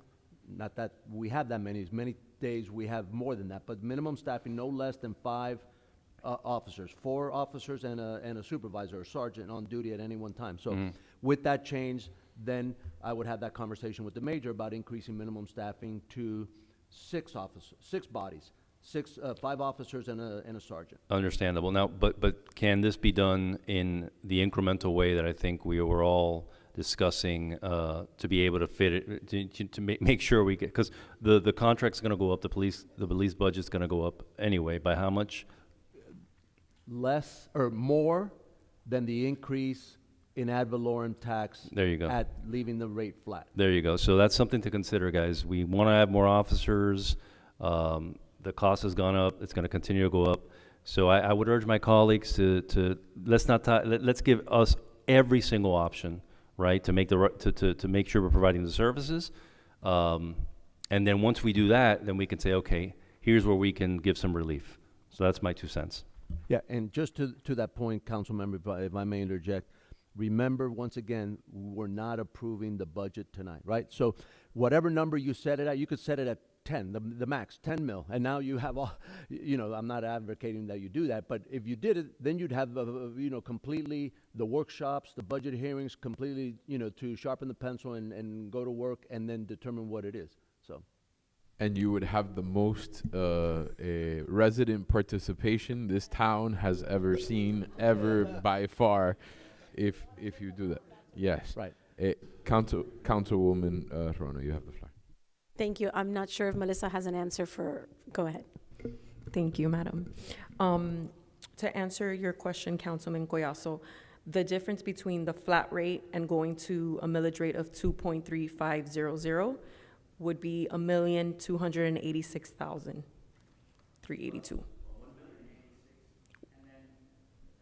1.2.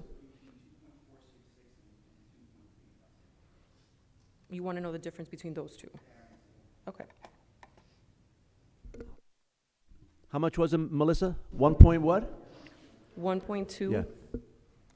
Going to the 2.4666, Councilmember Collazo, would have generated 1.8 extra, so it's $600,000 less than going to 2.4666, more or less, round numbers.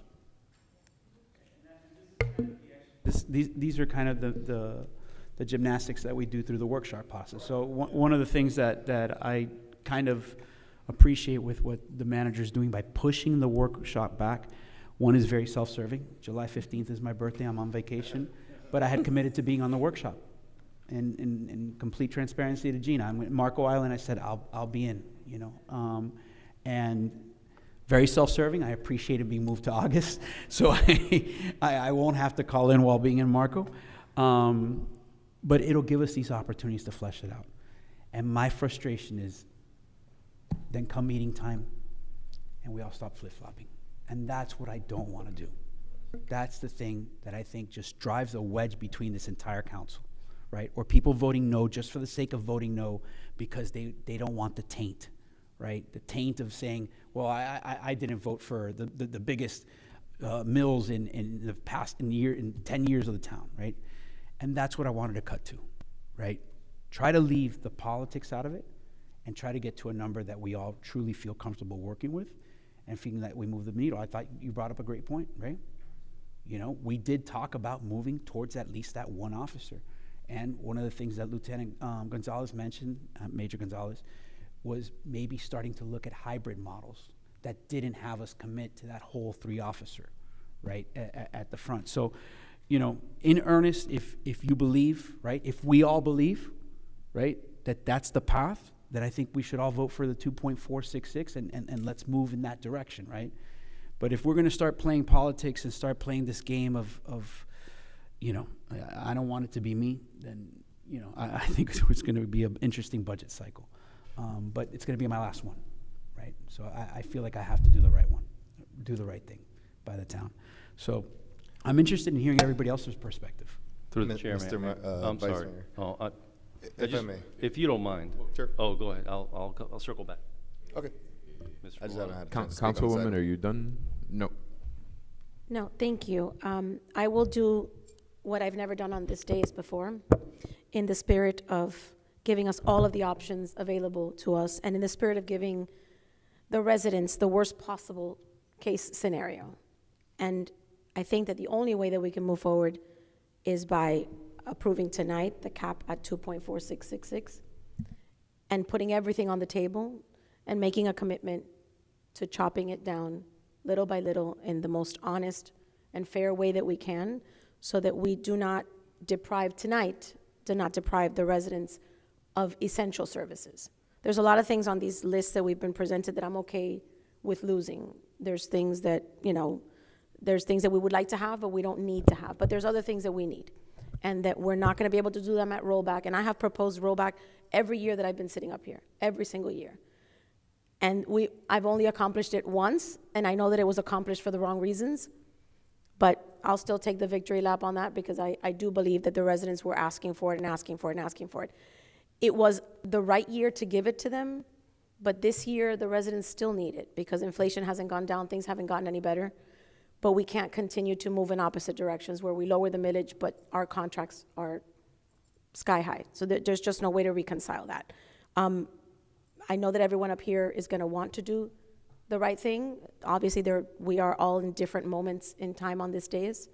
And the only one of us that's not going to have to make this tough decision today is the mayor, because he's not with us. But the rest of us are going to have to make that decision, because we're here. So it's contrary to what I've always done in the past, but I think that the only right thing to do this evening is to set that millage cap at 2.466. I will commit to the residents that it will not stay there, that I will look through this list and I will remove all the things that I think can be removed, but I also don't want them to think that we're going to go to rollback or that we're going to stay flat, because I don't even think that we can stay flat, unfortunately. It's just not possible this year. It is an amendment. There you go. I'll second the amendment. Thank you. I'll second the amendment. I will say, I'm reading the temperature in the room. I'm personally not a fan of tying my hands behind my back or cutting out options. Right now, we have this option here for the 2.5 777. It doesn't seem very popular on the dais. I'm not going to spend too long on it, other than just to mention, I just think, just like with the NSD issue, I just think it's prudent to have all available options, as you suggested, including the option for the police officers, which maybe, as Councilman Garcia mentioned, it's supposed to be a phased approach as opposed to 3 all at once or something like that. I think police is a very high priority for all of us. So I think that we could be at the 2.5 777 and then cut from the other things to see where we need to be, if it's between the 2.4 number or the 2.5 number. But I'm not going to spend too long because I don't really think I have a lot of support on that. That being said, I cannot agree more with what you just said, Councilwoman Ruano. As the person who most recently got elected, I don't have to worry about an election for several years. What needs to be done up here right now is courage. You had a former vice mayor come to public comment today, remorseful about the frankly, at times potentially irresponsible cutting to the detriment of the future of the town. We're in the predicament we are today. I mean, not to make a joke out of this, but we're Miami Lakes. People like to call us Hialeah con Colbata. They like to call us North Hialeah, and we like to say, no, we're more than that. We are a nicer town and all these things, but we can't afford to pay our staff COLA. There's a potential. Let me actually go to the not rollback to the other one. We're talking about reducing motorcycles or taking from a park on a one-time revenue to pay for ongoing expenses. That's, by the way, a never-ending cycle, and it takes a little bit of courage up here to break that cycle. I don't see this, and I know some people are not going to like me doing this because they're going to say, well, that's just lawyer talk, but I don't even see this as a tax increase. I see our taxes right now as artificially depressed because we artificially depressed them by taking money from the optimists. I see this as a tax normalization. This is us getting the money that we need. And that's why I'm willing to support this item, this amendment by Councilwoman Ruano, because it is suggested that it's paying only for the things we need, for funding all operations. It's not adding the additional police officers or anything like that. Granted, I also agree. We will slash from there. There's probably a few things in here that can be trimmed down, and I look forward to going through that budget process with us. Councilman Dieguez, would you like an opportunity to speak? Not right now. Thank you. Councilman Garcia, you wanted to speak again. Through the chair. Could you go over again, keeping it flat, how much we'd be in the red with the increases in the police budget and everything like that? If we were to try and, fully funding our budget, staying at the flat rate, we're $1.8 million in the red, which is the extra $1.8 million that would we would derive from raising the millage rate to 2.4666. So when we started our budget process, I asked Melissa, fund it, take it with the right number of motorcycles, with the right number, with the adding the police overtime details, put it in there, and then tell me how far behind the 8 ball we are. And she came back with $1.8 million. So keeping it flat, Melissa, will be $1.8 million worth. Without cuts. That's where we start off, and then we had to make all those cuts or recommend all those cuts to get us to a balanced budget. What you have here is a balanced budget, but only because we have cuts in there. Is that including the 3 officers? Yeah, 3 officers are gone. Overtime. No, I know. But the 1.8 million that we're in the red, is that including adding those 3 officers? No, it would be 2.3. Yeah, 2.344 if we considered the 3 officers. That's why we recommend the with the 3 officers 2.5777. Okay, thank you.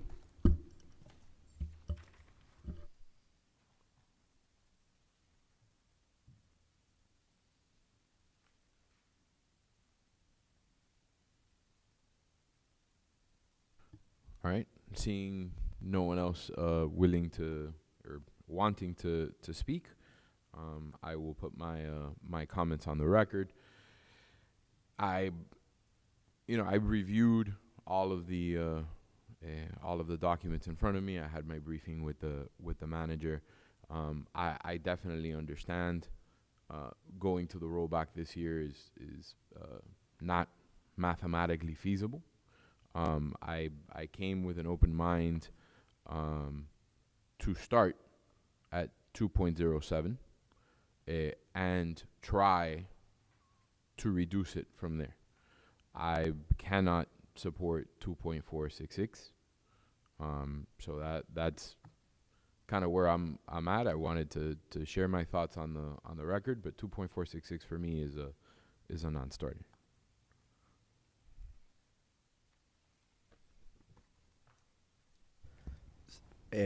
Mr. Vice Mayor. Yes, sir. So first of all, I think it would be important to wait for Councilman Morera to return. I think he went to the restroom, but I've heard everybody's thoughts on this issue. This is exactly what I was worried about last year. But at the end of the day, as I said then, sometimes you have to go through things to kind of understand what it actually entails. And as Councilwoman Verano stated, there were a lot of residents that wanted the rollback rate. So we tried that out, and now we see that sometimes it's not always great in terms of what the long-term effects are of that decision. And then I can assure you, and I'm sure you've heard it too, I don't know of any resident that actually felt the impact of the rollback rate, because everybody's taxes still went up because of the county, the school board, et cetera. With that said, the reason why I'm also not going to support a higher number than the flat millage this cycle is because I view it different than 2019 when we had the franchise fee a deficit that we had to deal with, right? In that scenario, I think we initially started in a hole of 1.5 million, right? And then we eventually closed that gap as we got final numbers from our other revenue sources, which we don't have final numbers on those other sources just yet.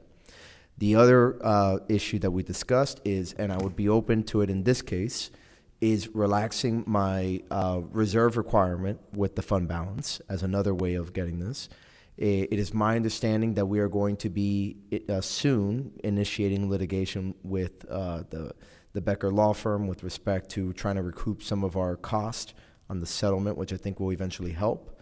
Additionally, I believe that similar to 2019, when we had to make some temporary cuts, I think we can eventually put some of those back with the carry forward amendment, whatever those numbers eventually come back at. And worst case scenario, as a break glass in case of emergency, we always have the franchise fee, which we can adjust at least once a year. And unlike property taxes, right, that has all sorts of exemptions that stack the deck in some cases against younger residents and in favor of those that are more elderly, or at least, doesn't, or treats commercial property owners and puts them at a disadvantage compared to residential, the franchise fee is something that's equally shared by everybody. So if we do find ourselves in a hole, I do believe that is something that we can use that we can pump up to go ahead and cover any gap, and in many ways is actually more equitable than just doing it through property taxes. That's where my head's at this moment, and that's why I think it's different than 2019, where we were losing the franchise fee potentially, if the negotiations fell through, completely altogether. Because we have this other safety valve, that's why I'm inclined to support the flat rate, and that's been what my thought process has been going around. And as I heard my colleagues, I understand where everybody's coming from, but at least that's where I'm at today. But of course, everyone vote your conscience, as always. Vice Mayor, can I just add one bit Yes, of information just for perspective purposes, before the final decisions are made or the final vote is taken. The rate that Councilmember Ruano has proposed of 2.4666, every year the property appraiser sends us a listing of what our values are and so forth, and also tells us what the average taxable value of a home in Miami Lakes is. And we use that for a lot of different reasons. I remember when we were talking about the bond issuance, we use it because you can't talk about every single one, the one-bedroom condo and the $1 million mansion. So we got to find some kind of a benchmark, and that's the one that we were using, which is the average taxable value of a home in Miami Lakes. And for that homeowner, and remember, that's not market value, it's not assessed value, it's taxable value. 2.4666, which is the item that's on the table, would equate to a monthly increase of $9.08. So $9.08 would be raising the millage to 2.4666 for the average homeowner in Miami Lakes. That's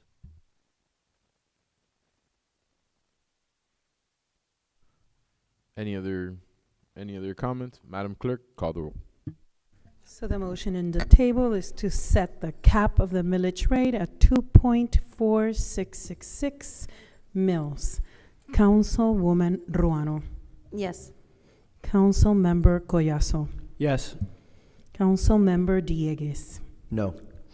Councilmember Garcia. No. Councilmember Morera.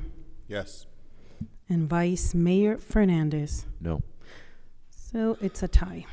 I'll move to keep the recommended rate, which is the flat tax rate. Second. Okay. Madam, can you Yeah. call a question? Yes.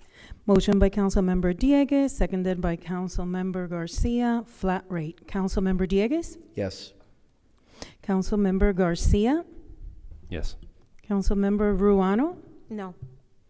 Councilmember Morera? No. Councilmember Collazo? Yes. Vice Mayor Fernandez? The motion passes.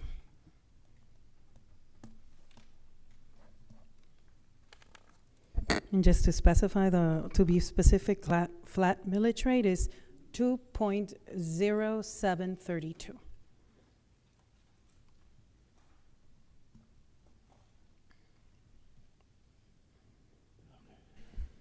Mr. Vice Mayor? You are recognized, yes, sir. Oh, no. Are we ready to move, or? Yes. Yes, we most definitely are. I think we should instruct Mr. Danny Angel to, yes, thank you.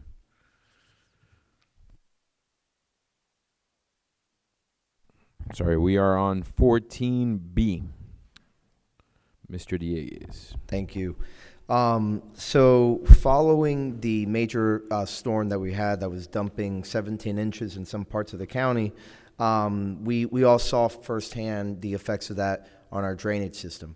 In my personal view, and when you speak to most residents after the fact, many of them will report that the drains did allow the waters to recede a lot faster than in years prior, even if it did not completely stop flooding, which is why whenever we're out there doing these ribbon cuttings, I always state that we're mitigating flooding and not ending flooding the way that others do, right? Because I think hyperbole is where we get into trouble. With that said, though, I know that in years past, the manager has often invited us to participate in sandbagging events and tries to get, I think it's 1,000 bags each year ready for distribution to residents in the event of a named storm, like a tropical storm, hurricane, et cetera. I was wondering about having a conversation with my colleagues that would accomplish two things. The first is to direct the manager to go ahead and also offer sandbag distribution in advance of unnamed storms, similar to what we just experienced, where it was known in advance that substantial rainfall was going to be coming. It doesn't happen as often, right?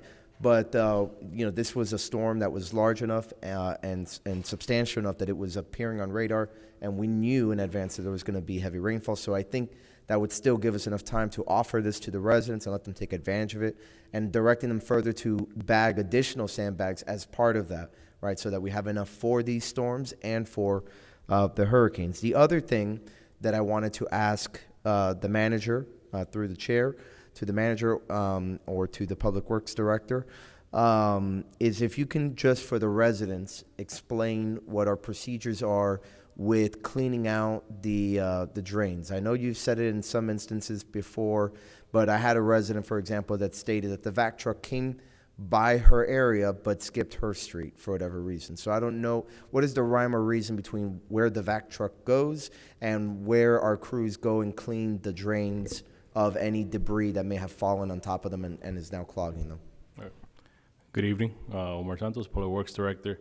So as I mentioned in the past, we keep the storm system cleaning with our internal vac truck on a cycle. We have the town split into 9 maintenance zones, and we typically do this in a clockwise manner around the town. The vac truck operators, they typically will go to, on the regular cycle, they'll go to each structure, they'll do an initial inspection over the exterior, and they'll also do a check inside for sediment.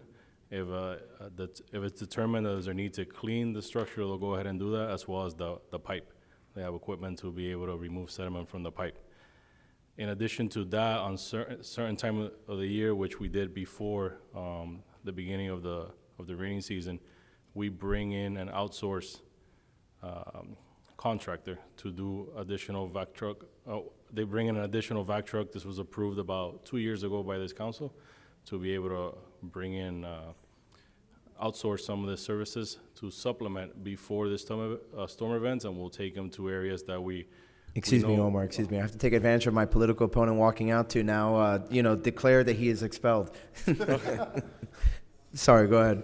Yeah, so we bring in the vac truck, outside vac truck, to be able to accelerate some of the cleaning areas that we know suffer from frequent, not flooding, leaves or sediment in the system, to clear those out and also to accelerate the cycle itself during that time.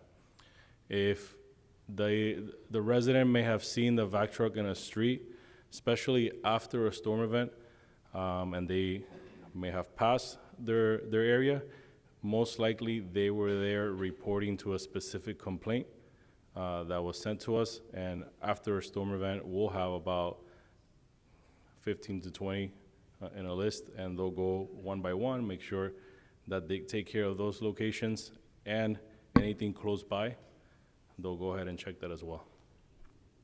Yeah, and I would love, so thank you for clarifying that, Omar. I think that's it from me right now. And just to make the motion, my motion would simply be to direct the town administration to, again, as I mentioned earlier, allow sandbag distribution for unnamed storms like we do for named storms, tropical storms, hurricanes, et cetera, but for those unnamed storms as well, and also to review its communications strategy in these situations, because I do feel that there were some residents that thought that they were not getting information quick enough on these issues. So those would be the two specific requests as part of my motion. Second. Through the chair. I guess I'm chairing now. Yeah, I'm going to send it Go ahead, to you Josh. since, no. Actually, oh wait, so yeah, you're the most senior member who left. It happens, I'm getting old. Well, your birthday is coming up, so. Through the chair. Councilman Garcia, you recognize. Thank you so much. Councilman Dieguez mentioned something about unnamed storms. We're having a lot more unnamed storms.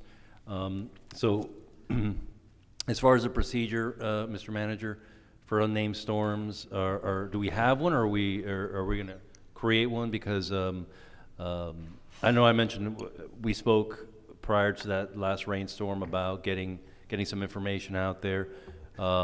Could we maybe look at that SOP to make sure that it is, How did it go? once an unnamed storm is going 3 or 4 days before, we start sending out this many Instagram posts, this many Facebook posts, this many on our website. Just, it's consistent every single time. And I guess unnamed storm would be anything that would overwhelm within 24 hours and I guess, our director would know, or you would know, of course, you would know.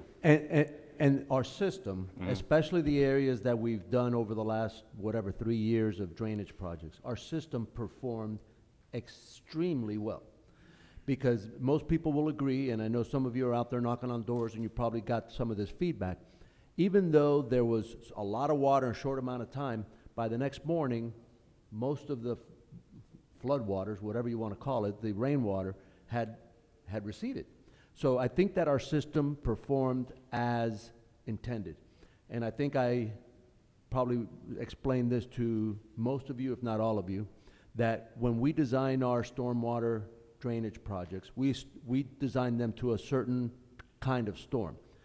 We can't design it to the 500-year storm, the storm that's only seen once every 500. It would be cost prohibitive. We'd be able to do one drainage project instead of 30 projects, right? So we do it to a certain level of rainwater, but once in a while, the system temporarily gets overwhelmed, but then it recedes right away. So we monitor. I know that the JP and Jeremy do a good job of monitoring the emergency management. We get information, but as you know, weather is incredibly, no matter how much advance they've made in the sciences and predictive modeling and everything, they're still sometimes unpredictable, right? Sometimes they say, oh, we're going to get overwhelmed, and then it becomes nothing. Or they say, hey, it's going to be a significant event, and then it's even bigger than what they thought. So we continue to monitor. We'll do more of that as far as public information, as far as putting out and just sending out information that's already out there readily available, because obviously we don't have meteorologists on staff yet. Until you increase the millage rate, then we may hire a meteorologist. But until then, we get that information from the Weather Service. We get it from Dade County Emergency Management, all those other folks that do have that expertise. And then we will do a better job of putting that out and resending that vital information to our residents. So if they're not getting it from other news sources, they'll get it from us, especially if if they're on our list. We'll do more of that. Through the chair, if I may, to the manager. This is a related point. We're mainly focusing right now on communication, but in general, what sort of emergency planning do we have? I know we briefly went over it during my briefing meeting, but I was wondering if maybe after that, is there an actual plan in place? Do all of our department heads have a specific job to do? If so, is it all in a centralized, location, or not location, but document or set of documents? And is there any way of assessing the performance during an emergency in the moments afterwards? Yeah, Tony, I know Jeremy and JP are not here. Can you come up and speak to that? The answer to your question is yes. Every department has, critical things, but it depends. It's primarily for approaching tropical storms and hurricanes, right? Because sometimes a storm like that hit us on the 12th of June. It's difficult to predict how severe it was, and I think it may be not as severe as some may try and paint it out to be. I think that it was not that bad. But Tony, see if you can give the council member a little bit of information with that regard. Good evening, Vice Mayor, Council. Tony Lopez, Deputy Manager. So basically, every year we go through an emergency management planning process. Predominantly, it's really focused around hurricane planning or tropical storm planning. As part of that process, we have an exercise that we conduct with all the staff here in this chamber. We basically do a reenactment of a storm. Every department plays a role. Every department goes through their steps that are required. And we also have a hurricane plan that we update every year that gets put into effect anytime we have a tropical storm warning or a watch. Every department has certain duties and plays different roles as these storms are approaching. When we have unnamed storms, we basically are in constant communication with the county's emergency management department. And we follow a lot of their procedures and follow a lot of their alerts and take steps modeled after their advice and recommendations. Based on what I'm hearing, what I'd like to do at this time is propose an amendment to the current motion to include, as well as what Councilmember Dieguez moved for, to also include adding portions to the existing emergency management plan for unnamed storms above a certain criteria, and if you'd like, use it was June 11th, right? The June 12th storm, kind of like as your model, maybe something just below what that is. What you called it something in an email, a 10-year storm or a 15-year storm or something like that. So something along those criterias to classify, like, okay, hey, now we're pulling out the emergency planning thing. Because while I agree, the next morning most of the water had receded, I think having sandbag distribution before, not after, the water would have been great, because as much as I get it, some people are blowing the severity of the storm a little out of proportion, or out of the water, pun intended. The reality is people did end up with water inside their garages, damaging drywall, and the severity of the storm is very real to those residents, and we have to acknowledge that. So, just having, hey, okay, we have a storm of this nature, of this criteria, that's very likely coming our way. Let's at least start the sandbag distributions. Let's notify our vendors for vac trucks. Let's do X, Y, Z, whatever it may be. Obviously, that's at your discretion. You're the expert at this. But that's the amendment I'd like to propose. We have an amendment. Do we have a second? Second. I'll second the amendment. All right. On the amendment, all those in favor? Aye. Aye. Aye. Right. Something that I wanted to add in, and I don't necessarily think we need to memorialize it, but I did get 2 residents that reached out asking for sandbags immediately after the storm. And I think for a storm like that, there really isn't that much of a heads up. It's difficult to organize sandbag distribution, but perhaps we can organize an event beforehand. Yeah, we've done sandbagging volunteer operations. We will give it as a volunteer opportunity for high school students and so forth. We have right now on hand 1,000 sandbags ready for distribution. We have still some sand, so emergency management, Jeremy and JP are going to organize a volunteer for staff to do it's about a quarter of a load of sand that still needs to be bagged. So we'll have more, 1,000 plus. We'll probably have about 1,200 or 1,300 bags. Yeah, I know you tend to plan for 1,000, but that's why, as part of the item, it was also to try to plan for bagging more in advance so we can accommodate these other storms. Yeah. Right, Well, but I guess where I was going with it is the next time that we do, and I've participated and volunteered in bagging sand before. Maybe having an opportunity for residents that proactively want to have sand on hand. I mean, I can't imagine it's a lot of residents that want to be that proactive and have sand on hand. The cost of it is probably negligible, but at least it would give them the peace of mind that, you know, if there's a flash storm like that, they don't have to go out and get it. They already have it on hand at the beginning of hurricane season. So that's kind of in line with.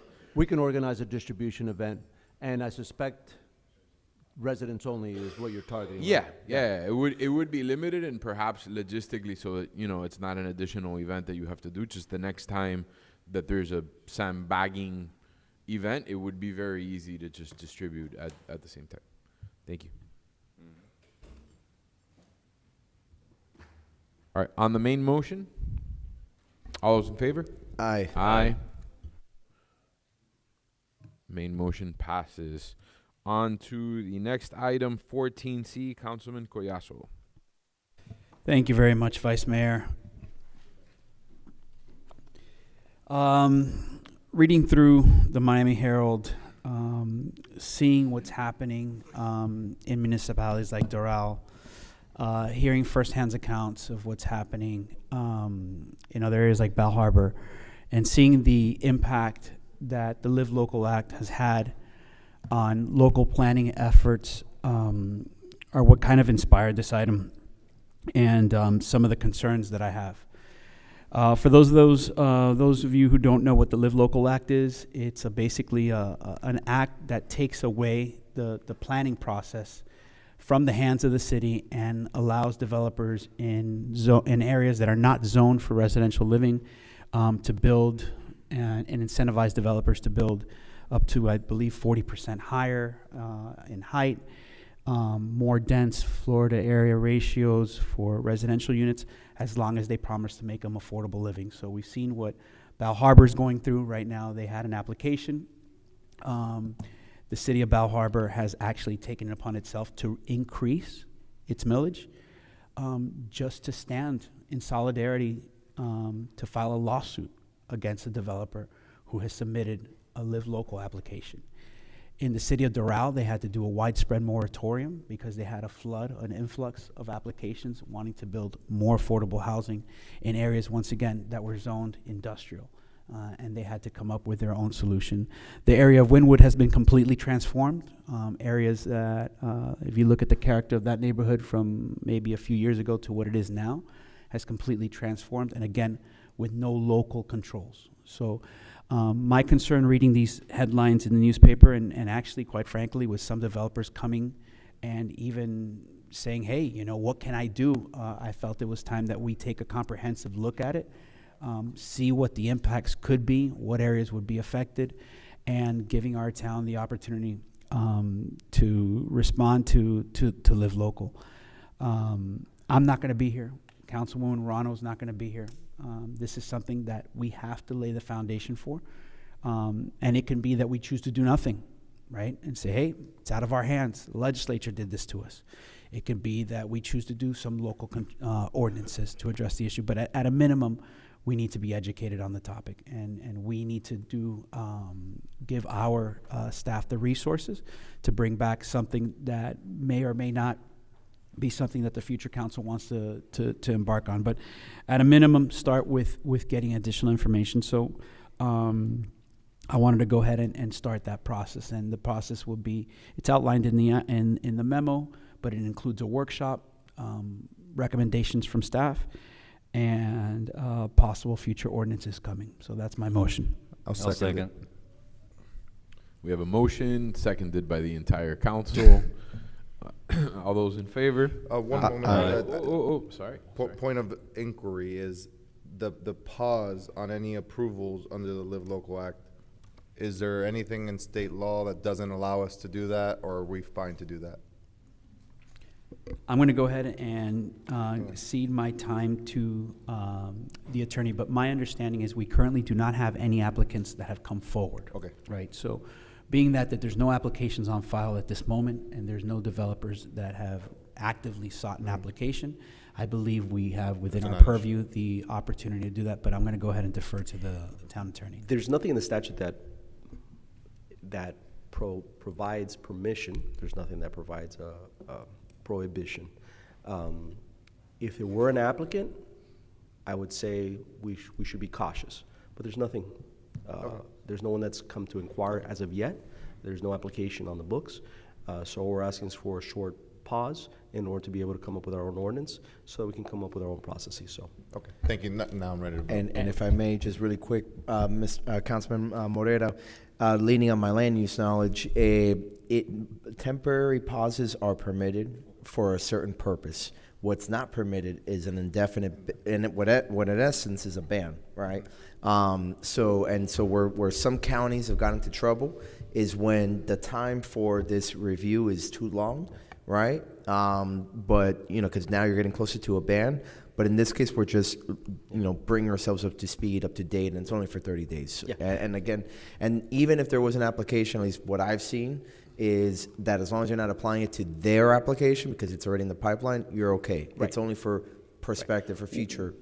What's happened in other cases where there's an application and it affects that applicant, but in this case, yeah. So Councilman Diego is absolutely 100% correct. And I want to be clear, the choice might be to do nothing, right? Our choice might be that, okay, let nature take its course, but at a minimum, giving our staff the opportunity to come back with a workshop, educate us, and then us make a conscious decision on where we want to be with this Live Local. So thank you. All those in favor? Aye. Aye. Aye. Motion passes. Mr. Manager, do you have a little bit more information on 14D? Did the mayor express any? No, sir. Being I that did not speak to him about any of his items. I would, the ones that are not time sensitive, I would like to give him the opportunity to kind of bring forward. So I was, because the time capsule is not necessarily time sensitive, I'd like to defer that one. And I don't know, because he's bringing in the sponsors for the police box item and the fire box item, but again, it doesn't seem like they're time sensitive. If we can defer all three of his items, I would be in favor of doing that. Can we defer all of the mayor's items till next month? That's what I'm saying. If they're not time sensitive, I'd like to give him the opportunity to present the items. Well, why don't we go one at a time as we reach them? I'll move to defer the time capsule item to the next meeting. Second. All those in favor? Aye. No. Wow, Councilman Garcia wanted to kill it.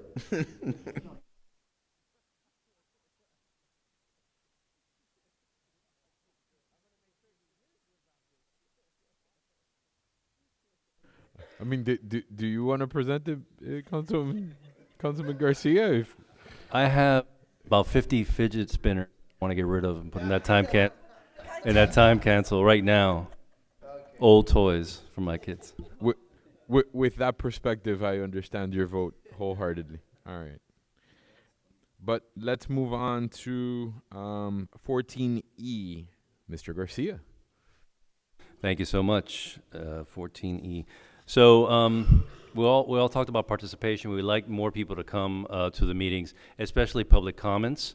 So my item is basically to see, I know that we have a cap on the time that freebies is running, but public comments usually happens the first 15, 20 minutes of the meeting. Is there any way, maybe we can call it, the public comments bus, or talk to freebie, especially on council nights, once a month, and in certain meetings that, we can use freebie and the electric bus to bring more people to at least participate in public comments, and then they can leave, take the bus home after.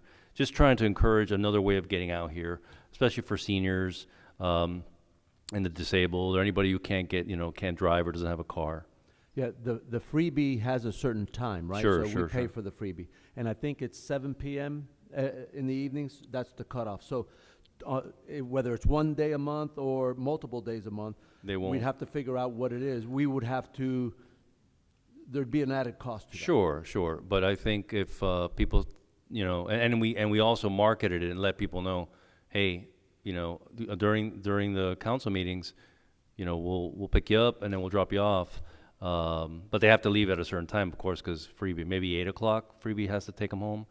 But maybe 1 hour and then we market that and we say, hey, let's go. It's the, you know, freedom of speech bus, whatever you want to call it, man. But just something to bring more people here and use the resources we have. I think that's something, more participation is worth the cost. If you'd like, what we could do is we could explore different ways of making this happen. Okay. We'll have some conversations with Freebie and then bring it back to you under manager's report in the next month or two and tell you, okay, this is what we discovered. These are the outcomes of the conversations we had with Freebie, and then let you guys give us direction from that point forward. Yeah, and one more item. If you could just also see what it would entail, since you're asking about, for, you know, committee meetings as well, or, you know, stuff like that are done earlier. I know some committee meetings in the morning, elderly affairs in the morning, and some committees start at 5. So, you know, the ones they're not going to be too late, maybe they'll be more amenable to working with us. Thank you. That's my motion. I will second, and I have a tiny, it's not really an amendment, it's just kind of something else as the manager looks into that. When I looked at it initially and it said, you know, civic engagement, my mind went to early voting and voting day, right? And so making sure that the freebie is available those days of early voting and election day, 7 to 7. Okay, we'll explore that, and maybe it could end up being at no cost, but we'd have to modify schedules for, you know, for certain days, whether it's one day a month for the council meeting or for, you know, something as unique as election day and early voting. So we'll take a look and see what we can come up with, and then we'll report back to you next month. Thank you. Mr. Vice Mayor, I have a comment. And when I first read the item, I was like, who's really going to use this? Right? Like, I mean, to be quite honest with you, how many people are we going to change this thing for? But I was thinking in a different way. Could the free be better utilized using the algorithm, using the data? Are there times that we're going to get better utilization, better? And I wasn't just looking at the council meeting, you know.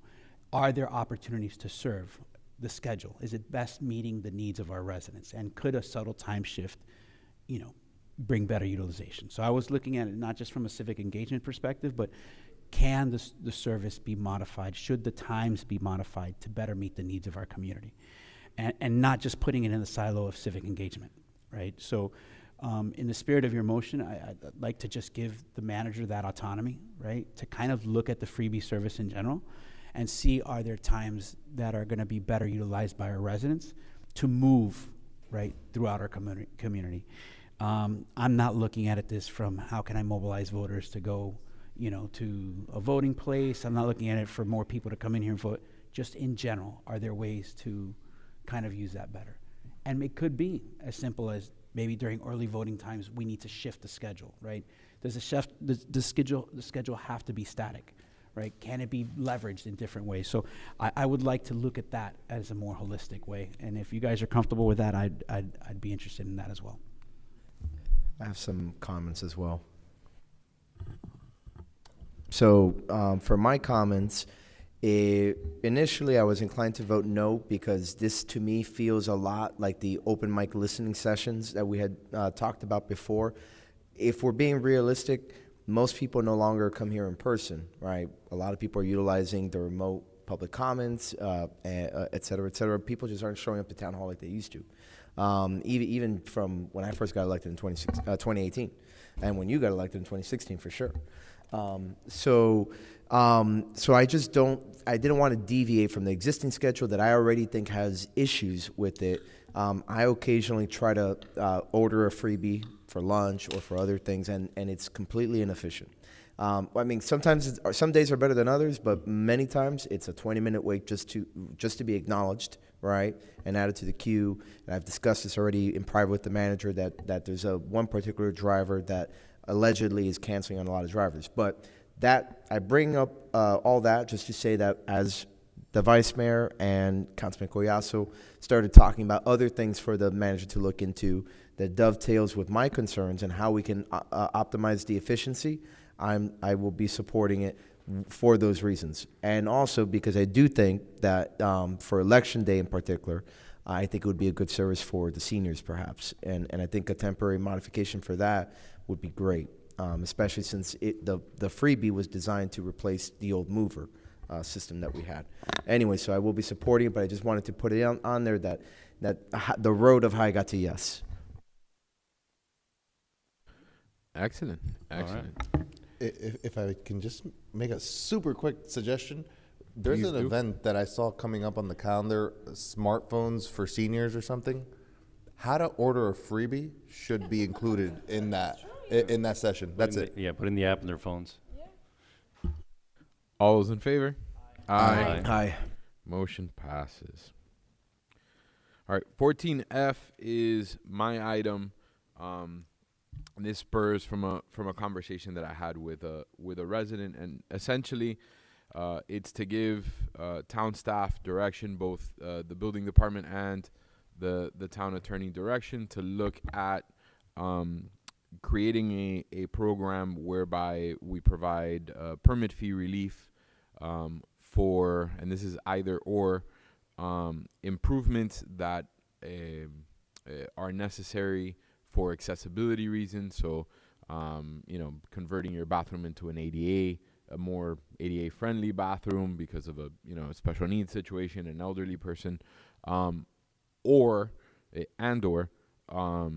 doing so based on the condition themselves, right? So the condition of the resident themselves, be they part of the special needs population or the elderly population. So it's really to ask staff to kind of give us what options are available to do that. Other cities do similar things where they have discounts for those kind of some cities do it for disabled veterans, which would be one of the classes that I would want to look at as well, obviously. So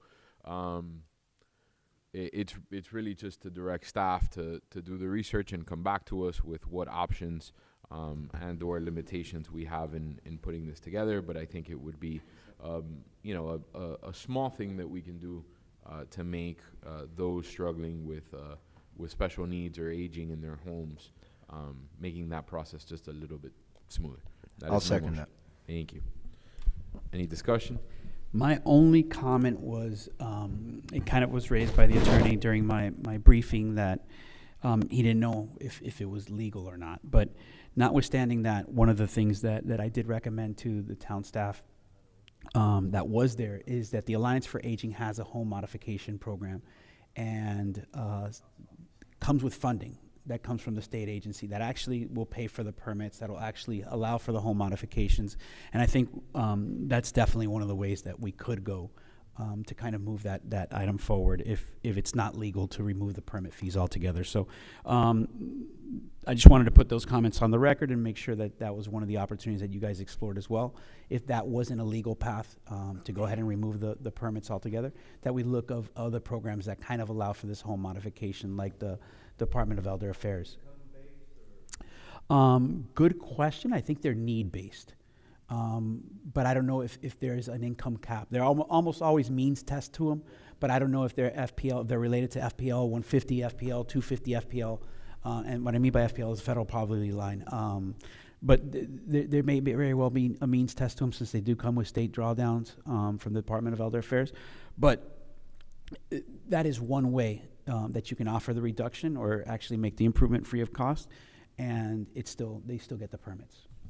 Michael Salem is one of the big providers. He's a town resident, and he might be somebody who can give you some feedback as to how to make that work. Mr. Vice Mayor. Yes, sir. Number one, I really like this item. I too had that concern of whether there would be a legality issue, as the manager explained to me during the briefing. What I recommended to the manager then, and I recommend again now, before my colleagues, is potentially charge the fee, whatever the fee is, full fee, upon filing a full rebate. It ends up being free, but then now you're actually holding it as a deposit to make sure that they do the work and do it properly, because the last thing, especially when it comes to people with disabilities, last thing you want is shoddy workmanship or anything like that. So you're giving them the benefit of the free, of not having a long-term, a permanent burden of the fee, but you're ensuring quality workmanship. Right, and sort of using the permit fee kind of as a performance bond a little bit to keep them honest. Keep them honest, exactly. Yeah, no, I think that's definitely one of the things that can be looked at. One of the things, I mean, obviously there's concerns, there's other concerns, you know, and making sure that the program isn't prone to abuse, right? So we also don't want every resident that wants to renovate their kitchen and bathroom to come in and say, oh, but you know, but I put in a bigger towel rack, right? And so yeah. Alrighty. I have a motion and a second. All those in favor? Aye. Aye. Motion passes. On this item, Mr. Vice Mayor, and to be honest with you, with this one and the next one, even though they're not urgent, it states here that he's got a sponsor for these. So I mean, I'm inclined just to move it. Hold on. H is first. No, H, yeah, item H, H which is is your item. Yeah. Oh, so I skipped over. I gave whoops. I gave you the floor under false pretense that you were going to deliver 14H. So, well, it's starting to get late, right? So, all right. So very simply, my motion is. By the way, sorry, not to Sure. cut you off. Did we need a motion to extend it to 11:09? I think is it 11:30? Oh no. It's at midnight. It's at Oh, it's midnight. at midnight. All right, Okay, we're so we're still good. good. Yeah, Cody and Lucas are doing very well. Good job, guys. Okay, so this item is very direct, which is just simply to do what J.C. Fernandez and other residents have talked to us in the past about, which is now that the Safe Routes to Schools program on that street, 79th Avenue, is complete, to work toward removing the metal barriers that were installed as part of that project, and also directing staff to look into removing the same metal barriers that exist along 154th Street, which are unsightly, and I'm not even sure what purpose they actually serve. Nobody really notices the 154 one as much. They're less shiny. They're facing kind of parallel with traffic, unlike the ones on 79th, but that is the motion. I'll second it. My brief comment on it is just that at some point or another it runs through Renee and council that this doesn't affect any bond money, grant money. Yeah, and council member, for engineering purposes, I know Omar's already started to explore this.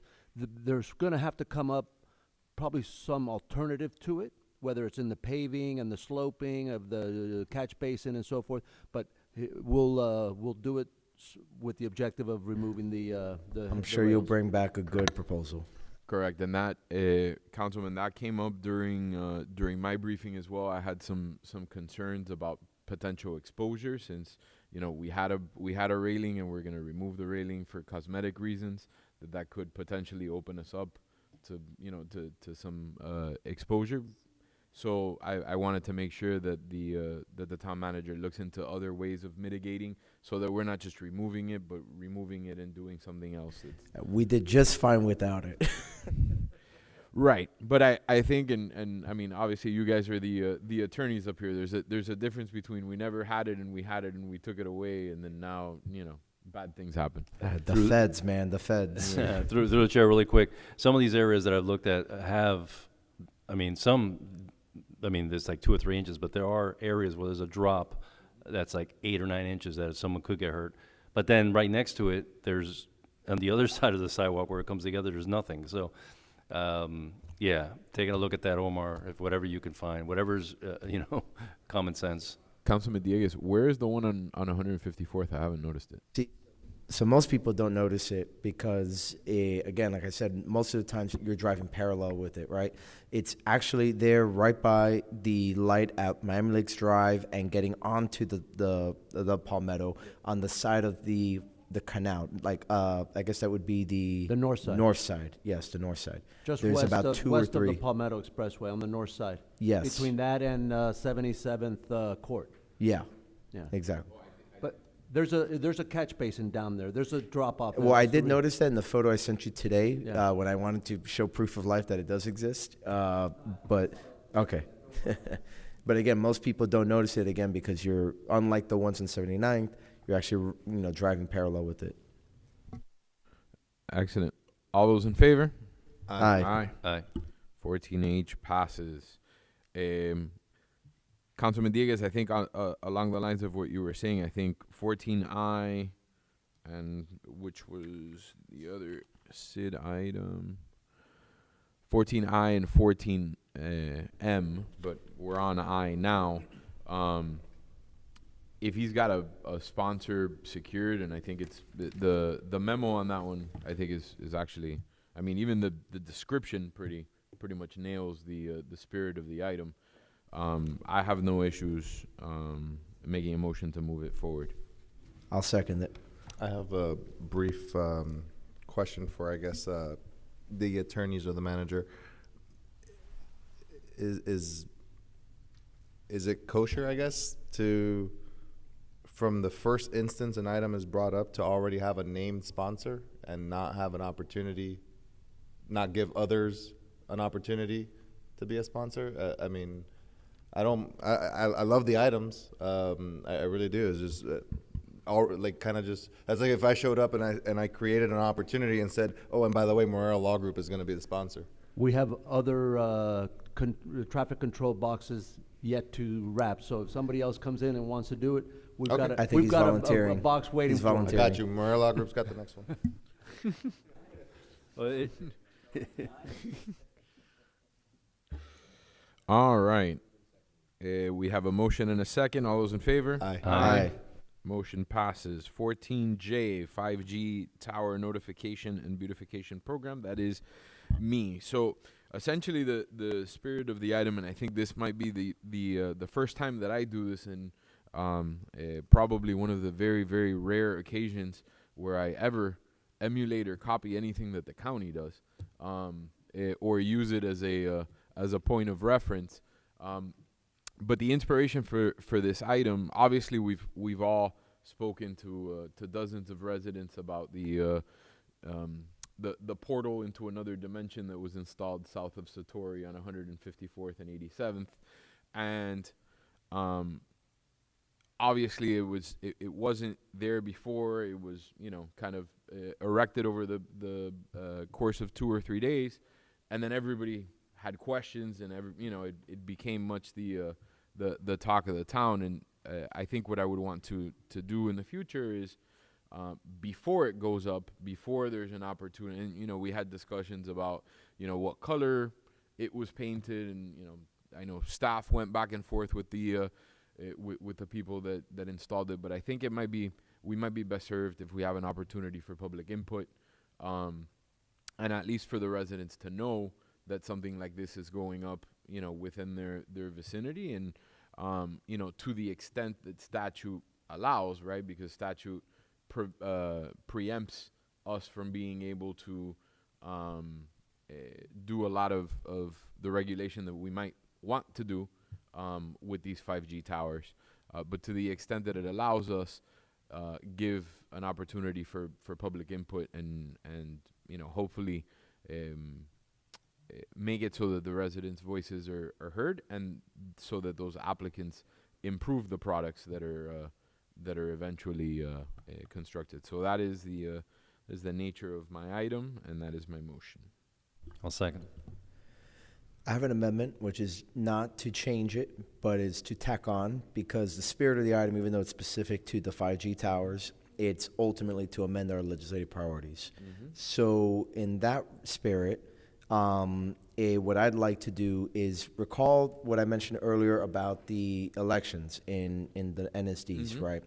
So I found the vendor that does that service where they basically conduct electronic elections for HOAs, and they do it at a relatively low cost compared to doing a full-blown election through the Department of Elections. The issue, as you may recall, that I brought up that stalled the item out is that the data, including how people vote, is not private, right? In an HOA, those are they're private entities at the end of the day, so their information is not subject to public records laws. And that's not the case with NSDs. So this is just simply that adding to our legislative priorities, requesting that State Senator Avila and Representative Fabricio also try to make, if NSDs choose to utilize this data for surveys, like a right track, wrong track, an election to a board, or whatever the case is, that they keep that data private. That's all it is, just adding a request there as part of our legislative priority items. And then once we get that public records exemption, that in theory would allow us or any other community that may have a similar issue in the future to go ahead and hold these elections without having to go through the Department of Elections and incurring that substantial cost that goes with it. So that would be the spirit of my amendment.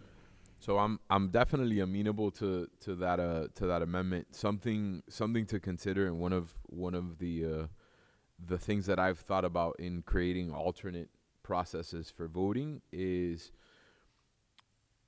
I guess we have to also pay attention to. So when you have an actual formal election, the rules for that are very, they're very well known to all of us. It's it's one person, one vote. For this kind of board, it may be closer to how HOAs typically vote, which is one vote per household. But then you get to, well, who in the household makes the vote, or does the system have the capability to take the average of the household, or so something to think about. So speaking with the vendor, there are ways to allow you to vote individually as people, and so it doesn't have to be just by household. But again, the key barrier is just maintaining the ultimate principle behind voting, which is the secrecy of one's vote, right? So you're not intimidated, so you're not exposed. So that was but the technology exists to do it, where again, it's per person over a certain age, and once they cast their ballot, it's already counted, and they can't, change it at that point. Right, no, I get the technology part. What I'm getting to is when we set up the framework to do that, how are we going to count those votes, and what weight are we going to give them? I guess we'll cross that bridge when one of us will cross that bridge when we get there. It was just a thought I wanted to impart, not Got it. We'll vote on this now. All those in favor? Aye. Aye. Motion passes. 14K, business directory. I move to waive rule 7.2. Second. All those in favor? Aye. Aye. Rule waived. Councilman Morera.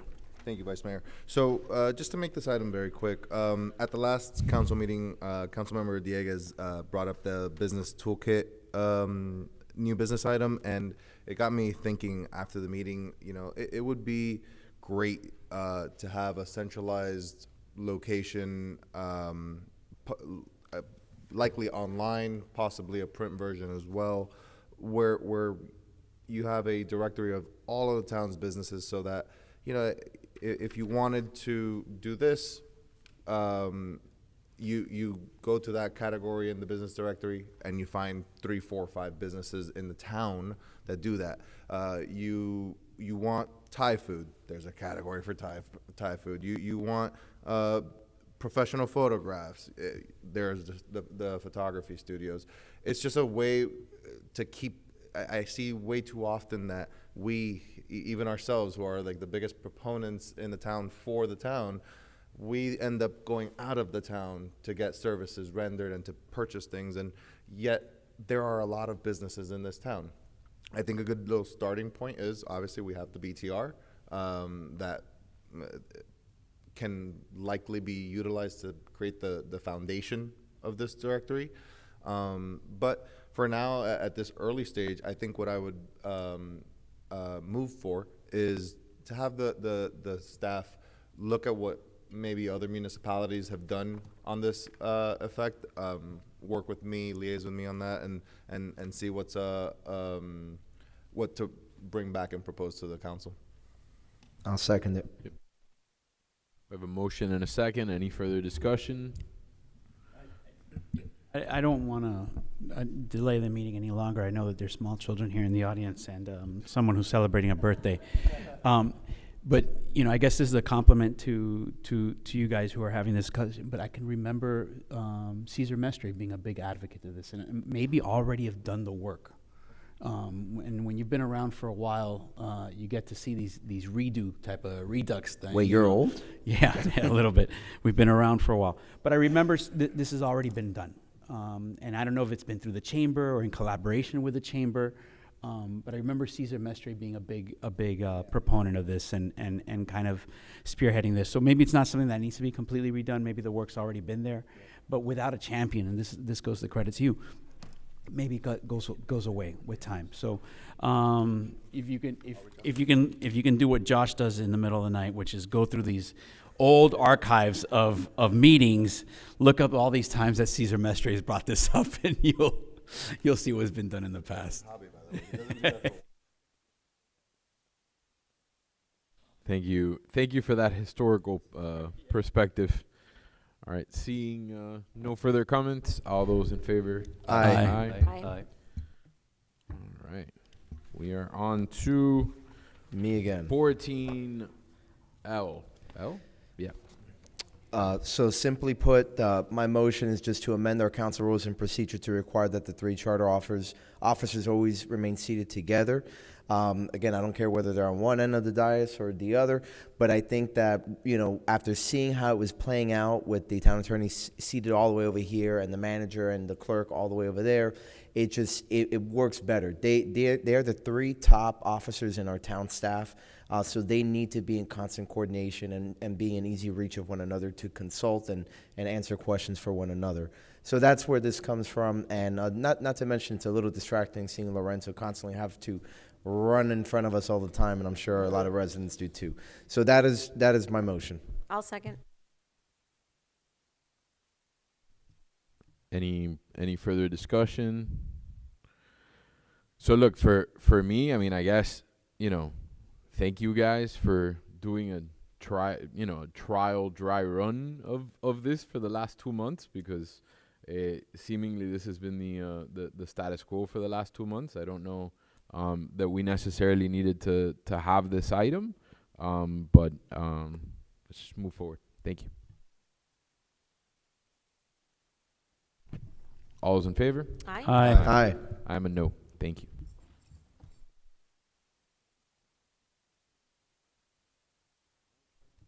Uh, 14M, traffic signal box honoring our firefighters and EMT. No. We didn't did combine them. separately. I'll move the item. I'll second. Can I just make one point of clarification on this one? Firefighters are better than police officers? No, Is that well, the point you're going to make? Come on, it goes without saying, but oh, they're here. I'm sorry. Captain Blanco is a candidate for office, so I just want to make sure that it would be Captain Blanco in his official capacity or as an individual, but not as a candidate or what have you, because then that may invite some. So why don't we just impose the condition as an amendment that we will only accept the sponsorship if it comes from him directly, personally? Yeah, or him through his work as I think he's a union official or he's a member of the The point is not department. through the campaign. Correct. Okay, or through any other political entity. I will make that amendment. Second the amendment. On the amendment? Aye. Aye. Aye. On the main motion? Aye. Aye. Aye. All right. Aye. All right, 14N is my item, which is Valley Gutter Slope Pitch. So I had I've spoken to a few residents, and I had a conversation with Omar in a lot of these streets where we did drainage projects. Part of the scope of and maybe that was my lack of understanding, but I would imagine some of my colleagues might feel the same way. in the areas where we added additional catch basins for drainage, that didn't necessarily include resloping all of the valley gutters. So the valley gutters, the part between the street and the swale, resloping them so that they slope in the direction of this newly created drain. So what happens in some occasions is you have this brand new drain that was installed, and maybe, you know, a foot, 2 feet next to the drain are sloped into it, but the rest of the street going down is sloping in the direction of the drain that was formerly there, that might be 50, 60, 70 feet away, where the water would have a more efficient path sloping in the direction of the new drain. So I think that should be a consideration for all new projects going forward, and I would want to direct Public Works to go back into some of these projects are very newly constructed, but what's happening is water is pooling kind of in between areas that are sloped in different directions. Obviously, we're all aware of the effect of our tree canopy on the valley gutters, and that, you know, kind of also changes that dynamic. But in a lot of these areas that have drainage projects that have, you know, are in the process of being completed or were just completed, there's standing water in the valley gutters, sometimes for 2, 3, 4 days. You see the pavement kind of reflect the markings of where water typically pools, and obviously, you know, then you get into mosquito season, and obviously we want our drains to drain as efficiently as possible. So my motion is to direct staff to look into reconstructing the valley gutters during all new projects where appropriate, and then doing an analysis of all existing recently completed projects. I'll second it. Have a motion and a second. Any further discussion? All's in favor? Aye. Motion passes. We have made it to 15 mayor and council member reports. Does anybody have a report? Nope. All right. 16 managers report. Monthly police report, Major Gonzalez. Good evening, everyone. Jose Gonzalez, your town commander here with the June police report. Just want to recap real quick. We just finished up with the July 4th event. Probably the biggest crowd that I've seen at the park since I've been here in the town. It was very successful. We went uneventful, no problems, but the park was at capacity. But it was great weather, great crowd, and it looks like it was a lot of fun for everyone. So we kept it safe, and like I said, it was a great turnout. We also had 2 of our police explorers graduate from the Police Explorer Academy. So that means for them is that now they could ride with our officers. I got to ride along, you know, help them with reports. They learn all these you know, radio procedures and report writing, so they could be more engaged writing when they write. And also they will be able to help us out when we do parades and other special event functions as an extra person. They'll be teamed up with an officer, but they can help like do you know, crowd control and traffic control. So that's pretty cool. So kudos to them. We continue with the high visibility and the traffic enforcement details. Last month for stolen cars, we had a 67% reduction, and vehicle burglaries, we had a 63% reduction. And we also did not have any commercial burglaries, so that was a good thing. No robberies or no violent crimes. So with that said, I leave it up for any questions you might have. Excellent job. Thank you very much. Thank you. Good evening. Thank you. Director Santos. Good evening again. I'm going to highlight a few projects, but if there are any questions that related to something I didn't mention, please interrupt me. The first project I want to highlight is the one that was recently awarded, the Northwest 146th Street, or Green 2.0. This is in the West Lakes region at the 146th Street. We're currently working on pre-construction activities, setting an NTP day or notice to proceed day with the contractor, and getting ready to begin construction there. Canal bank stabilization, we're moving forward with our project. It's approximately put 25%, but as of now, it's closer to 30, 35% construction. There was a request and we'll discuss this further during the attorney's report, but there was a request to look into hiring a consultant. We were already working on that to do an inspection, but what we went ahead and added to the scope was Vice Mayor's request for essentially an engineer's opinion regarding the installation. We received that. It came in around $32,000. Work order with one of our continuing services, so the plan is to move forward with that in the next meeting. We'll bring that up for consideration. Royal Lakes First Edition, this is the project that was directly north of the new development on 162nd, the private development. That one's complete. Commerce Way drainage, plenty of, pretty sure if you all went to the 4th of July, you saw there's still some temporary patches, so we're working to start final paving operations next week and the following. And with that, we'll just be working on just a few little tweaks to close the project. The Royal Point drainage, this is on 87th Avenue to 158 Terrace. That's also, they're working on final restoration activities, and we should be wrapping that one up soon. Loch Lomond drainage improvements, we are receiving our bids this Thursday, and we'll be bringing that up for award in the following council meeting. Construction.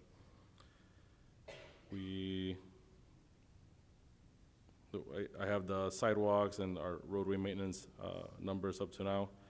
And then the last thing I wanted to add or highlight, in our unfunded items, we added at the request of Councilmember Dieguez to include also unfunded drainage projects in that list. We went ahead and did that for now. And that's all I have. Any questions? The only question that I have was the public comment that came forward with regards to Roberto Alonso, and I know that your reprocurement, you're in the reprocurement process. That has been like a chronic issue. Yes. Are you completely? Is that system going to be completely done away with and going to a more conventional, traditional system where we're not going to have these ongoing issues, or is it again the? Well, the plan is to replace the entire system that's giving problems. Currently, and I spoke to the resident after the comment, gave her an update. So currently, the delivery schedule for September of this year, so in 2 months, we should have. But that is unit. it the same system that is hard to find parts, that is hard to service? Or is it more of a conventional system? Because I know that the LEED certification there was really the driving factor. It would be a comparable system, just so it'll be essentially the same type. It's same type of system, but would it be easier to maintain, or if it goes down, it's going to be going down for months at a time? Well, I think, and don't quote me on this, I have to check with my staff who are the ones that have the expertise on the HVAC systems. But the breaks that occurred in the current unit, because of its age, there were larger breaks, and the pieces that had to be replaced did take a little longer for them to be procured. And also, the market in general, as it is for this is the feedback I'm getting from staff, the HVAC units market right now, it is taking a while. As you can see, the units for this building did take a while to procure and deliver, and the one for the Roberto Alonso as well. We anticipate that it being a new unit, if there are service needs, they're not going to be significant as we are experiencing now. Understood. Thank you. So just to make sure I understood that, though, we're expecting delivery of those AC units in September, you said? Yes. So we're going to go through the worst part of the summer without the AC and in the conditions that the resident described. Well, and that's something I spoke with the resident. I'm already in communication with park staff, because we had not received any complaints of low performance of the system. So tomorrow we're going to be evaluating that, and if there's a need to supplement the system, that's a discussion we'll have with staff. Okay, thank you. Just anecdotally, to give you some more information, I think Councilman Dieguez, Councilwoman Rano, and myself were at, and the mayor, I think, was there as well, at the Education Advisory Board's Awards of Excellence. It was hot. Okay. But I went maybe 2-3 weeks ago, and I was shivering with how cold it was. So When was the educational awards? Because there was some repairs that were done Yes. that brought it. It was like running at like 50% capacity. I think they did some repairs that took it to like 70% capacity. Some temporary repairs that'll get, hopefully, with the hope of getting us to September. when I was last in there, which was not more than maybe 2 or 3 weeks ago, May it have was been. like extremely cold, and I never get cold. It was Yeah, it so was those very temporary repairs may have been taken. cold. It was one of the domino nights that the guys do in the back of the No, room. and I was asking what event it was because summer camp has a lot of kids. Mm-hmm. They go in and out, they open the doors, they get hot outside, those little hot bodies come into the building. Yeah.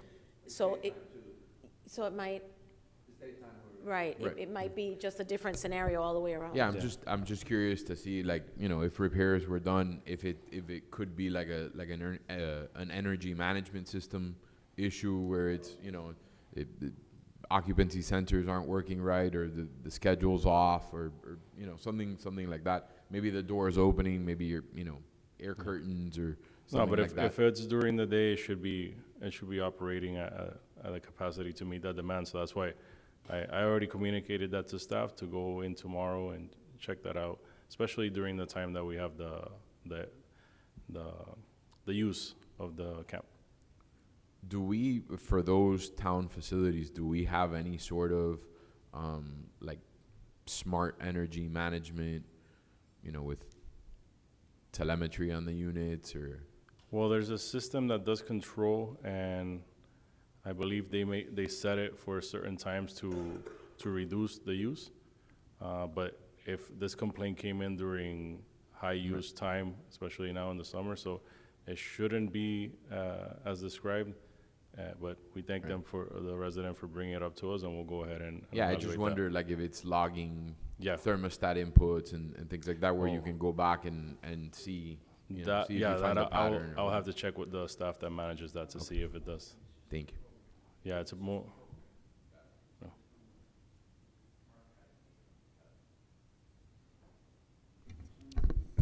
Mr. Vice Mayor? If everyone is done beating up Omar, I think we're. I have some feedback. Are we done putting in all the new 25 mile per hour speed limit signs? Yes. Okay. And all right. And have we gotten any resident complaints about them out of curiosity? We have, and there's one that we can't remember the road. Well, in Loch Lomond, we got one recently that we're evaluating for removal because it kind of contradicts one that's close by for a 15 mile per hour because there's a curve. So we're going to be working on getting that one removed. And then there's another one in Royal Oaks that it looks like we can relocate to another swale. And but typically that's the type of request we get. Perfect. And I raise it in part because I got, you know, I think like my old neighbors on Poinciana, you know, were mentioning that it was a surprise to them when it got there. And the other thing I wanted you guys to keep in mind, if you were still implementing them, is to remember that we had passed a while back a direction that as to consolidate as many of those signs as possible into one pole, as opposed to just putting new signage all the time. So I don't know if that's us or the county that we need to have that conversation with, but. So, yeah, that would be a conversation with the county. The reason they had to be kept separate because these are town maintained. They have a sticker that says town maintained. The other ones are county. For us to combine them, it would be a conversation with the county. Okay, yeah, so maybe we'll need to explore that. So I'll get with you and the manager to figure that out. Okay. Thank you, Omar. You're welcome. All right, moving on to 16C. I think we have I yield the floor to Councilman Collazo. Good evening, Mayor, Vice Mayor, Council. Claricel de Cárdenas, Communications Director. I'm going to be very brief because I really want to pull my Cinderella card and get home before midnight. So the document that you have before you is the town's plan for the opioid settlement funding that we've received. It's about $5,000, and primarily it's to raise awareness, educate the community partner with community partners for the education component. Any questions? I just wanted to suggest that, as one of the more learned members of this dais suggested, this is a good opportunity to work with the mental health task force, and I think your department can work with them on implementing and using these funds. Yeah, But wonderful. overall, it's a great thing. Council, do we have any more questions? I just have a moment of personal privilege that I'd like to invoke at this time with a look of death staring back at me. Cody Lucas, pay attention. Cody Lucas, can you come on up over here for a quick second? They're terrified. They're terrified. Pretty please, Well, please, please, pretty please. Guys, All rise. yeah. All rise. Come on, we're gonna sing happy birthday to mom. And thank you for your patience. And my kids have probably had Patience? their dose of electronics for the next 5 years during these last couple No, of Cope, hours. Cope. Stay with your mom, stay with your mom. We're gonna sing to her. Oh, there we go. All right. So guys, she stayed here till the end of the meeting. Happy birthday. Day to you. Happy birthday to you. Happy birthday, dear Claricel. Happy birthday to you. Thank you. This is actually the second time I celebrate my birthday at a council meeting. Actually, no, we were at Royal Oaks the last time. And you're, I plead the fifth. Yes. and as your birthday present, the meeting is adjourned. All right.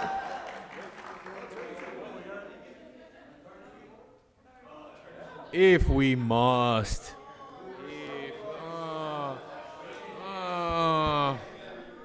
You can't do the more.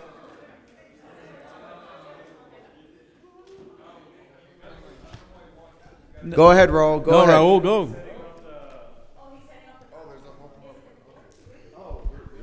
All that to tell me I can't do a moratorium? Lorenzo, we thought you really walked out of the meeting.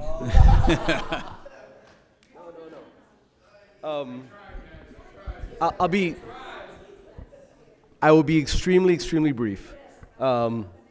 You asked about the canal bank stabilization, figure out if there's something. Listen, I went back through the agreement. Could we, there's a couple things. One is that the agreement says that the contract must be completed and time is of the essence. When you have an agreement, time is of the essence, that's very important. It puts the onus on the contractor to finish the project within a certain period of time.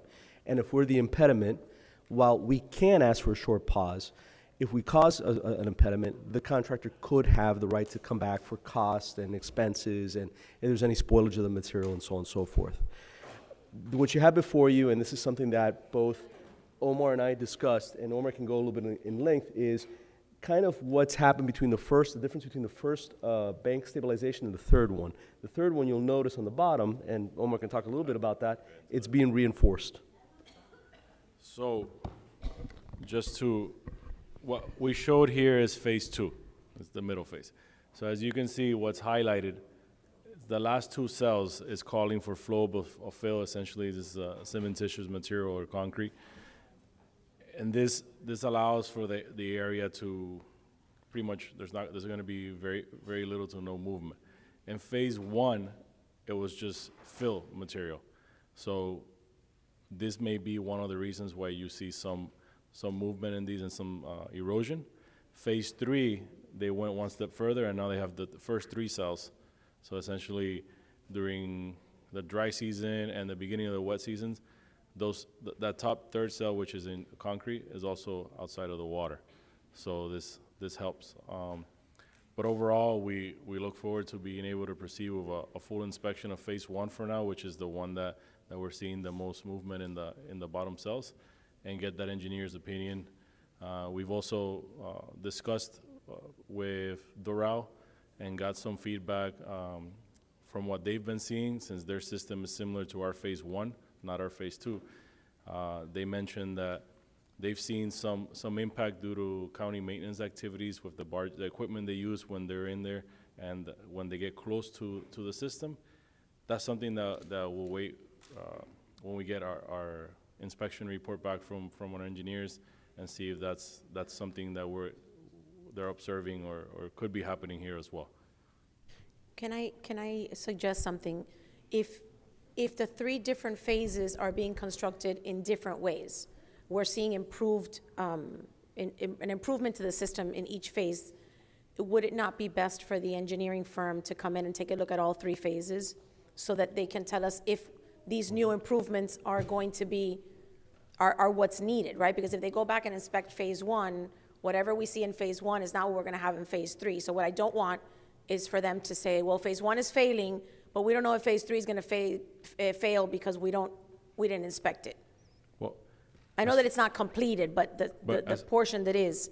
So as far as phase 3, the engineering company that we requested the proposal from is one of the continuing services engineering company.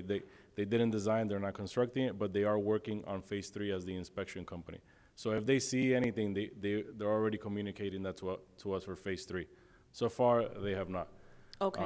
And the reason we decided to go to phase 1 is just to focus on the area where we have gotten the most feedback from the residents. And also, as walking through phase 2, we didn't see so much erosion in the bottom areas where the concrete is. So we feel that we would get I guess a good representation of what's going on with phase 1.